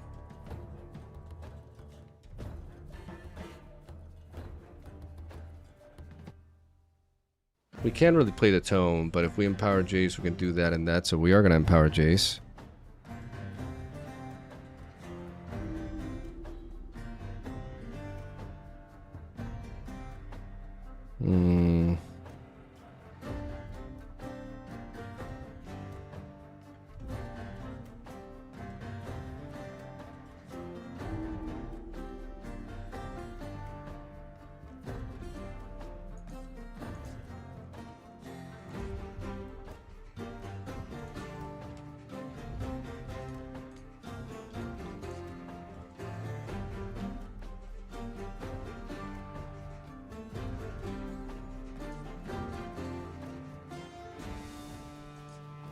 And I think what makes sense is to actually untap the seal because we're not going to be able to use the other.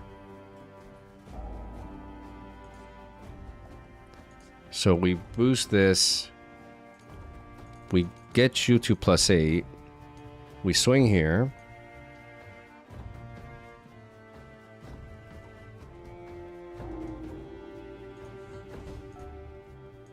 We untap this.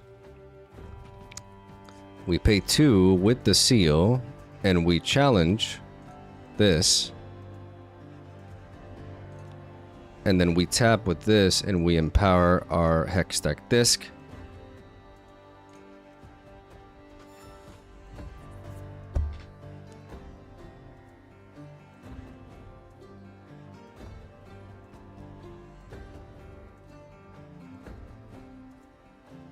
They play an armory, which is a problem.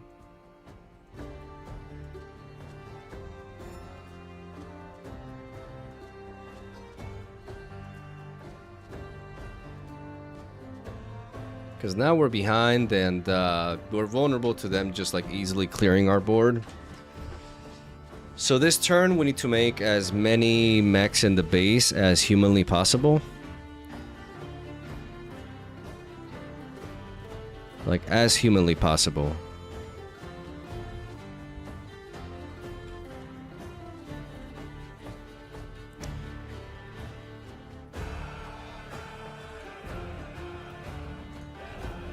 So this is a turn where we have our JAYCE empowered, which is really nice, but we need to generate an army, an absolute army, and the acceleration gate can definitely help that happen. But the first things first, we gotta come here and we gotta conquer. We gotta go to 4. Because we are behind this game, and I feel like an Imperial Decree is upon us. And an Imperial Decree will absolutely obliterate us. No, maybe we... No, we... An Imperial Decree just wipes us anyways, so I think using the acceleration gate to make as many of these as possible is just better.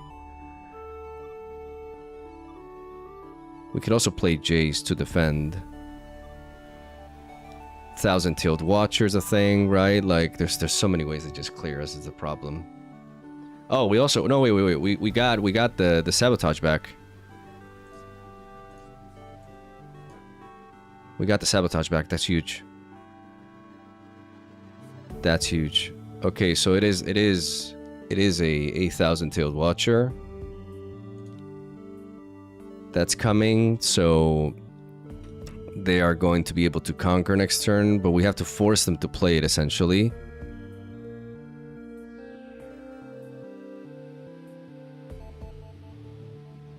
In order to force them to play it.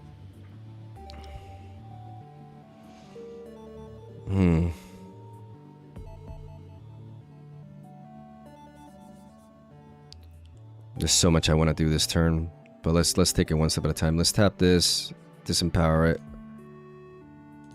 and make a mech.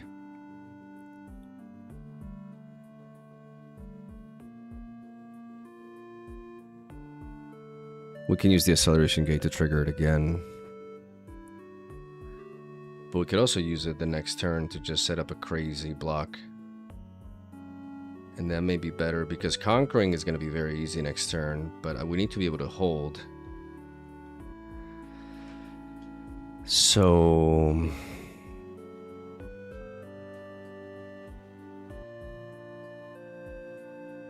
I think this is the turn to actually...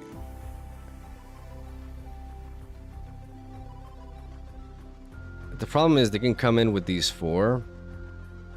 And they can clear with 1, and then they can set up a double conquer with Watcher. So we need to deploy something here.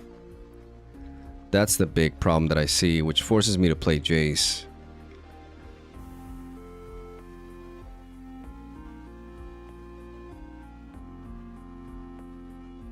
Because that's the correct play. They're able to tear down through these, and then they set up 3 more, and then they set up for I need to force them to play the 1,000-tailed Watcher. I need to make it so that they cannot break through without the Watcher.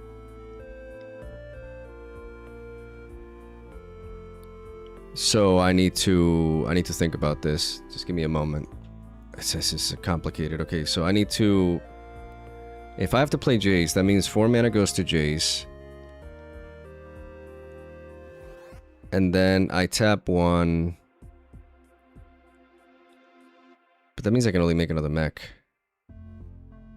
Unless I acceleration gate, but then I know. I have to. 2, 3, 4. I have to force that. I have to force that. There's no way around it. I empower this.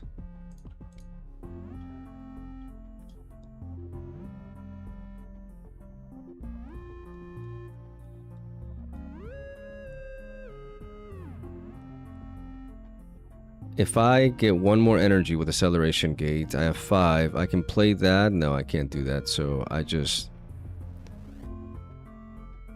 do this.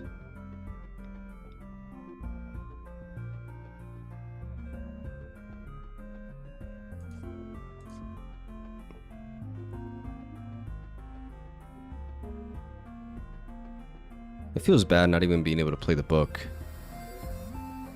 But I don't have to play the book. I don't.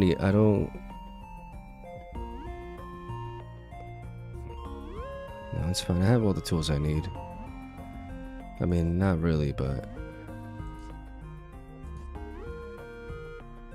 Wait, I just do that, and then I disempower this, and then I tap this to give you empowered.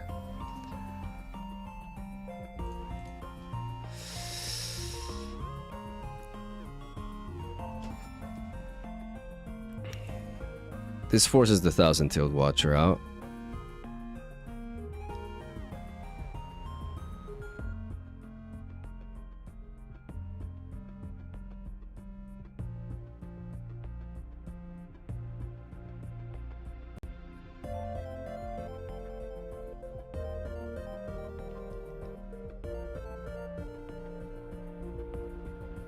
Yep.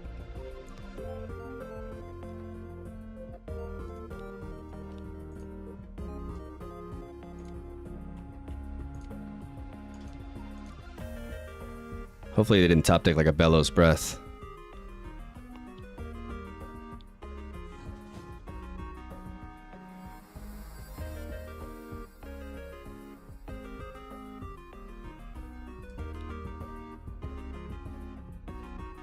If I had a punch first.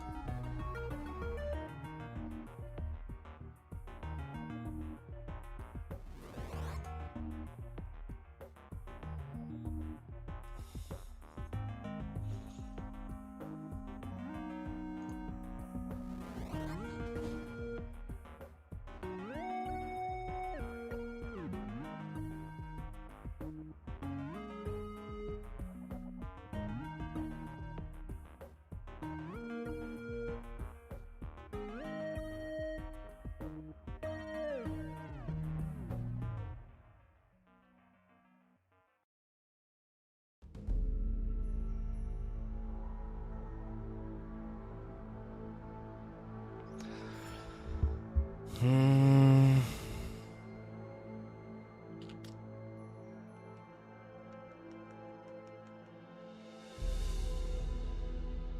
kind of die to a lot of things. But I need to acceleration. I need to generate as many of these, and I need to acceleration gate this turn. So for sure, I'm going to be doing this.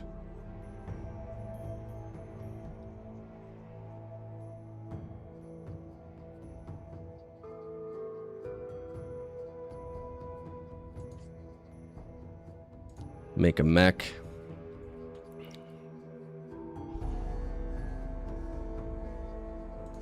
I can tap this.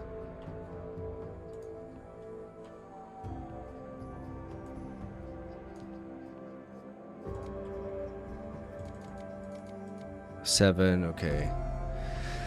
So let me think about how this starts. This turn is super convoluted. How much mana do I have is a question, right? Because I can do a lot, but I need 3 mana to spare. So I have 7 mana to work with before I acceleration gate. Because I want to accelerate 4 of these if I can.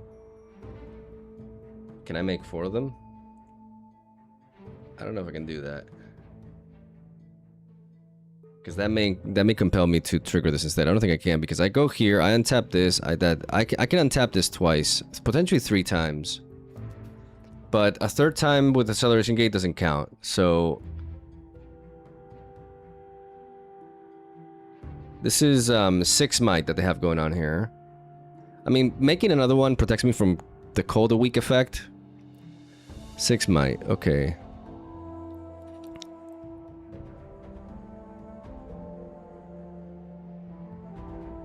So, I think I'll just untap this for now.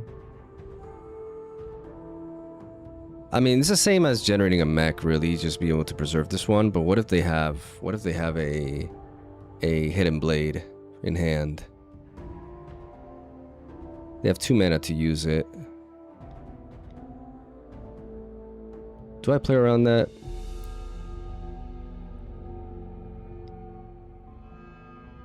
I can't afford to play around that.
I can't play around the Hidden Blade top deck.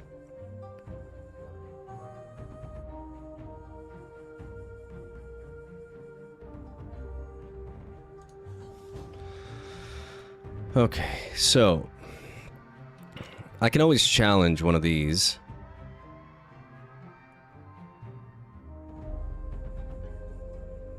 This is disempowered. So we're gonna have to tap this to empower this.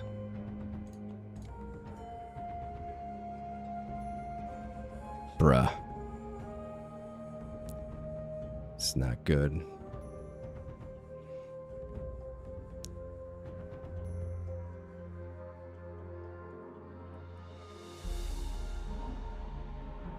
The fact that I had to use double to conquer there is not good. I can do this.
Is it even worth it? What if I just draw instead? What could I draw? Like a punch first?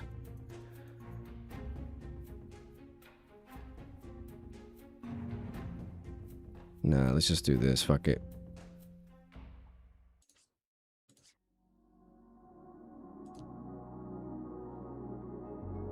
I pay 3, I untap 2 of them. And I untap 2.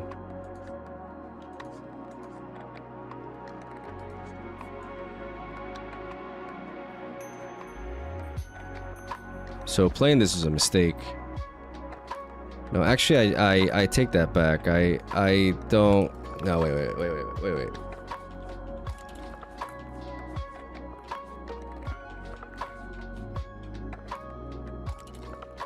Oh my god. Yeah, it's whatever. Sorry. Whatever. Let's just. Can I redo that? Whatever. It's just hard, man.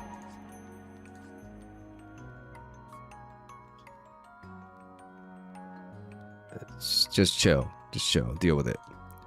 I make a mech. I do this. I untap. I play 3.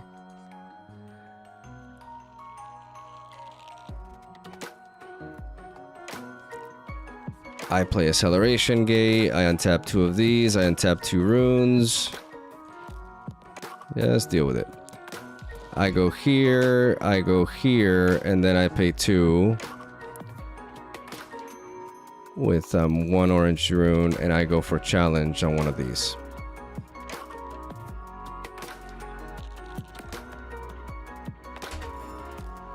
And I die. I probably lose anyways. Like, I spent all that turn. I was just trying to play this turn optimally. But it doesn't make a difference because I can't actually, like... Pretty sure I had 1 more rune to, like, draw a card, but it doesn't really matter. Okay.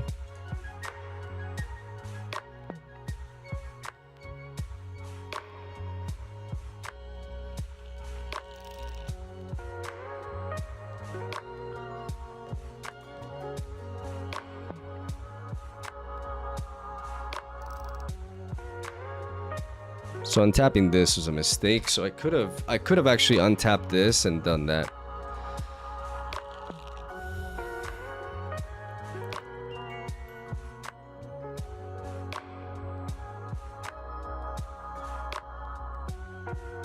GG.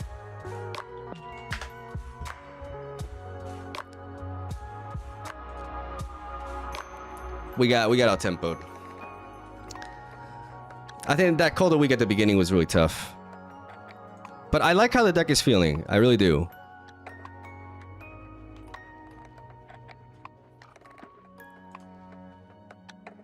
It is tricky though. Okay, we have the patch Porobot. What can we do with the patch Porobot? With a questionable tome, we can immediately go here. And we can immediately draw a card. But then we lose the Porobot to draw a card. And I don't know how I feel about that.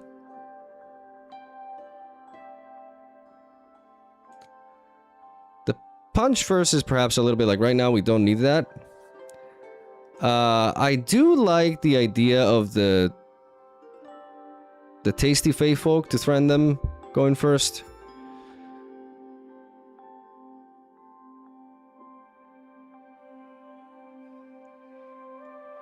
It just kind of deters any deployment from them. Because I can Tools of Empire. I mean, you know, I'm 3 might, right? So if they deploy anything with more than 3 might, then I don't get to kill it. But that can make them a little bit wary. No.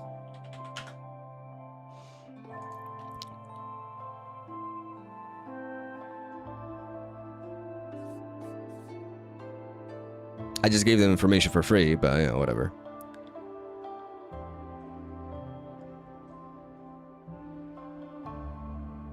Okay, so they empower that.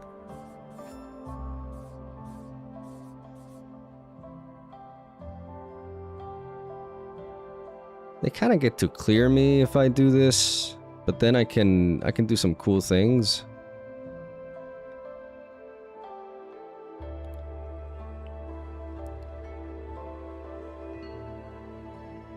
I can Porobot into drop border the next turn, so I think I'm still gonna do this. I'm gonna play Tools of Empire. I'm gonna tap this. I'm gonna give her, and at least I'm going to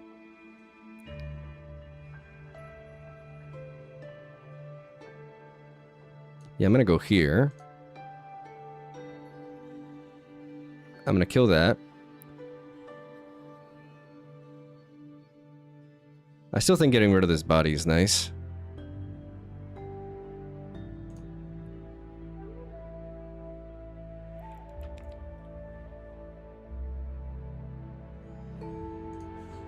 I get to untap this. Not like it matters, but you know. Now they get to kill me with that, but the thing is, if they go here, then I get the rune before they do. And having this drop border with the Porobot is really nice. Because I can accelerate it, and I can kill whatever they play there.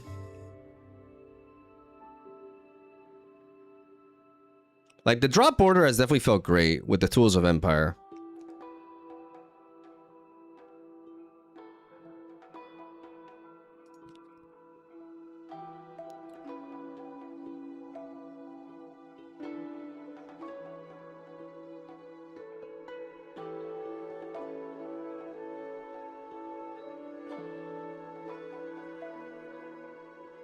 If they go to the Veil Temple instead of the Paper Tree, then I get to untap my Porobot.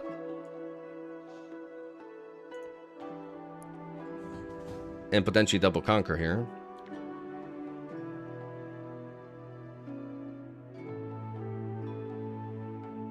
Okay, that doesn't affect us. That affects them. Are they some kind of, are they trying to do something weird?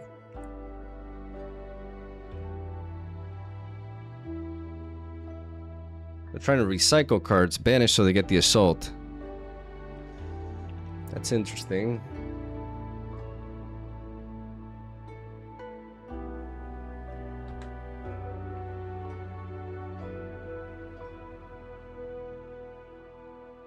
I wonder what their plans are.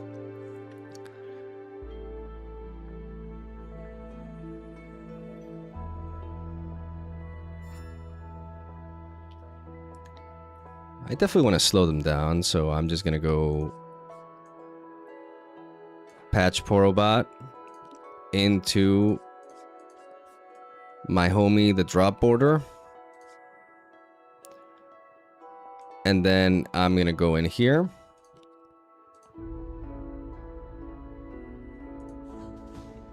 I'm gonna trigger this. I'm gonna tap my patch Porobot, and I'm going here.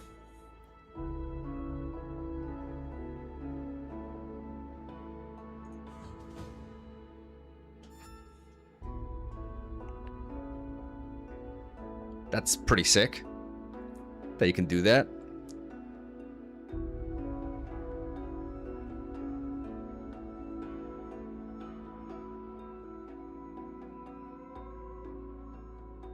No Aurora. No Aurora.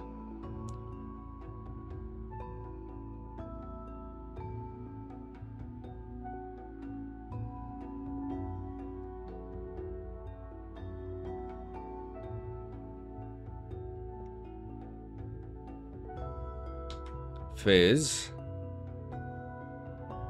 Which triggers Kennen. Are they gonna Starcrossed?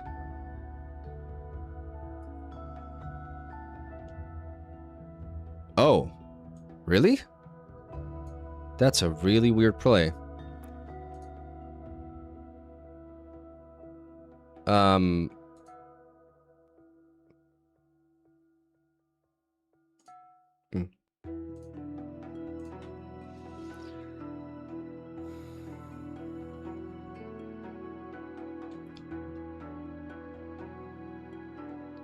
So they empower Kennen now. Jesus Christ, they're burning through their runes.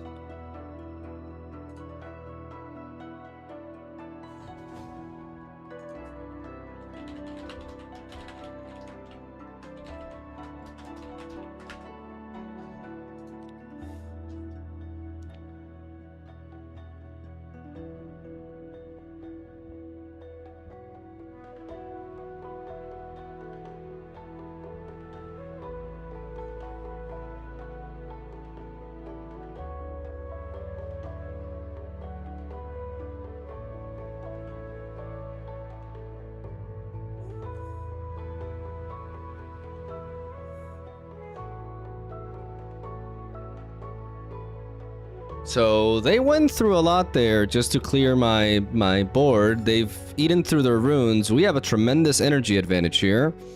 The question is, how do we use it? I think we use it by trying to just start building.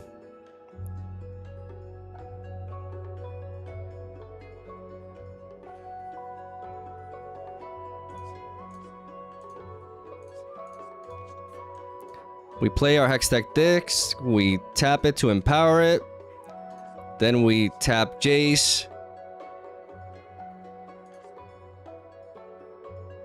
and then we tap it again, and we make a mech, and it begins, and then we drop Yahomie, the patch Porobot. We don't have 3 gears, so we don't draw, but we just need bodies.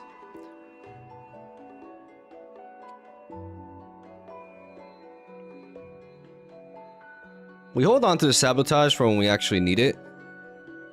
Like right now, they don't have runes to really threaten us too much, so I wanna save it for later. I don't want to burn through my runes. I want to play optimally developing these bodies. Like I want to be able to threaten points here. I have tempo advantage, I have energy advantage, and I want to use that.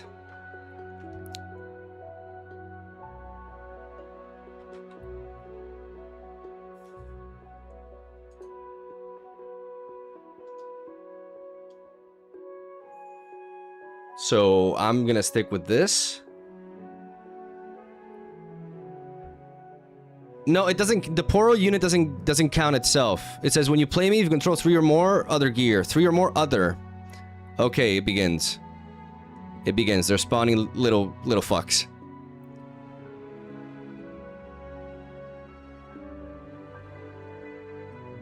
But we have an engine that just keeps on doing that as well. That punch first is neat. Maybe this is a turn to sabotage. Their hand is pretty depleted, and at this point we want to disrupt whatever their plans are. Right?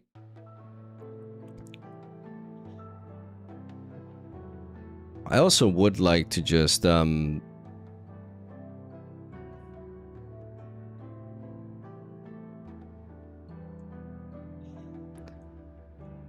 Like, I don't want to burn through my runes here.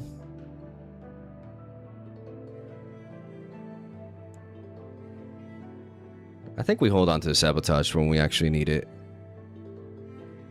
Maybe I'm gonna regret it, but I'm gonna hold on to it. Let's think here, because we can also start drawing cards as well. Like, I think this is the time to set up the tome, the questionable tome, and it may be a questionable play. But I gotta get to work here. First, let's tap this to empower it. That's something that we're always doing here.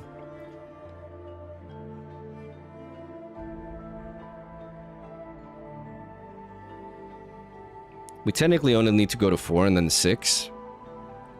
But that may be easier. Like, the thing is, I don't want to give them a free trade with that, so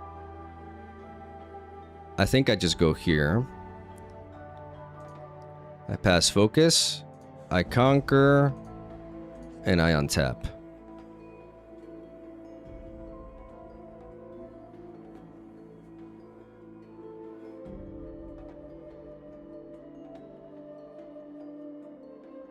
I have this Tool of the Empire, so I really want to... I think this may be the turn to empower Jace. Because I can play the Tome. I can tap it to empower it.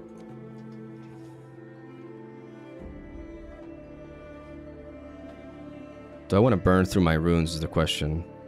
Because I definitely want to tap this and disempower it to generate another mech.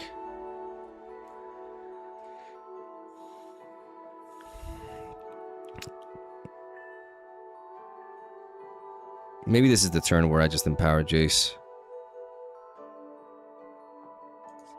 I tap 2 power, and I empower my Jace. And then I tap 1. I untap these 2. And then I tap 1, I tap this, and I draw a card. Another disc. I tap this and I empower it. And do I go for the sabotage now? I think no. I think I just I think I wait for next turn. I'm already at 4.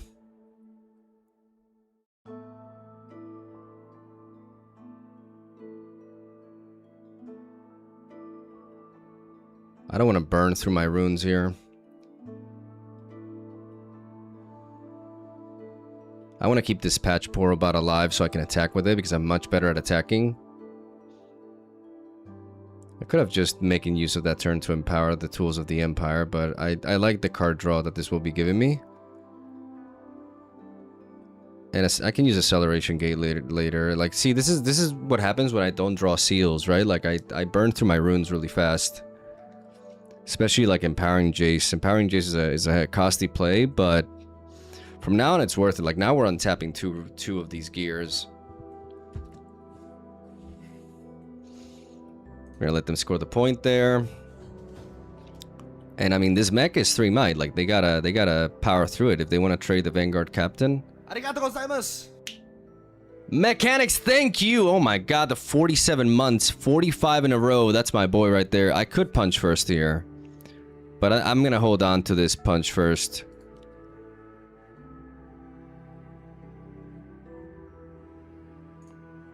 For when I need it to win. And the sabotage as well. Like, I think I'll be able to double conquer next turn. I think. With Tools of the Empire, I got a lot I can do.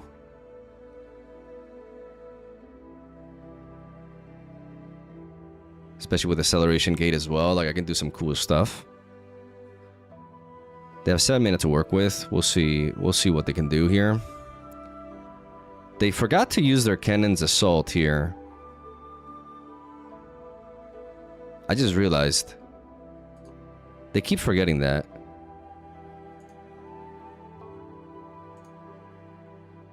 What is that, a Call of the Week?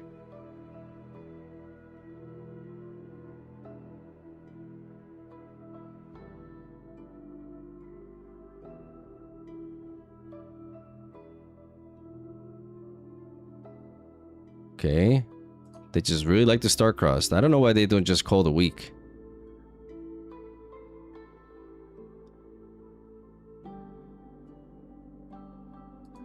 Okay, so they get rid of that.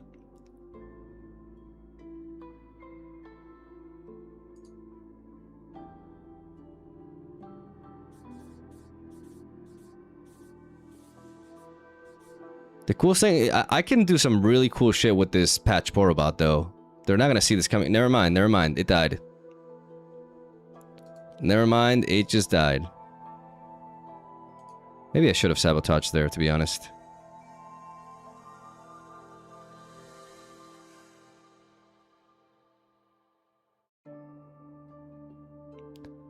They're gonna pay 1 to bring that in. This thing can stun an attacker. It's a bit problematic. That is a bit problematic indeed. We got the drop border, but the drop border is gonna get stunned.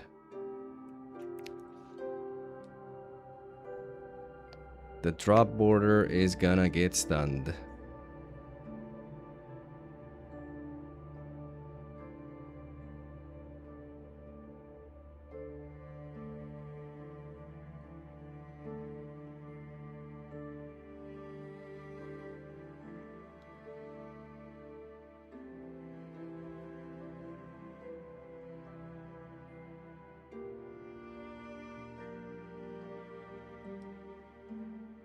I really would like to go to 6 here, though. Is there a universe where I just develop more this turn and I don't dive in? I can draw a card and do that. It cost me what? This whole play cost me 1, 2. So 1, 2, 3, 4. 4 mana to make 2 mechs. No, I can't even make 2 mechs. So 3 mana to make a mech and undo that? That doesn't feel great.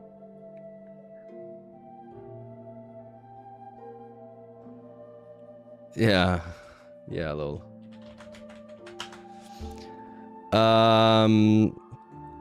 So...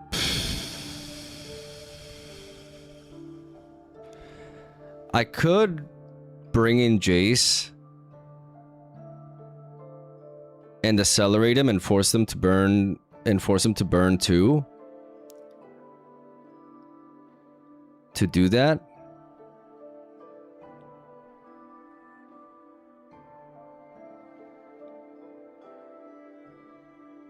Okay, so wait, I see a line here. If I play JAYCE, the acceleration gate is basically a free acceleration, which means I still have 5 mana open.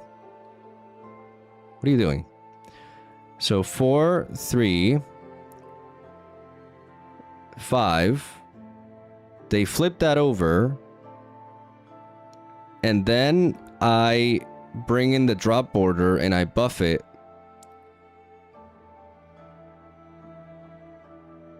Yeah, I like that. So that means I can sabotage them. This consumes a bit of runes, but I think it's worth it. Because if I bring in JAYCE, I untap 3, 4. Yeah, I just do that. Yeah, okay. So I sabotage here.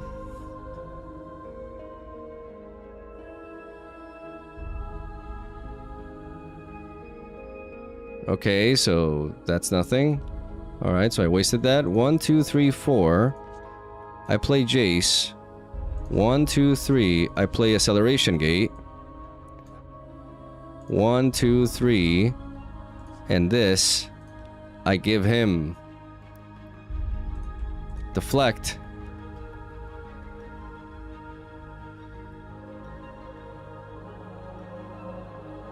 Actually, wait.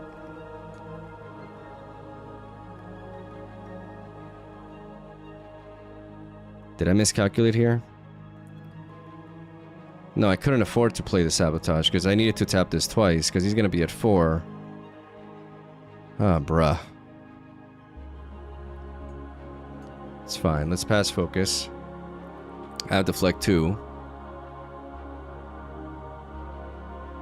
I couldn't sabotage here. I miscount. I need. This is not empowered.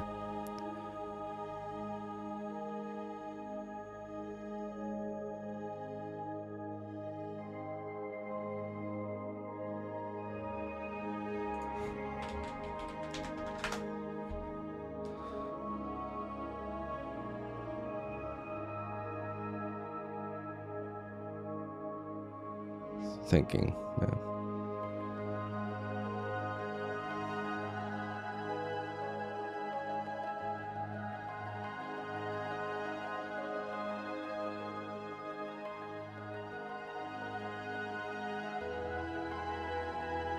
I cannot sabotage.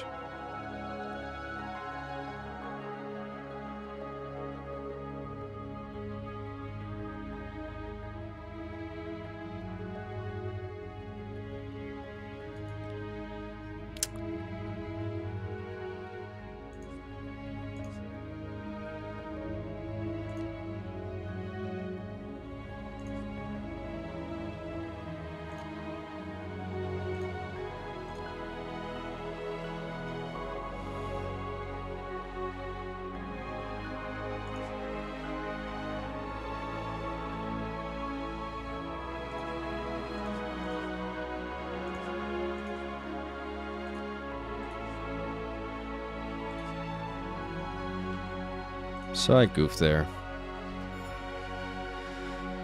I mean, at least I forced that out of them. Like, I forced them to stay at 4 runes, which slows them down considerably.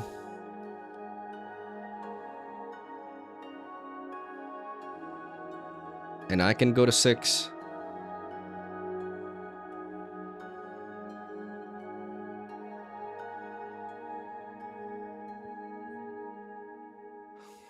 It's a good top deck for them.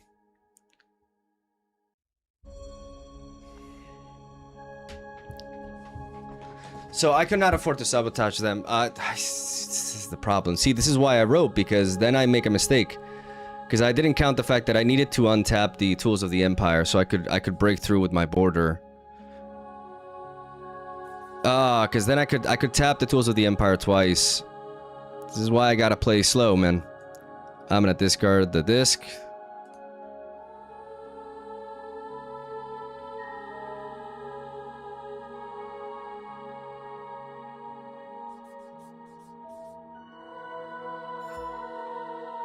For some reason they leave this here, which is kind of insane.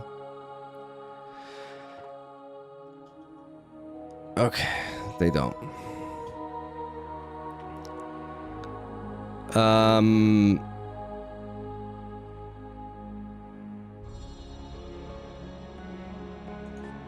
gonna tap this, disempower it, and I'm going to make a mech.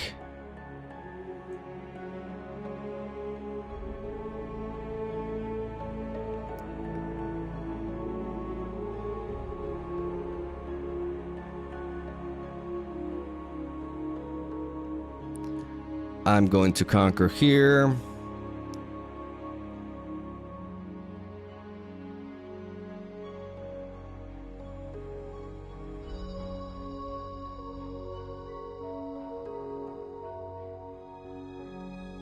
I'm gonna empower this as well. Because then I have to think here, like, what am I untapping? So, because I have to play the drop border this turn. I have to play the drop border this turn, and because I have to play the drop border this turn...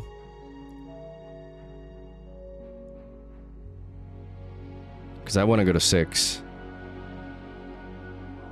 I need to have 2 bodies on the board to be able to deal with whatever's left.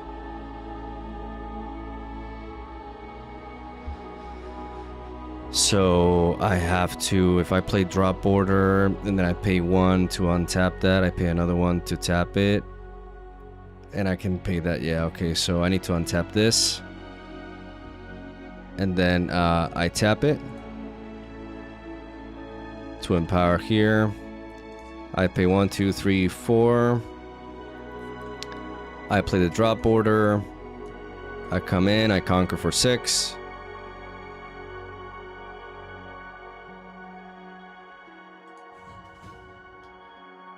And then I tap my Jace. I untap these two. I tap one and tap this to draw a card. And then I tap one and I tap this to make a second mech.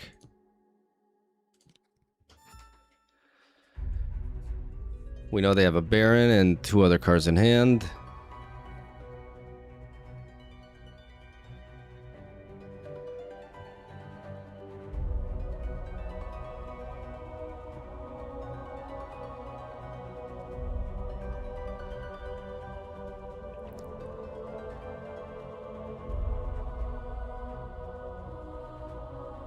Not having the seals made us very energy hungry this game, and we can definitely notice the thing.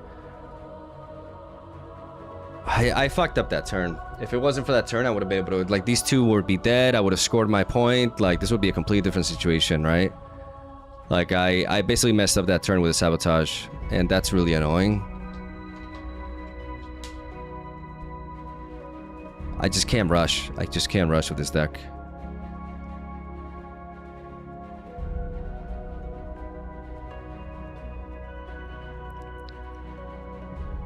And now it depends on if they have like some way to kill these units in the bench. Also, my sabotage would have been much more clutch here. So that was just a bad play all around. And that's probably going to cost me the game. Probably going to cost me the game.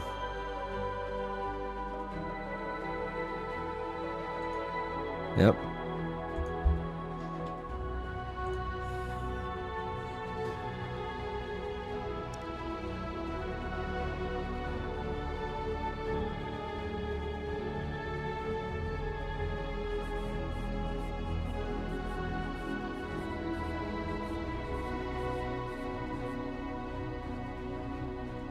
Are they gonna pay 2?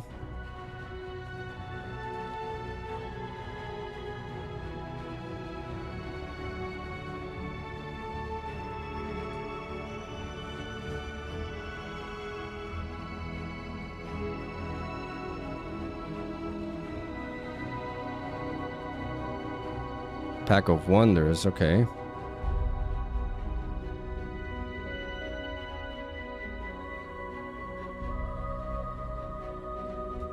We can navigate around that. But the sabotage would have been absolutely clutch here. So, that was such a poor... That was such a bad sabotage.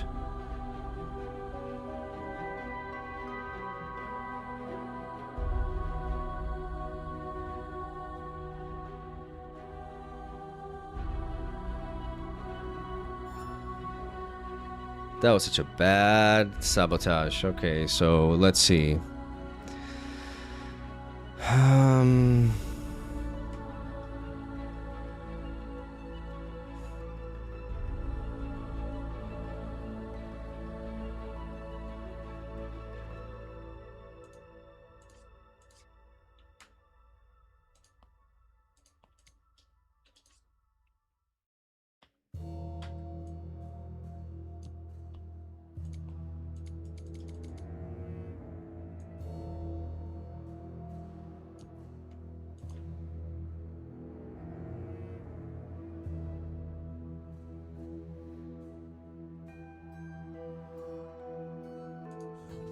We go to 7.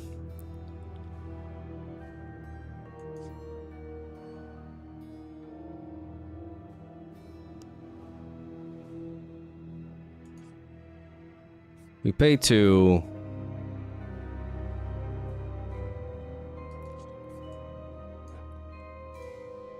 We challenge.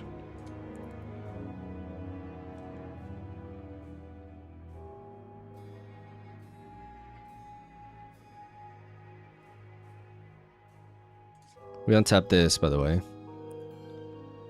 With this.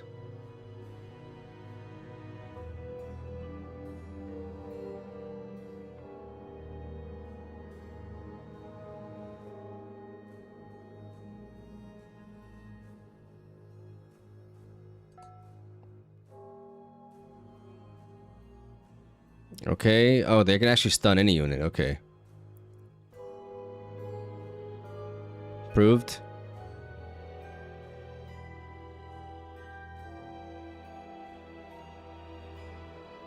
Okay.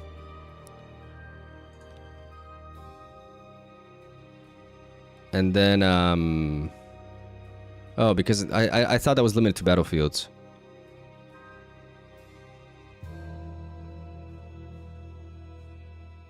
Oh, it has to be on the battlefield.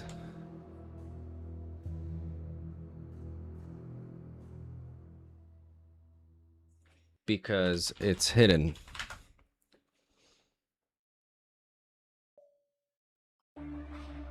Are you guys sure that's how that works?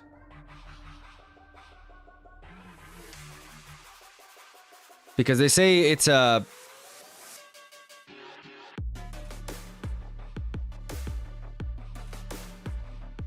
1000%. It's the hidden rule. When you hide a card, it can only target that battlefield.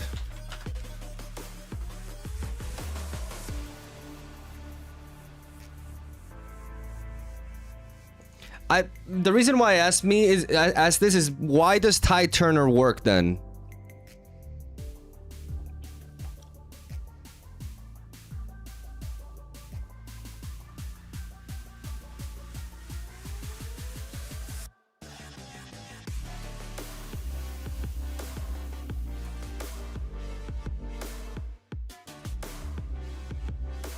Ty Turner got an errata?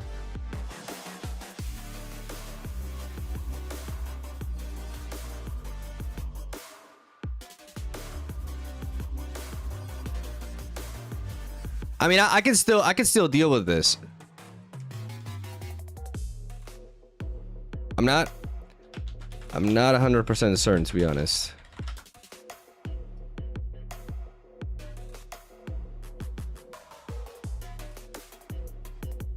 Hidden units and spells must target units or spells that affect the exact same battlefield where they were hidden. Riftbound from you. Have fun building new decks, King. Where does it say that? Yeah, but Hidden Blade is limited to battlefields. I know that the hidden mechanic is for battlefields, but this unit can target anywhere.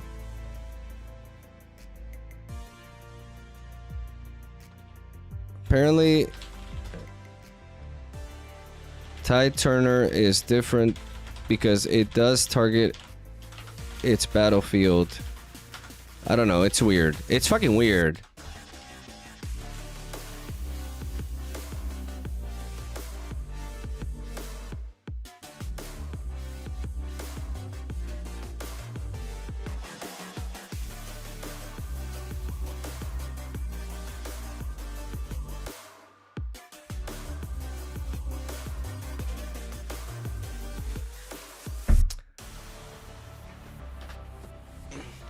A spell is played from hidden. It says a spell.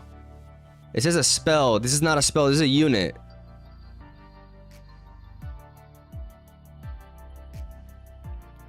When you play me, you may choose a unit you control at another location. Move me to its location and it to my original location.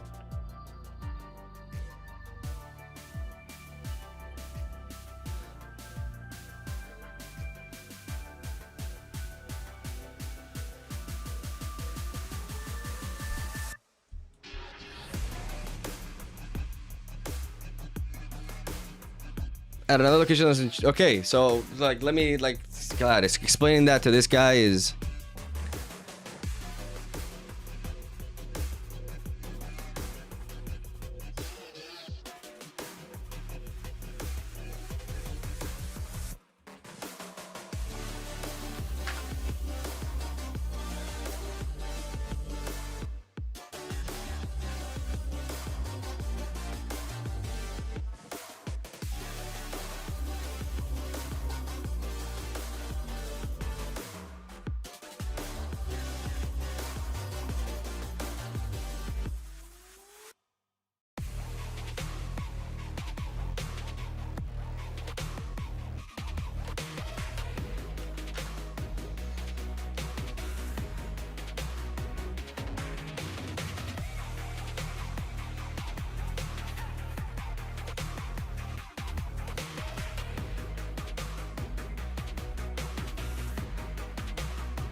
I have a way to answer this cannon. But I'm telling you, I checked it. It cannot target the bench here.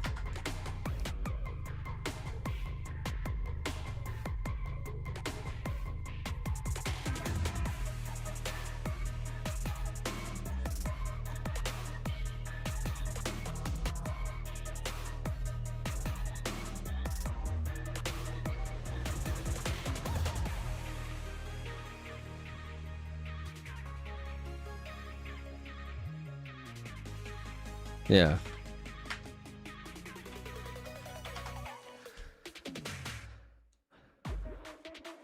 I had a rampage, right? Like if that actually works like that, I can just kill the cannon, right?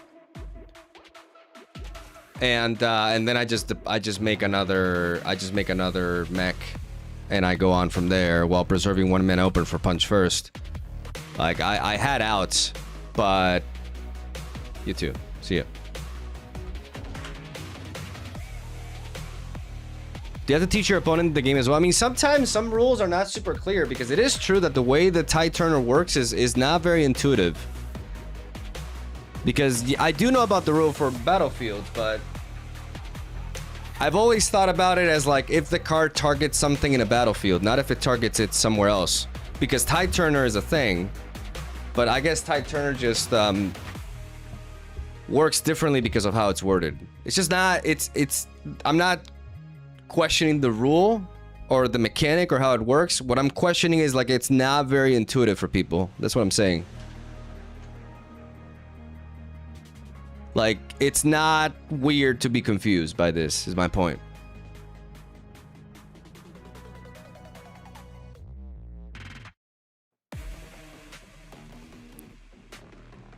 He never recycled after phase, he just played it. Oh, really? I didn't even check that. Because he's like burning stuff. Why can't I leave?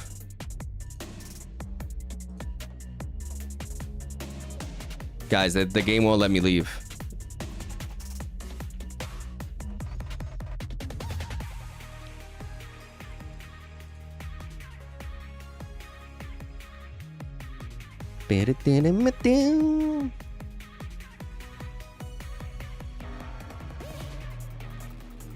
Easy. With the Sandswept Tomb, interesting, but this is spells that wait. Can I look at this battlefield? Why can I? That's annoying. Okay, so I mean Hextech Desk is really important here. And if I can deploy the I mean I like the Sabotage as well. The drop border is nice, but against Ezreal it's not as important. So I'm gonna keep the Poro to have a body to be able to attack with.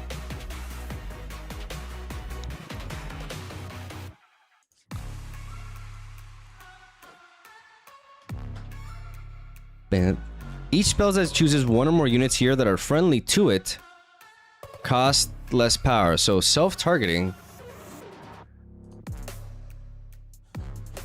So they played a Poro in a Veil Temple.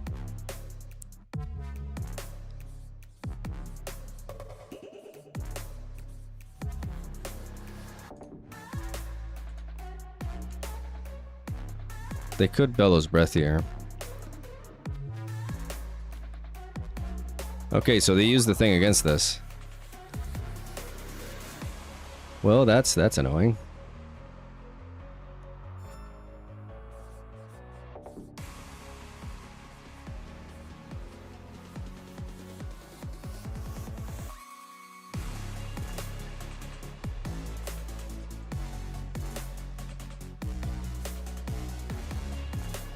I'm gonna have to play Jace.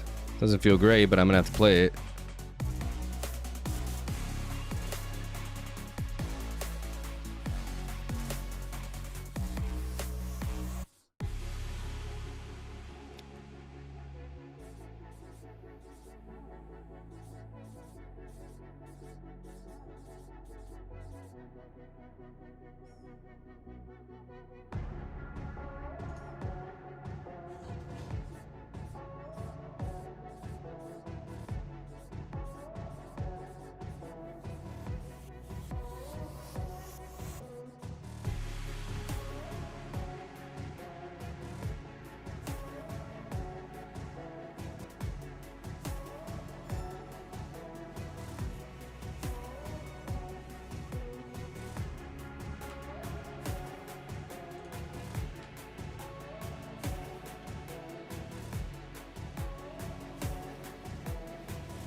I kind of want to sabotage them this turn, but that would encourage me to play that here.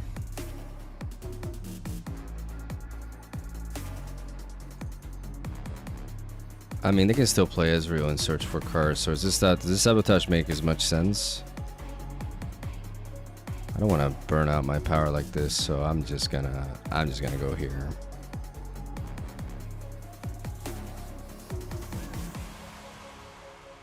I have deflect 2.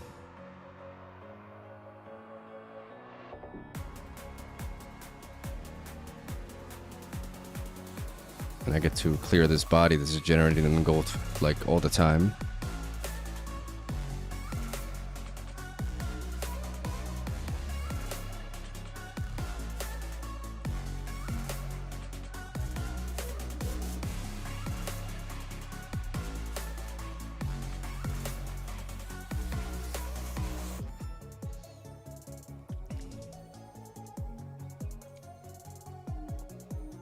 The thing about JAYCE is he just dies after, right? But I needed a body there.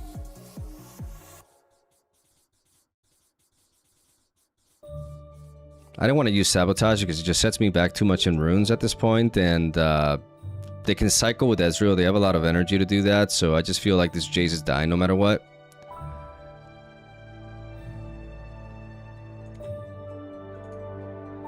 And I'm getting tempoed by an Ezreal deck. It's happening.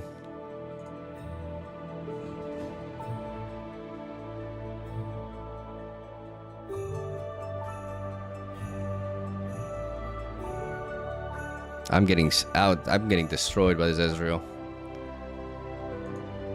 I mean, they happen to play these Poros and they went first on my Veil Temple.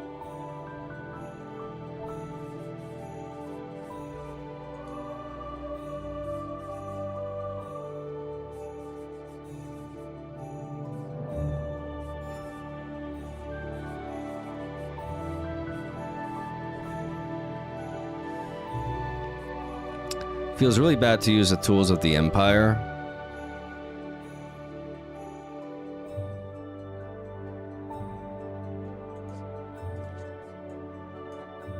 I'm just gonna sabotage and see what I hit. There's a Star-Crossed.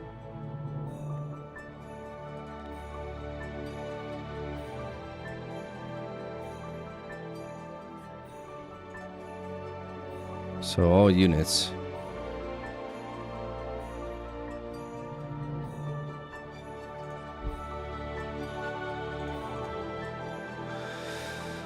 It's rough.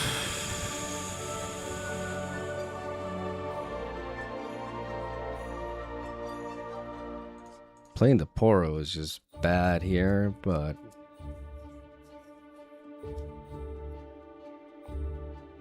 kind of necessary. Like if I play Poro, I untap this. I just don't have the curve, man.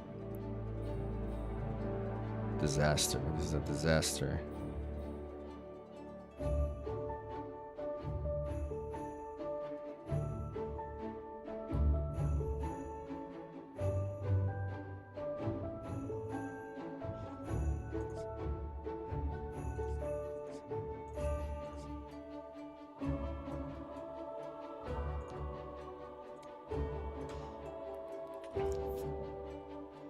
I get to make a mech, but then I just don't really have... I mean, I may as well set up the tools of the Empire now.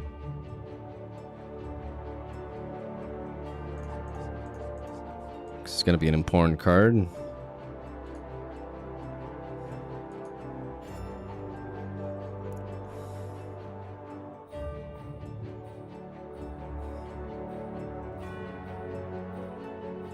Nah, we're cooked. We're cooked. We're cooked. We got absolutely destroyed. But I mean, that was just a unlucky opener. Unlucky opener right there.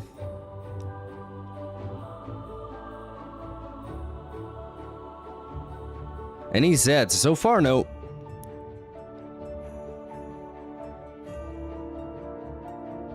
So far, none.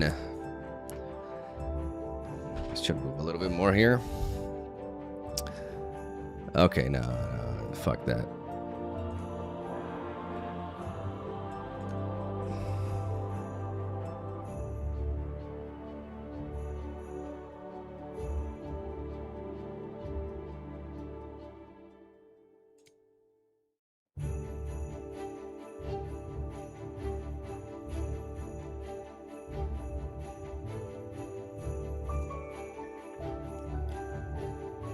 Okay, so against Mbessa, I mean, Misfortune is probably gonna be nice, but I kind of need some 2-drops as I'm going first, so I'm gonna mulligan away the Punch first and the Misfortune. I'm gonna keep my book and my Tools of Empire. We find nothing of the sorts, which sucks, but it is what it is. And now we find the Porobot. Fuck you, Porobot. Fuck you, man. I think I'm just gonna play Jace on curve, to be honest, so I don't get smashed here. Like I can threaten this KO.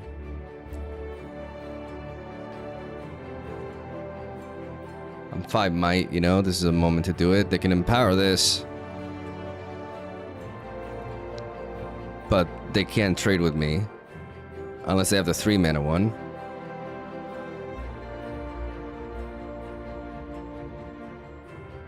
Oof, if they have the 3-mana removal, okay. Okay, so they ready that, they get out of the way. That's a good draw right there.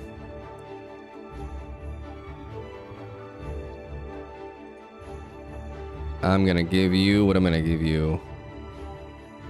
Doesn't really matter because I have nothing to assault.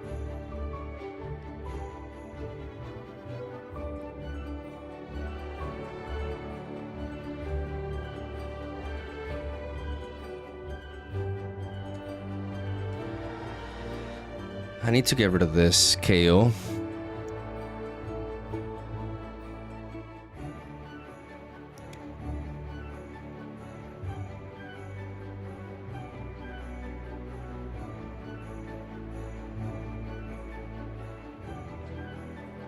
I need to stay away from Mbessa, like just clearing me. Because like she has so much, like there's so much so many ways that can go wrong. And I don't want a acceleration gate just yet. I mean, I could, but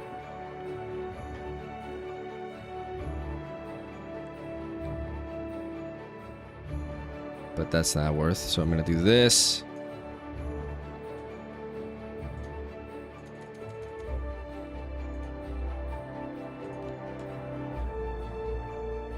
And I'm gonna deploy my boy, the Patch Porobot. And I'm gonna stand back.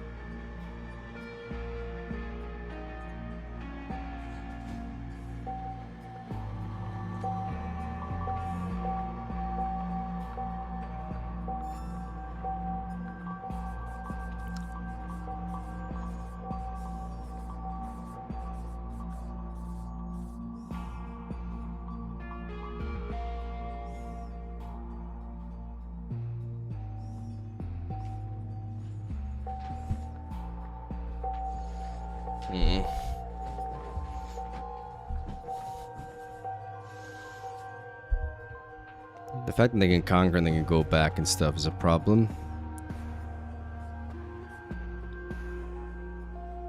I'm kind of struggling with this aspect. Yep.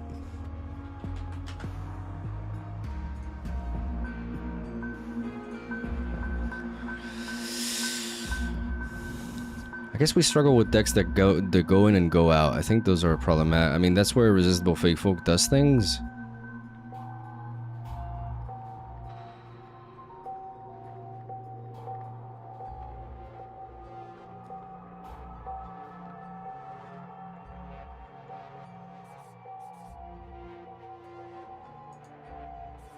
This is where First Mate would be a lot better than Acceleration Gate.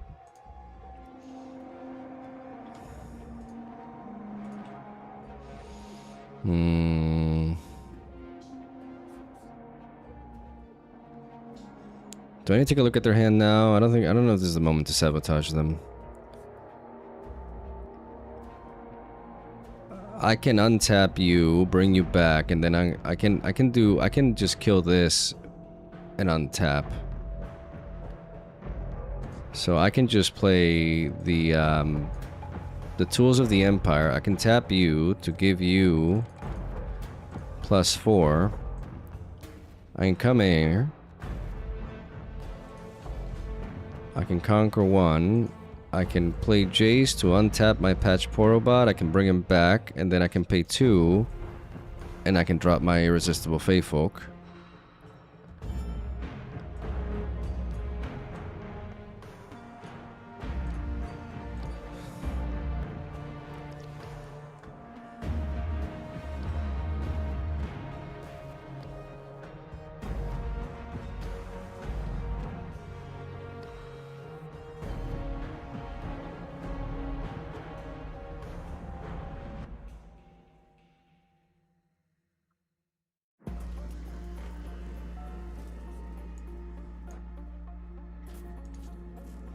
So I guess we trade sabotages.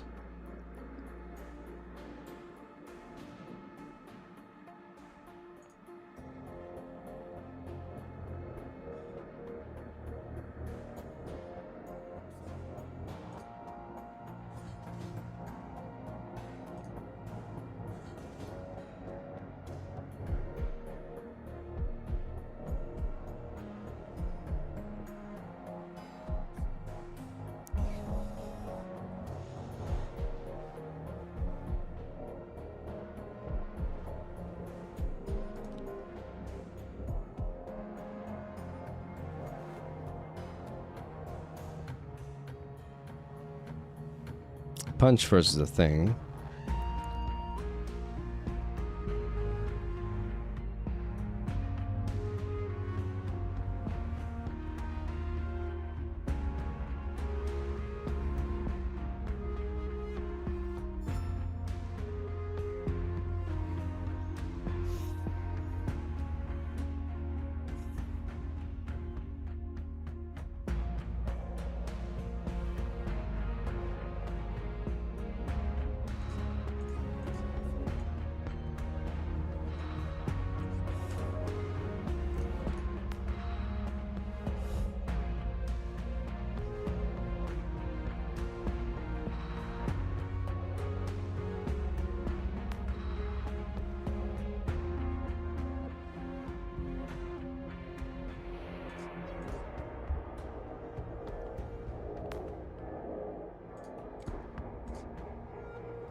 Deflect. No, wait, I can't. No.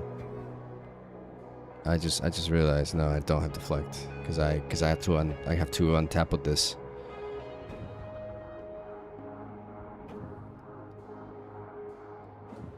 So I give you.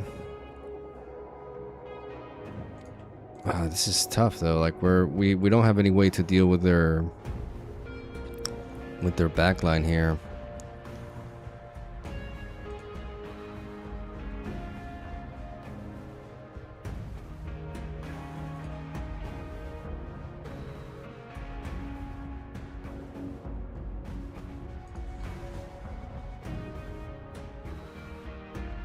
And we're just not good at defending. So we have to untap this.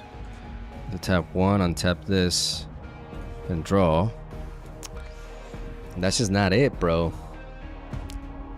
That's just not it.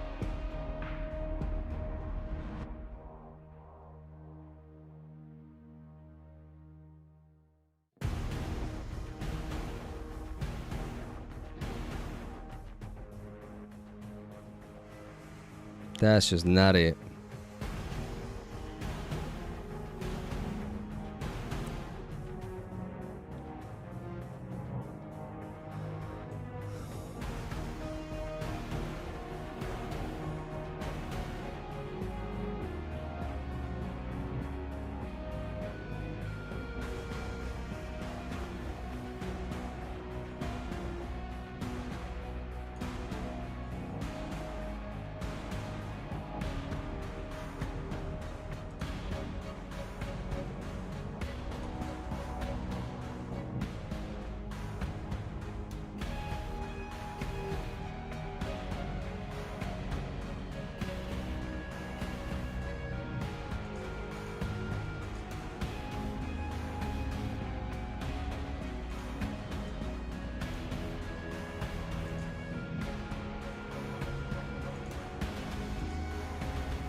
Alright, this feels bad.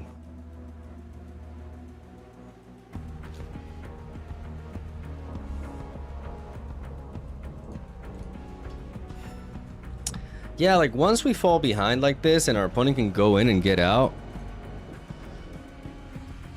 so consistently like that, we struggle a lot.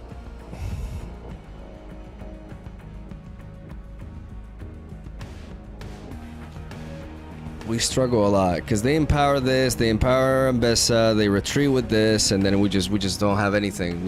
We have challenges, but I guess we need more removal. I mean, we can run more in the sideboard for that. Irresistible Fatefolk helps in that aspect.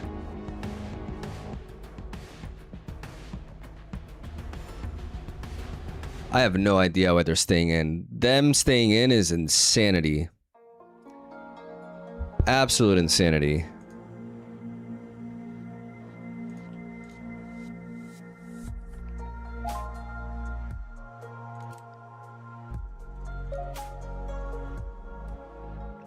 Absolute insanity.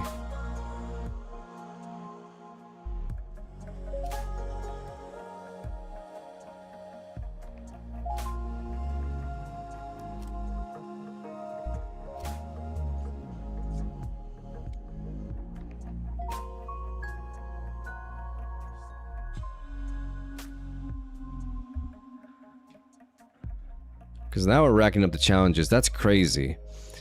I don't care if you have punch first and +4. Like you go to 12.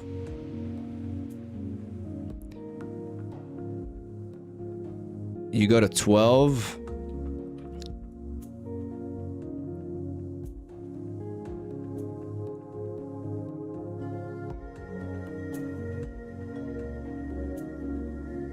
You go to 12 and then you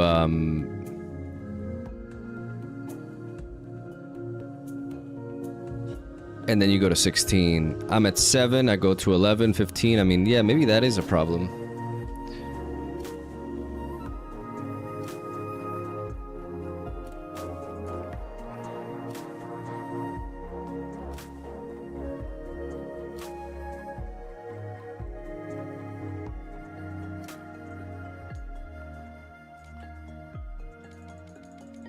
So I'm at 9, 11, Even if you go +4, +12, it is a problem if that happens.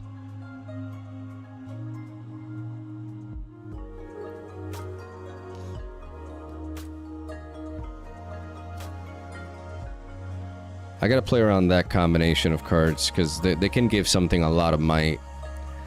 So I need to...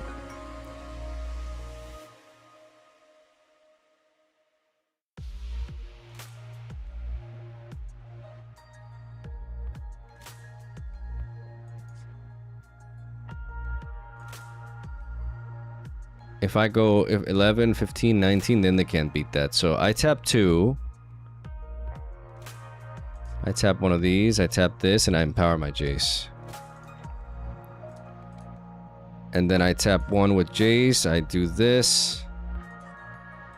I untap these 2. I tap this to empower it. And then I do this, and I give this back to my Jace.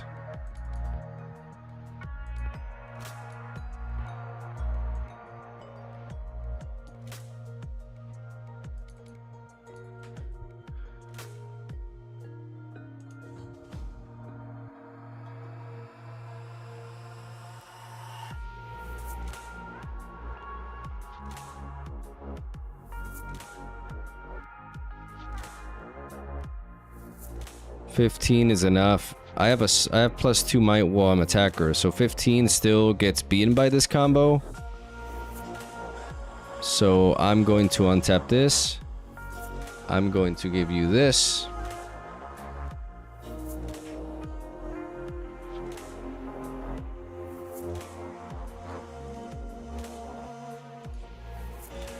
One, two, three. Boom. Acceleration gate. We untap this. We untap Jace. We untap 2 runes. And then we go here. And we guarantee kill this. Oh, motherfucker. Wait. Okay, so... Unless I'm in combat... Okay. Well, shit. Well, shit. No, and I can't challenge this.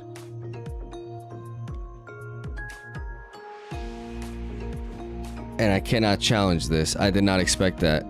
I expected anything but that. Tactical retreat. You gotta be fucking kidding me. I don't think there's anything I can draw because I literally can't touch this. This is a problem.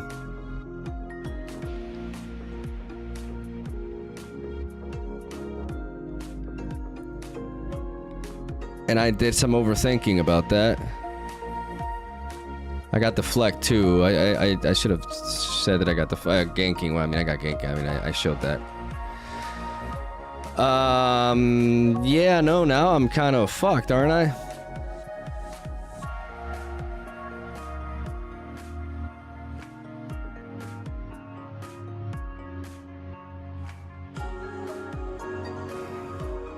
Because I have no punch first.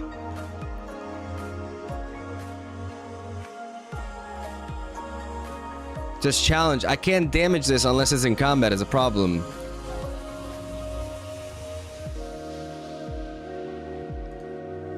Okay, so GG. Okay, so we just kind of got on tempo there and we ran into a bit of a problem here. We definitely ran into a bit of a problem there. So there are some aspects of this deck that are quite vulnerable. Like Ambessa, for example, going in and out like that is an issue.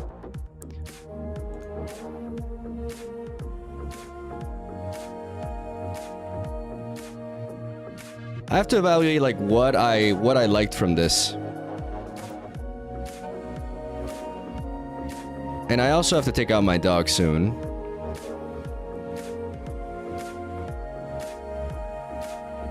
Mog, consult seems bigger bet here. Consult the past. It's to give me some card draw, and because it's like a hidden blade that can't kill essentially. It may be super bad, but it's because we're playing seals, it gives me extra card draw, which can be really clutch.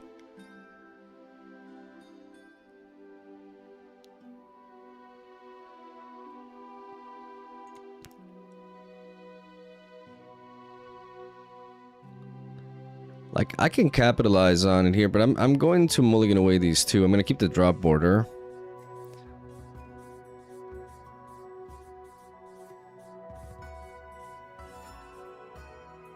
A Marauder. I'm going to play the Patch Porobot. Yeah, maybe dropping all that was not good. No, I just kept units, but... I mean, I was trying to find my stuff.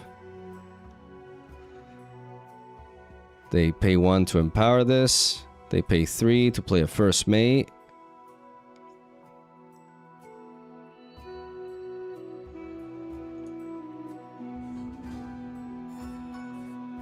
And I have no legitimate way of like I have to pay a power for this turn, which really fucking sucks.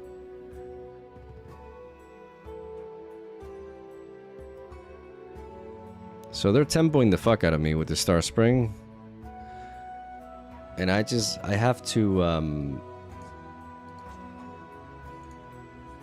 have to play this so that I can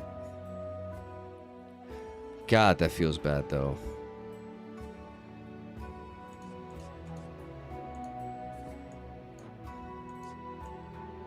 Consult, if I could consult the past, that would have been good here.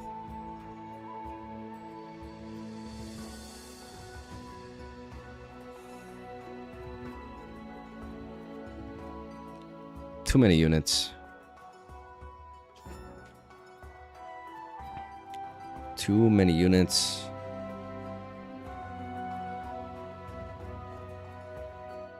Blighted Battle Axe and that, okay.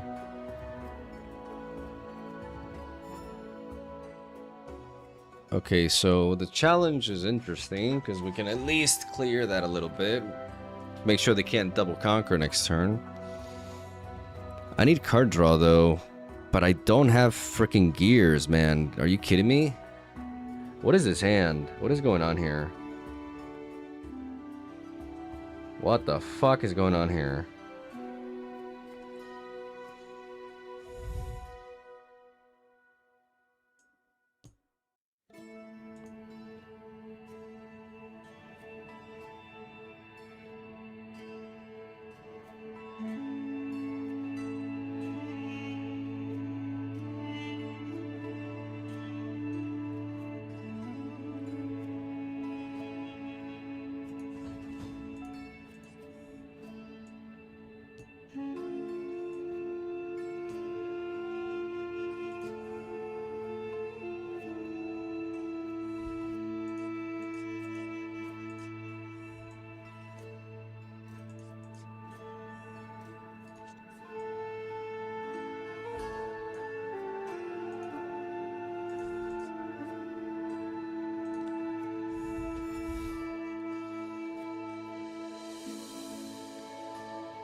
I could have tapped the seal twice to preserve a power there, but I just feel like preserving the Patch Porobot is more important because I need the gears.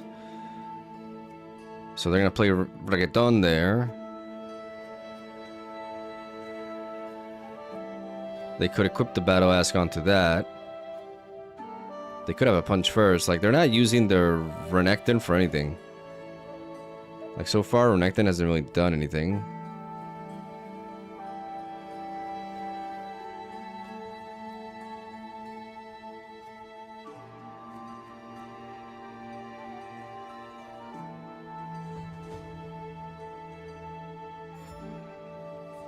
Okay, so that is clutch. So I'm gonna go ahead and get Assault onto my boy here.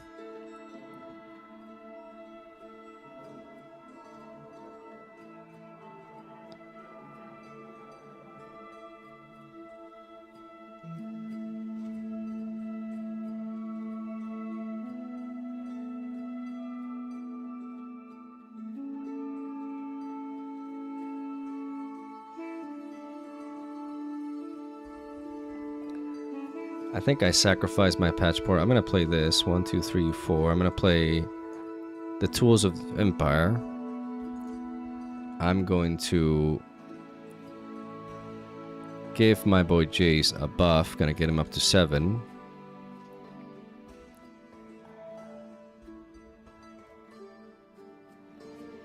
So 6, 11. So we bring this in, we tap with Jace, and we give him to 11, and then we can potentially trade with a punch first. So we go here. We tap this here.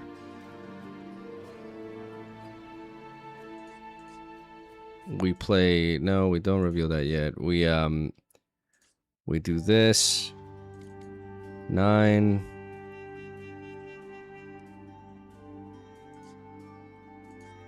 And then we do this. And we tap again and we get you up to 11.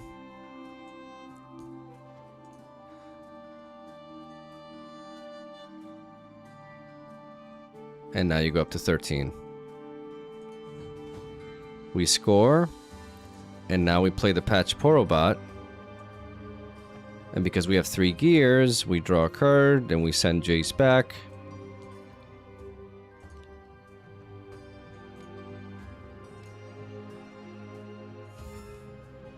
And we call that a turn. So Star Spring actually can work pretty well with Jace. Okay, they just Rengar us. Oh shit.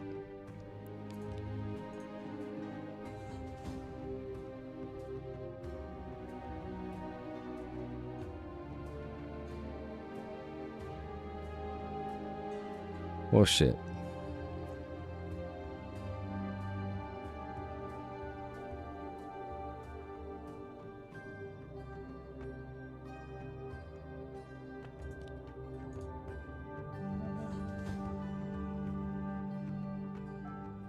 Yeah, you still need 1 energy.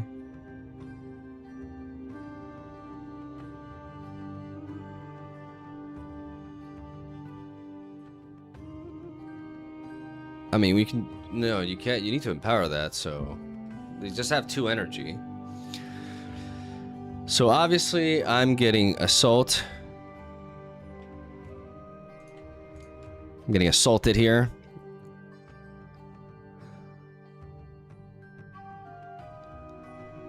This thing has 8. Okay, so... This is all quite rough. But we have the drop border to save us.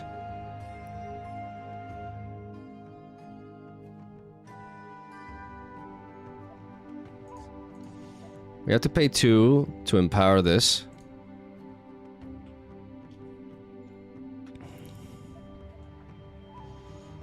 Okay, so we need to keep in mind that a punch first can happen. That means 13. So we bring you up.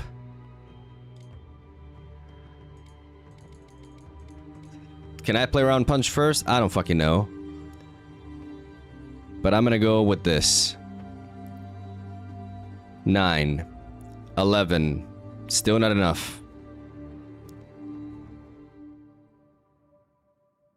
So we need to tap Jace.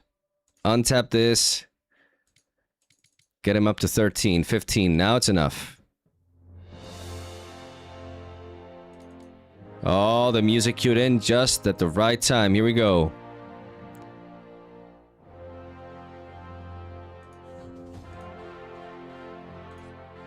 Let's take it home.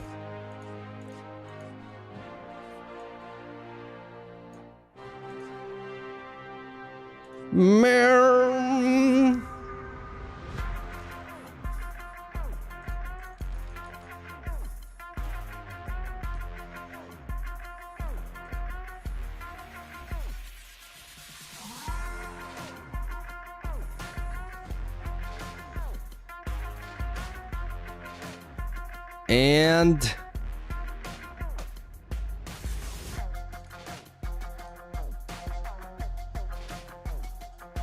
we just need some extra might.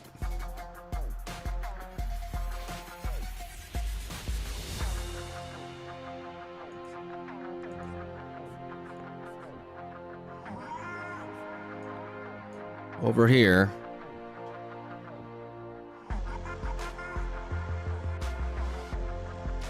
I don't know how much that matters, but if they can double conquer, they can double conquer. Here we go.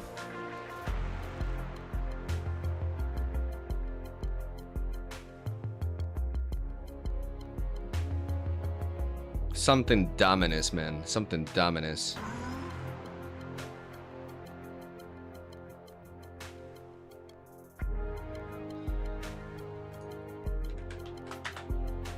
Cinema. Okay, so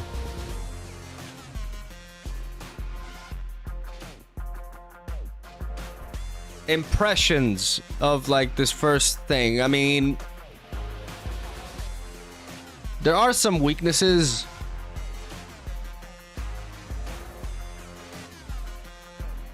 There are a lot of weaknesses. There's a lot of cards, like we still haven't even tested Consult the Past. The idea is to give us some extra juice with Seal of Strength. A little bit of extra card draw, because we do run low on gas often.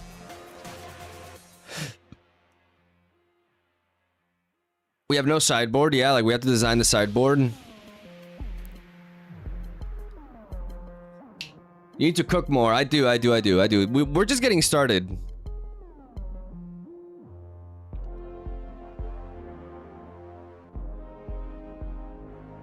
You should look into Swain, to be honest. You need something to cheat temp. I just don't think Swain is that. Right now, we're locked into 12 body runes, but we are missing out on some... I don't think we're missing out on that much, to be honest.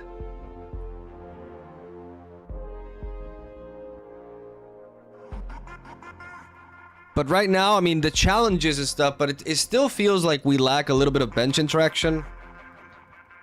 It also feels like we struggle against decks that can go back and forth, right? Like, the Irresistible Faithful helps us. Acceleration Gate is very flexible. But sometimes I do kind of wish it was a first mate. We're very good at attacking, but we're not great at defending. And, you know, card draw is the biggest issue, but that's why we play Consult the Past.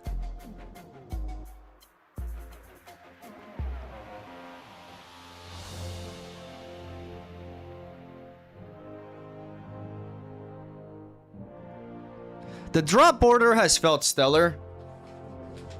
Like, this card with Tools of the Empire is just... it's just super clutch. And I like the fact that we're a tempo deck, but we have access to the Hex deck disc that can come into play against more like control decks. How many games have you had that you actually played it? Yeah, no, I just didn't play it. I mulliganed it a lot. Because I had it in my opening hand and I just mulliganed it. Which I don't know if I should have. But until I find the seal, it does cost me power, right? But theoretically, this is what fits best because we're playing seals, and we get to hide this for draw. It just functions the same as Hidden Blade, except Hidden Blade can kill something in a pinch. But we don't struggle. I mean, Hidden Blade is just better, right? It's like a worse Hidden Blade, basically.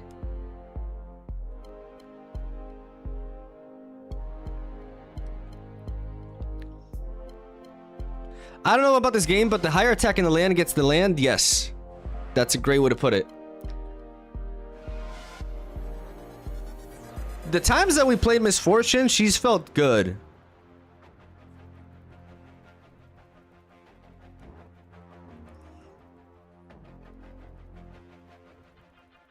And you would think this deck struggles against Vex, but Tools of the Empire allows us to destroy Vex. As long as we have any kind of board presence, Tools of the Empire just allows us to run right through her.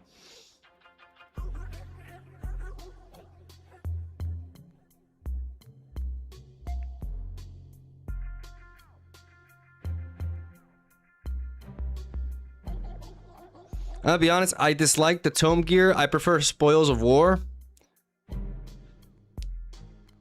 No, the tome just gets us drawing. It's a bit slow, which is the problem, right? But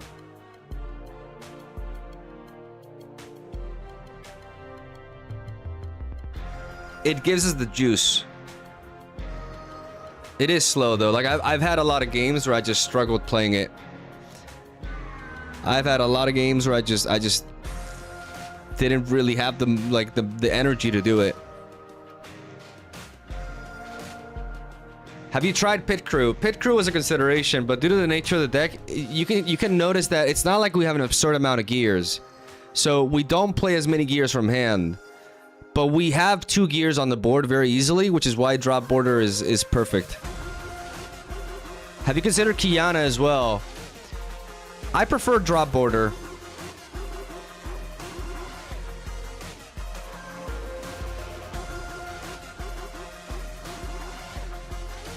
I think this deck is too tempo oriented. The mech making gear is already enough value compared to Tomb. The Tome. So you think the questionable Tome... So is the questionable Tome the more questionable card here? Is that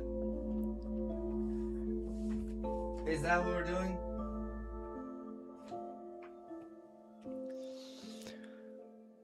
Have you considered Heimerdinger? The problem with Heimerdinger is that he doesn't synergize with empowered gears. And that would also be a different deck because anything that has blue power forces me to change my rune lineup.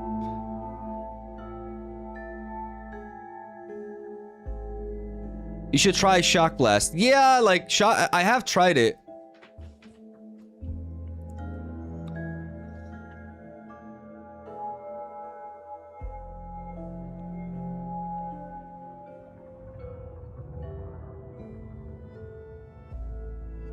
It just always feels bad. Never felt good playing Questionable Tome.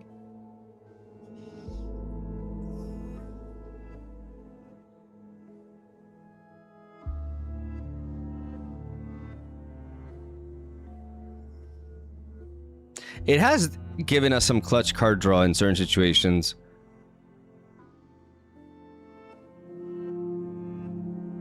But we also want to have some gas for games where... But then again, against, like, I don't know.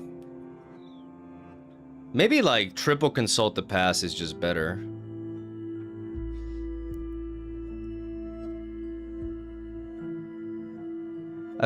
I feel like you need different draw power than that.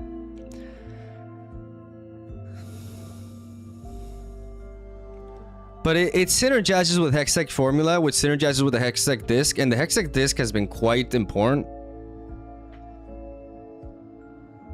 I don't think your deck has enough power usage for consistently for the 3 seals still. I think it does if you factor in Jace. The seals have never really felt bad. And I definitely have quite a bit of power usage. Like I need a lot of runes. Like my plays require like I have like I haven't had a single turn in a match so far where I had too much energy. Like I'm always starving for energy, and that is a symptom that, you know, consuming my runes is having its consequences. And I want to empower Jace, so being able to not blow out my runes when I do that is essential. The seal also gives me extra gears to draw with my Patch Porobot and to more reliably accelerate my drop border.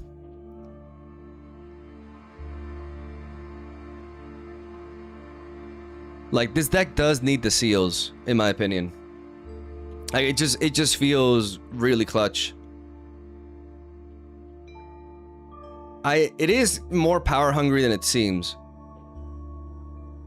Like I want to hide Consult the Past, Acceleration Gaze cost power, Misfortune cost power, Punch First cost power, playing this cost power. A lot of times I'm going to pay power to play this. Sabotage cost power, Challenge cost power, like a really strong chunk of my deck cost power. Playing Jace cost power. Probably missed it, but how come 3 challenges? Because we run the Tools of Empire. So with the Tool of Empires, we can make our units huge, and we can use challenge to deal with the bench because we don't have enough bench targeting.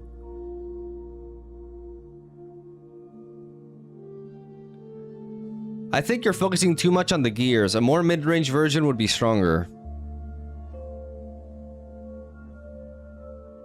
I mean, that could exist, like a more mid-range version. But you also want to benefit from JAYCE.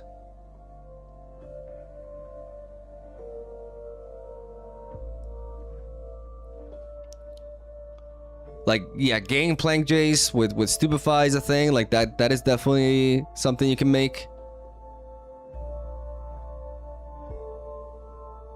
Like, for the sideboard, one of the things that I would definitely run is like something like triple. In this particular deck, I would just run triple Ruin Runner.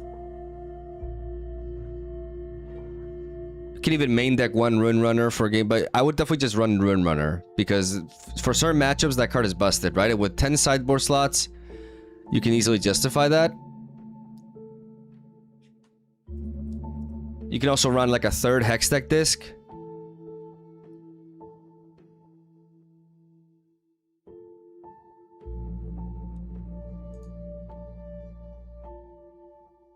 Like, when it comes to the sideboard, I think Ruin Runner...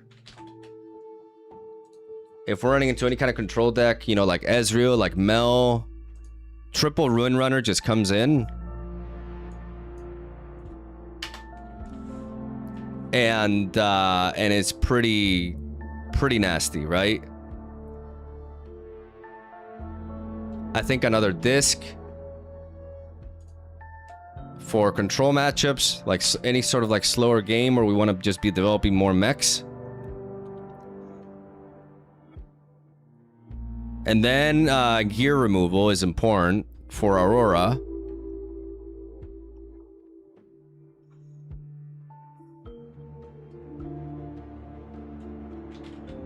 And blue has access to a really good source of gear removal in Turn to Dust.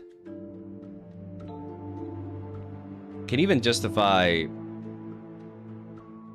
why haven't they added the 10 sideboard slots?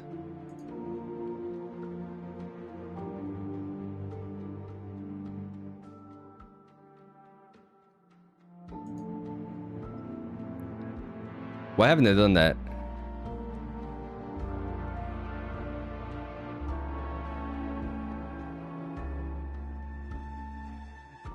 Kinku Initiate.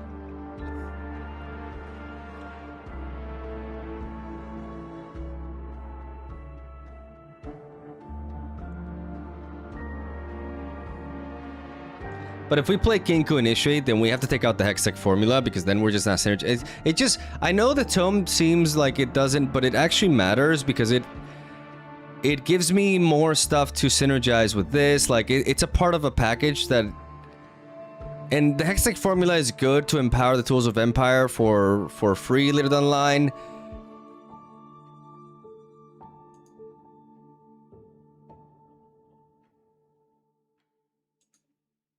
But if Vendetta cards aren't like I wish that was a thing. But Ruin Runner, Hextech Disc, Turn to Dust.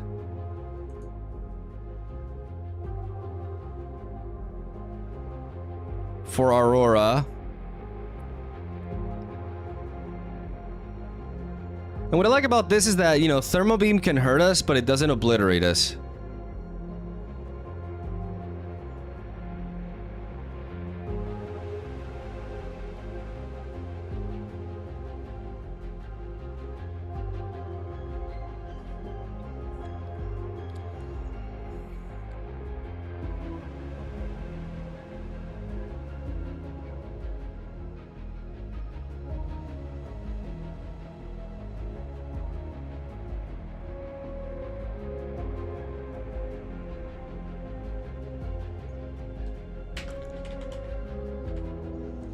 I also feel like the Creo Strength is a consideration.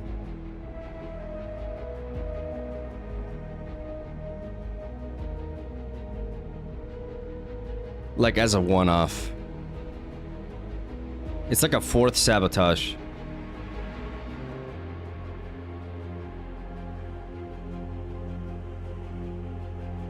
Against matchups like Mel and Ezreal.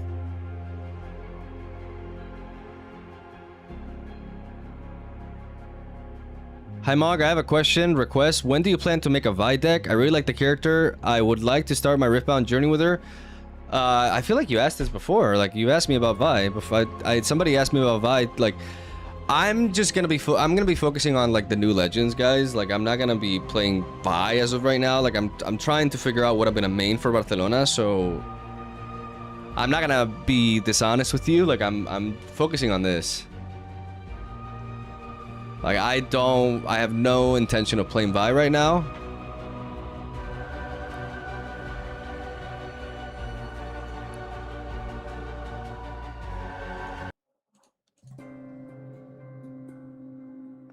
Question, how do you win if they kills your tools of Empire? You play another one.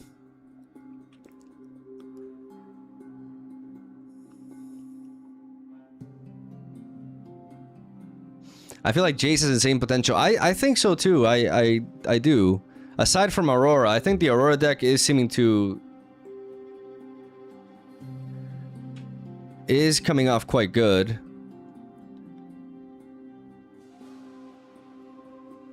Disposable Order.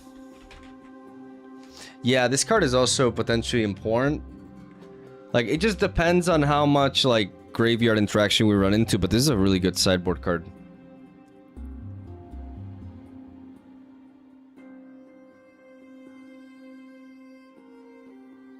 Barcelona is at the end of August.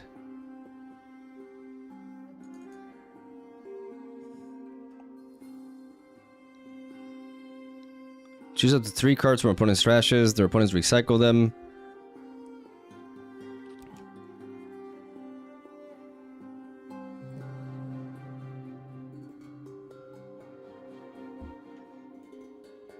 Like, this card is good if you're facing Cannon decks.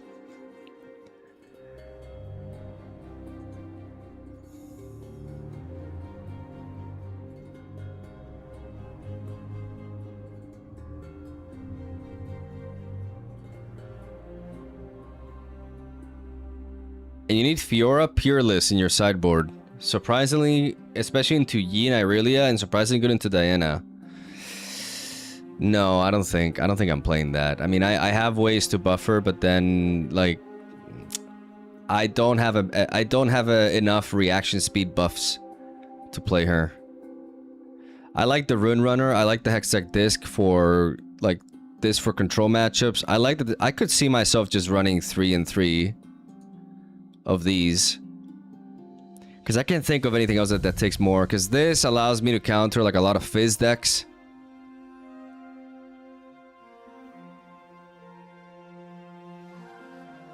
I don't know if I'm ever playing 3 of these.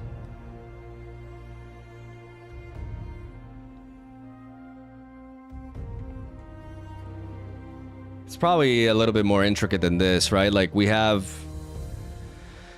I think that in case we run into Aurora and stuff, like 3 Turn to Dust just feels kind of...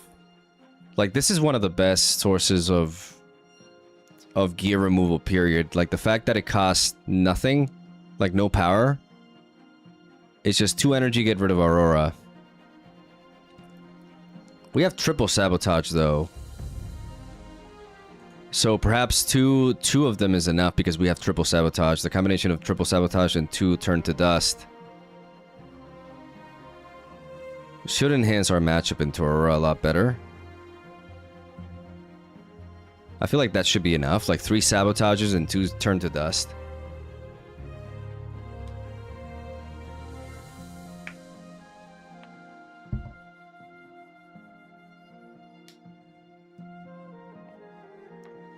One Hextech Disc and triple Rune Runner for control decks. And what about tempo decks, right? Like what about decks that really spread out? Do we have enough for those? Because I feel like...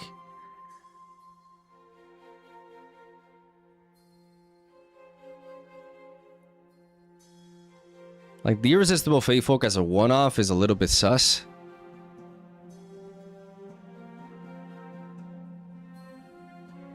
I've already talked about Pit Crew, like it doesn't synergize that well with my deck. I don't have that many gears and I don't tend to play so many gears from my hand all the time.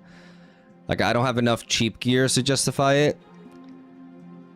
So I just don't... I don't trigger it as well. The drop border aligns better with this deck because we meet its requirement more consistently.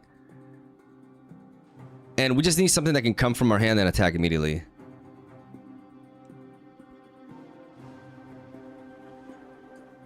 One repulse. Yeah, like, and then just like some counters, right?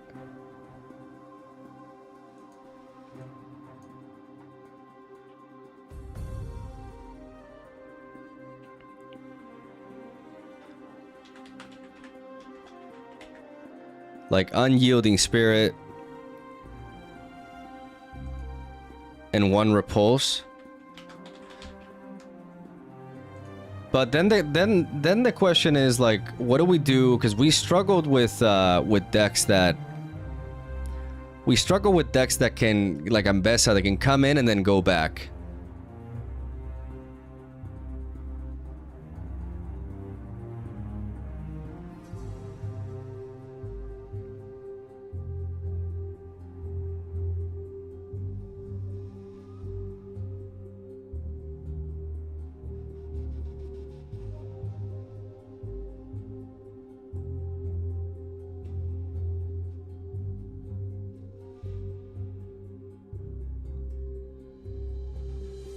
We have triple challenge already is the thing.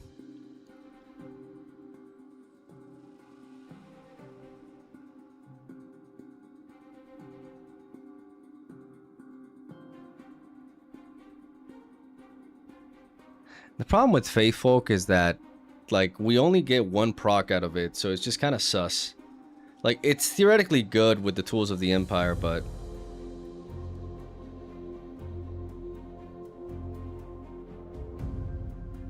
Thoughts on the ambush cards? Yeah, I mean, I thought about Rengar, but there's issues with the space. Like, maybe Acceleration Gate drops down to... Like, this card is really solid, though. Arigato gozaimasu! Fox, thank you for the prime. I gotta go though. I gotta take out my dog. My doggo. But tomorrow I don't know if I'll stream because I actually have something to do. I don't know if I can talk about it. But I have a commitment. I don't know if I signed an NDA or not. But yeah, I gotta do something tomorrow. But I'll be back on Tuesday and I'll be streaming pretty much every day. We're going to be grinding this and we're going to be figuring out what to do with Jace. This was like the first attempt. There's a lot of aspects of this deck that I liked and there's others that I got to keep thinking about.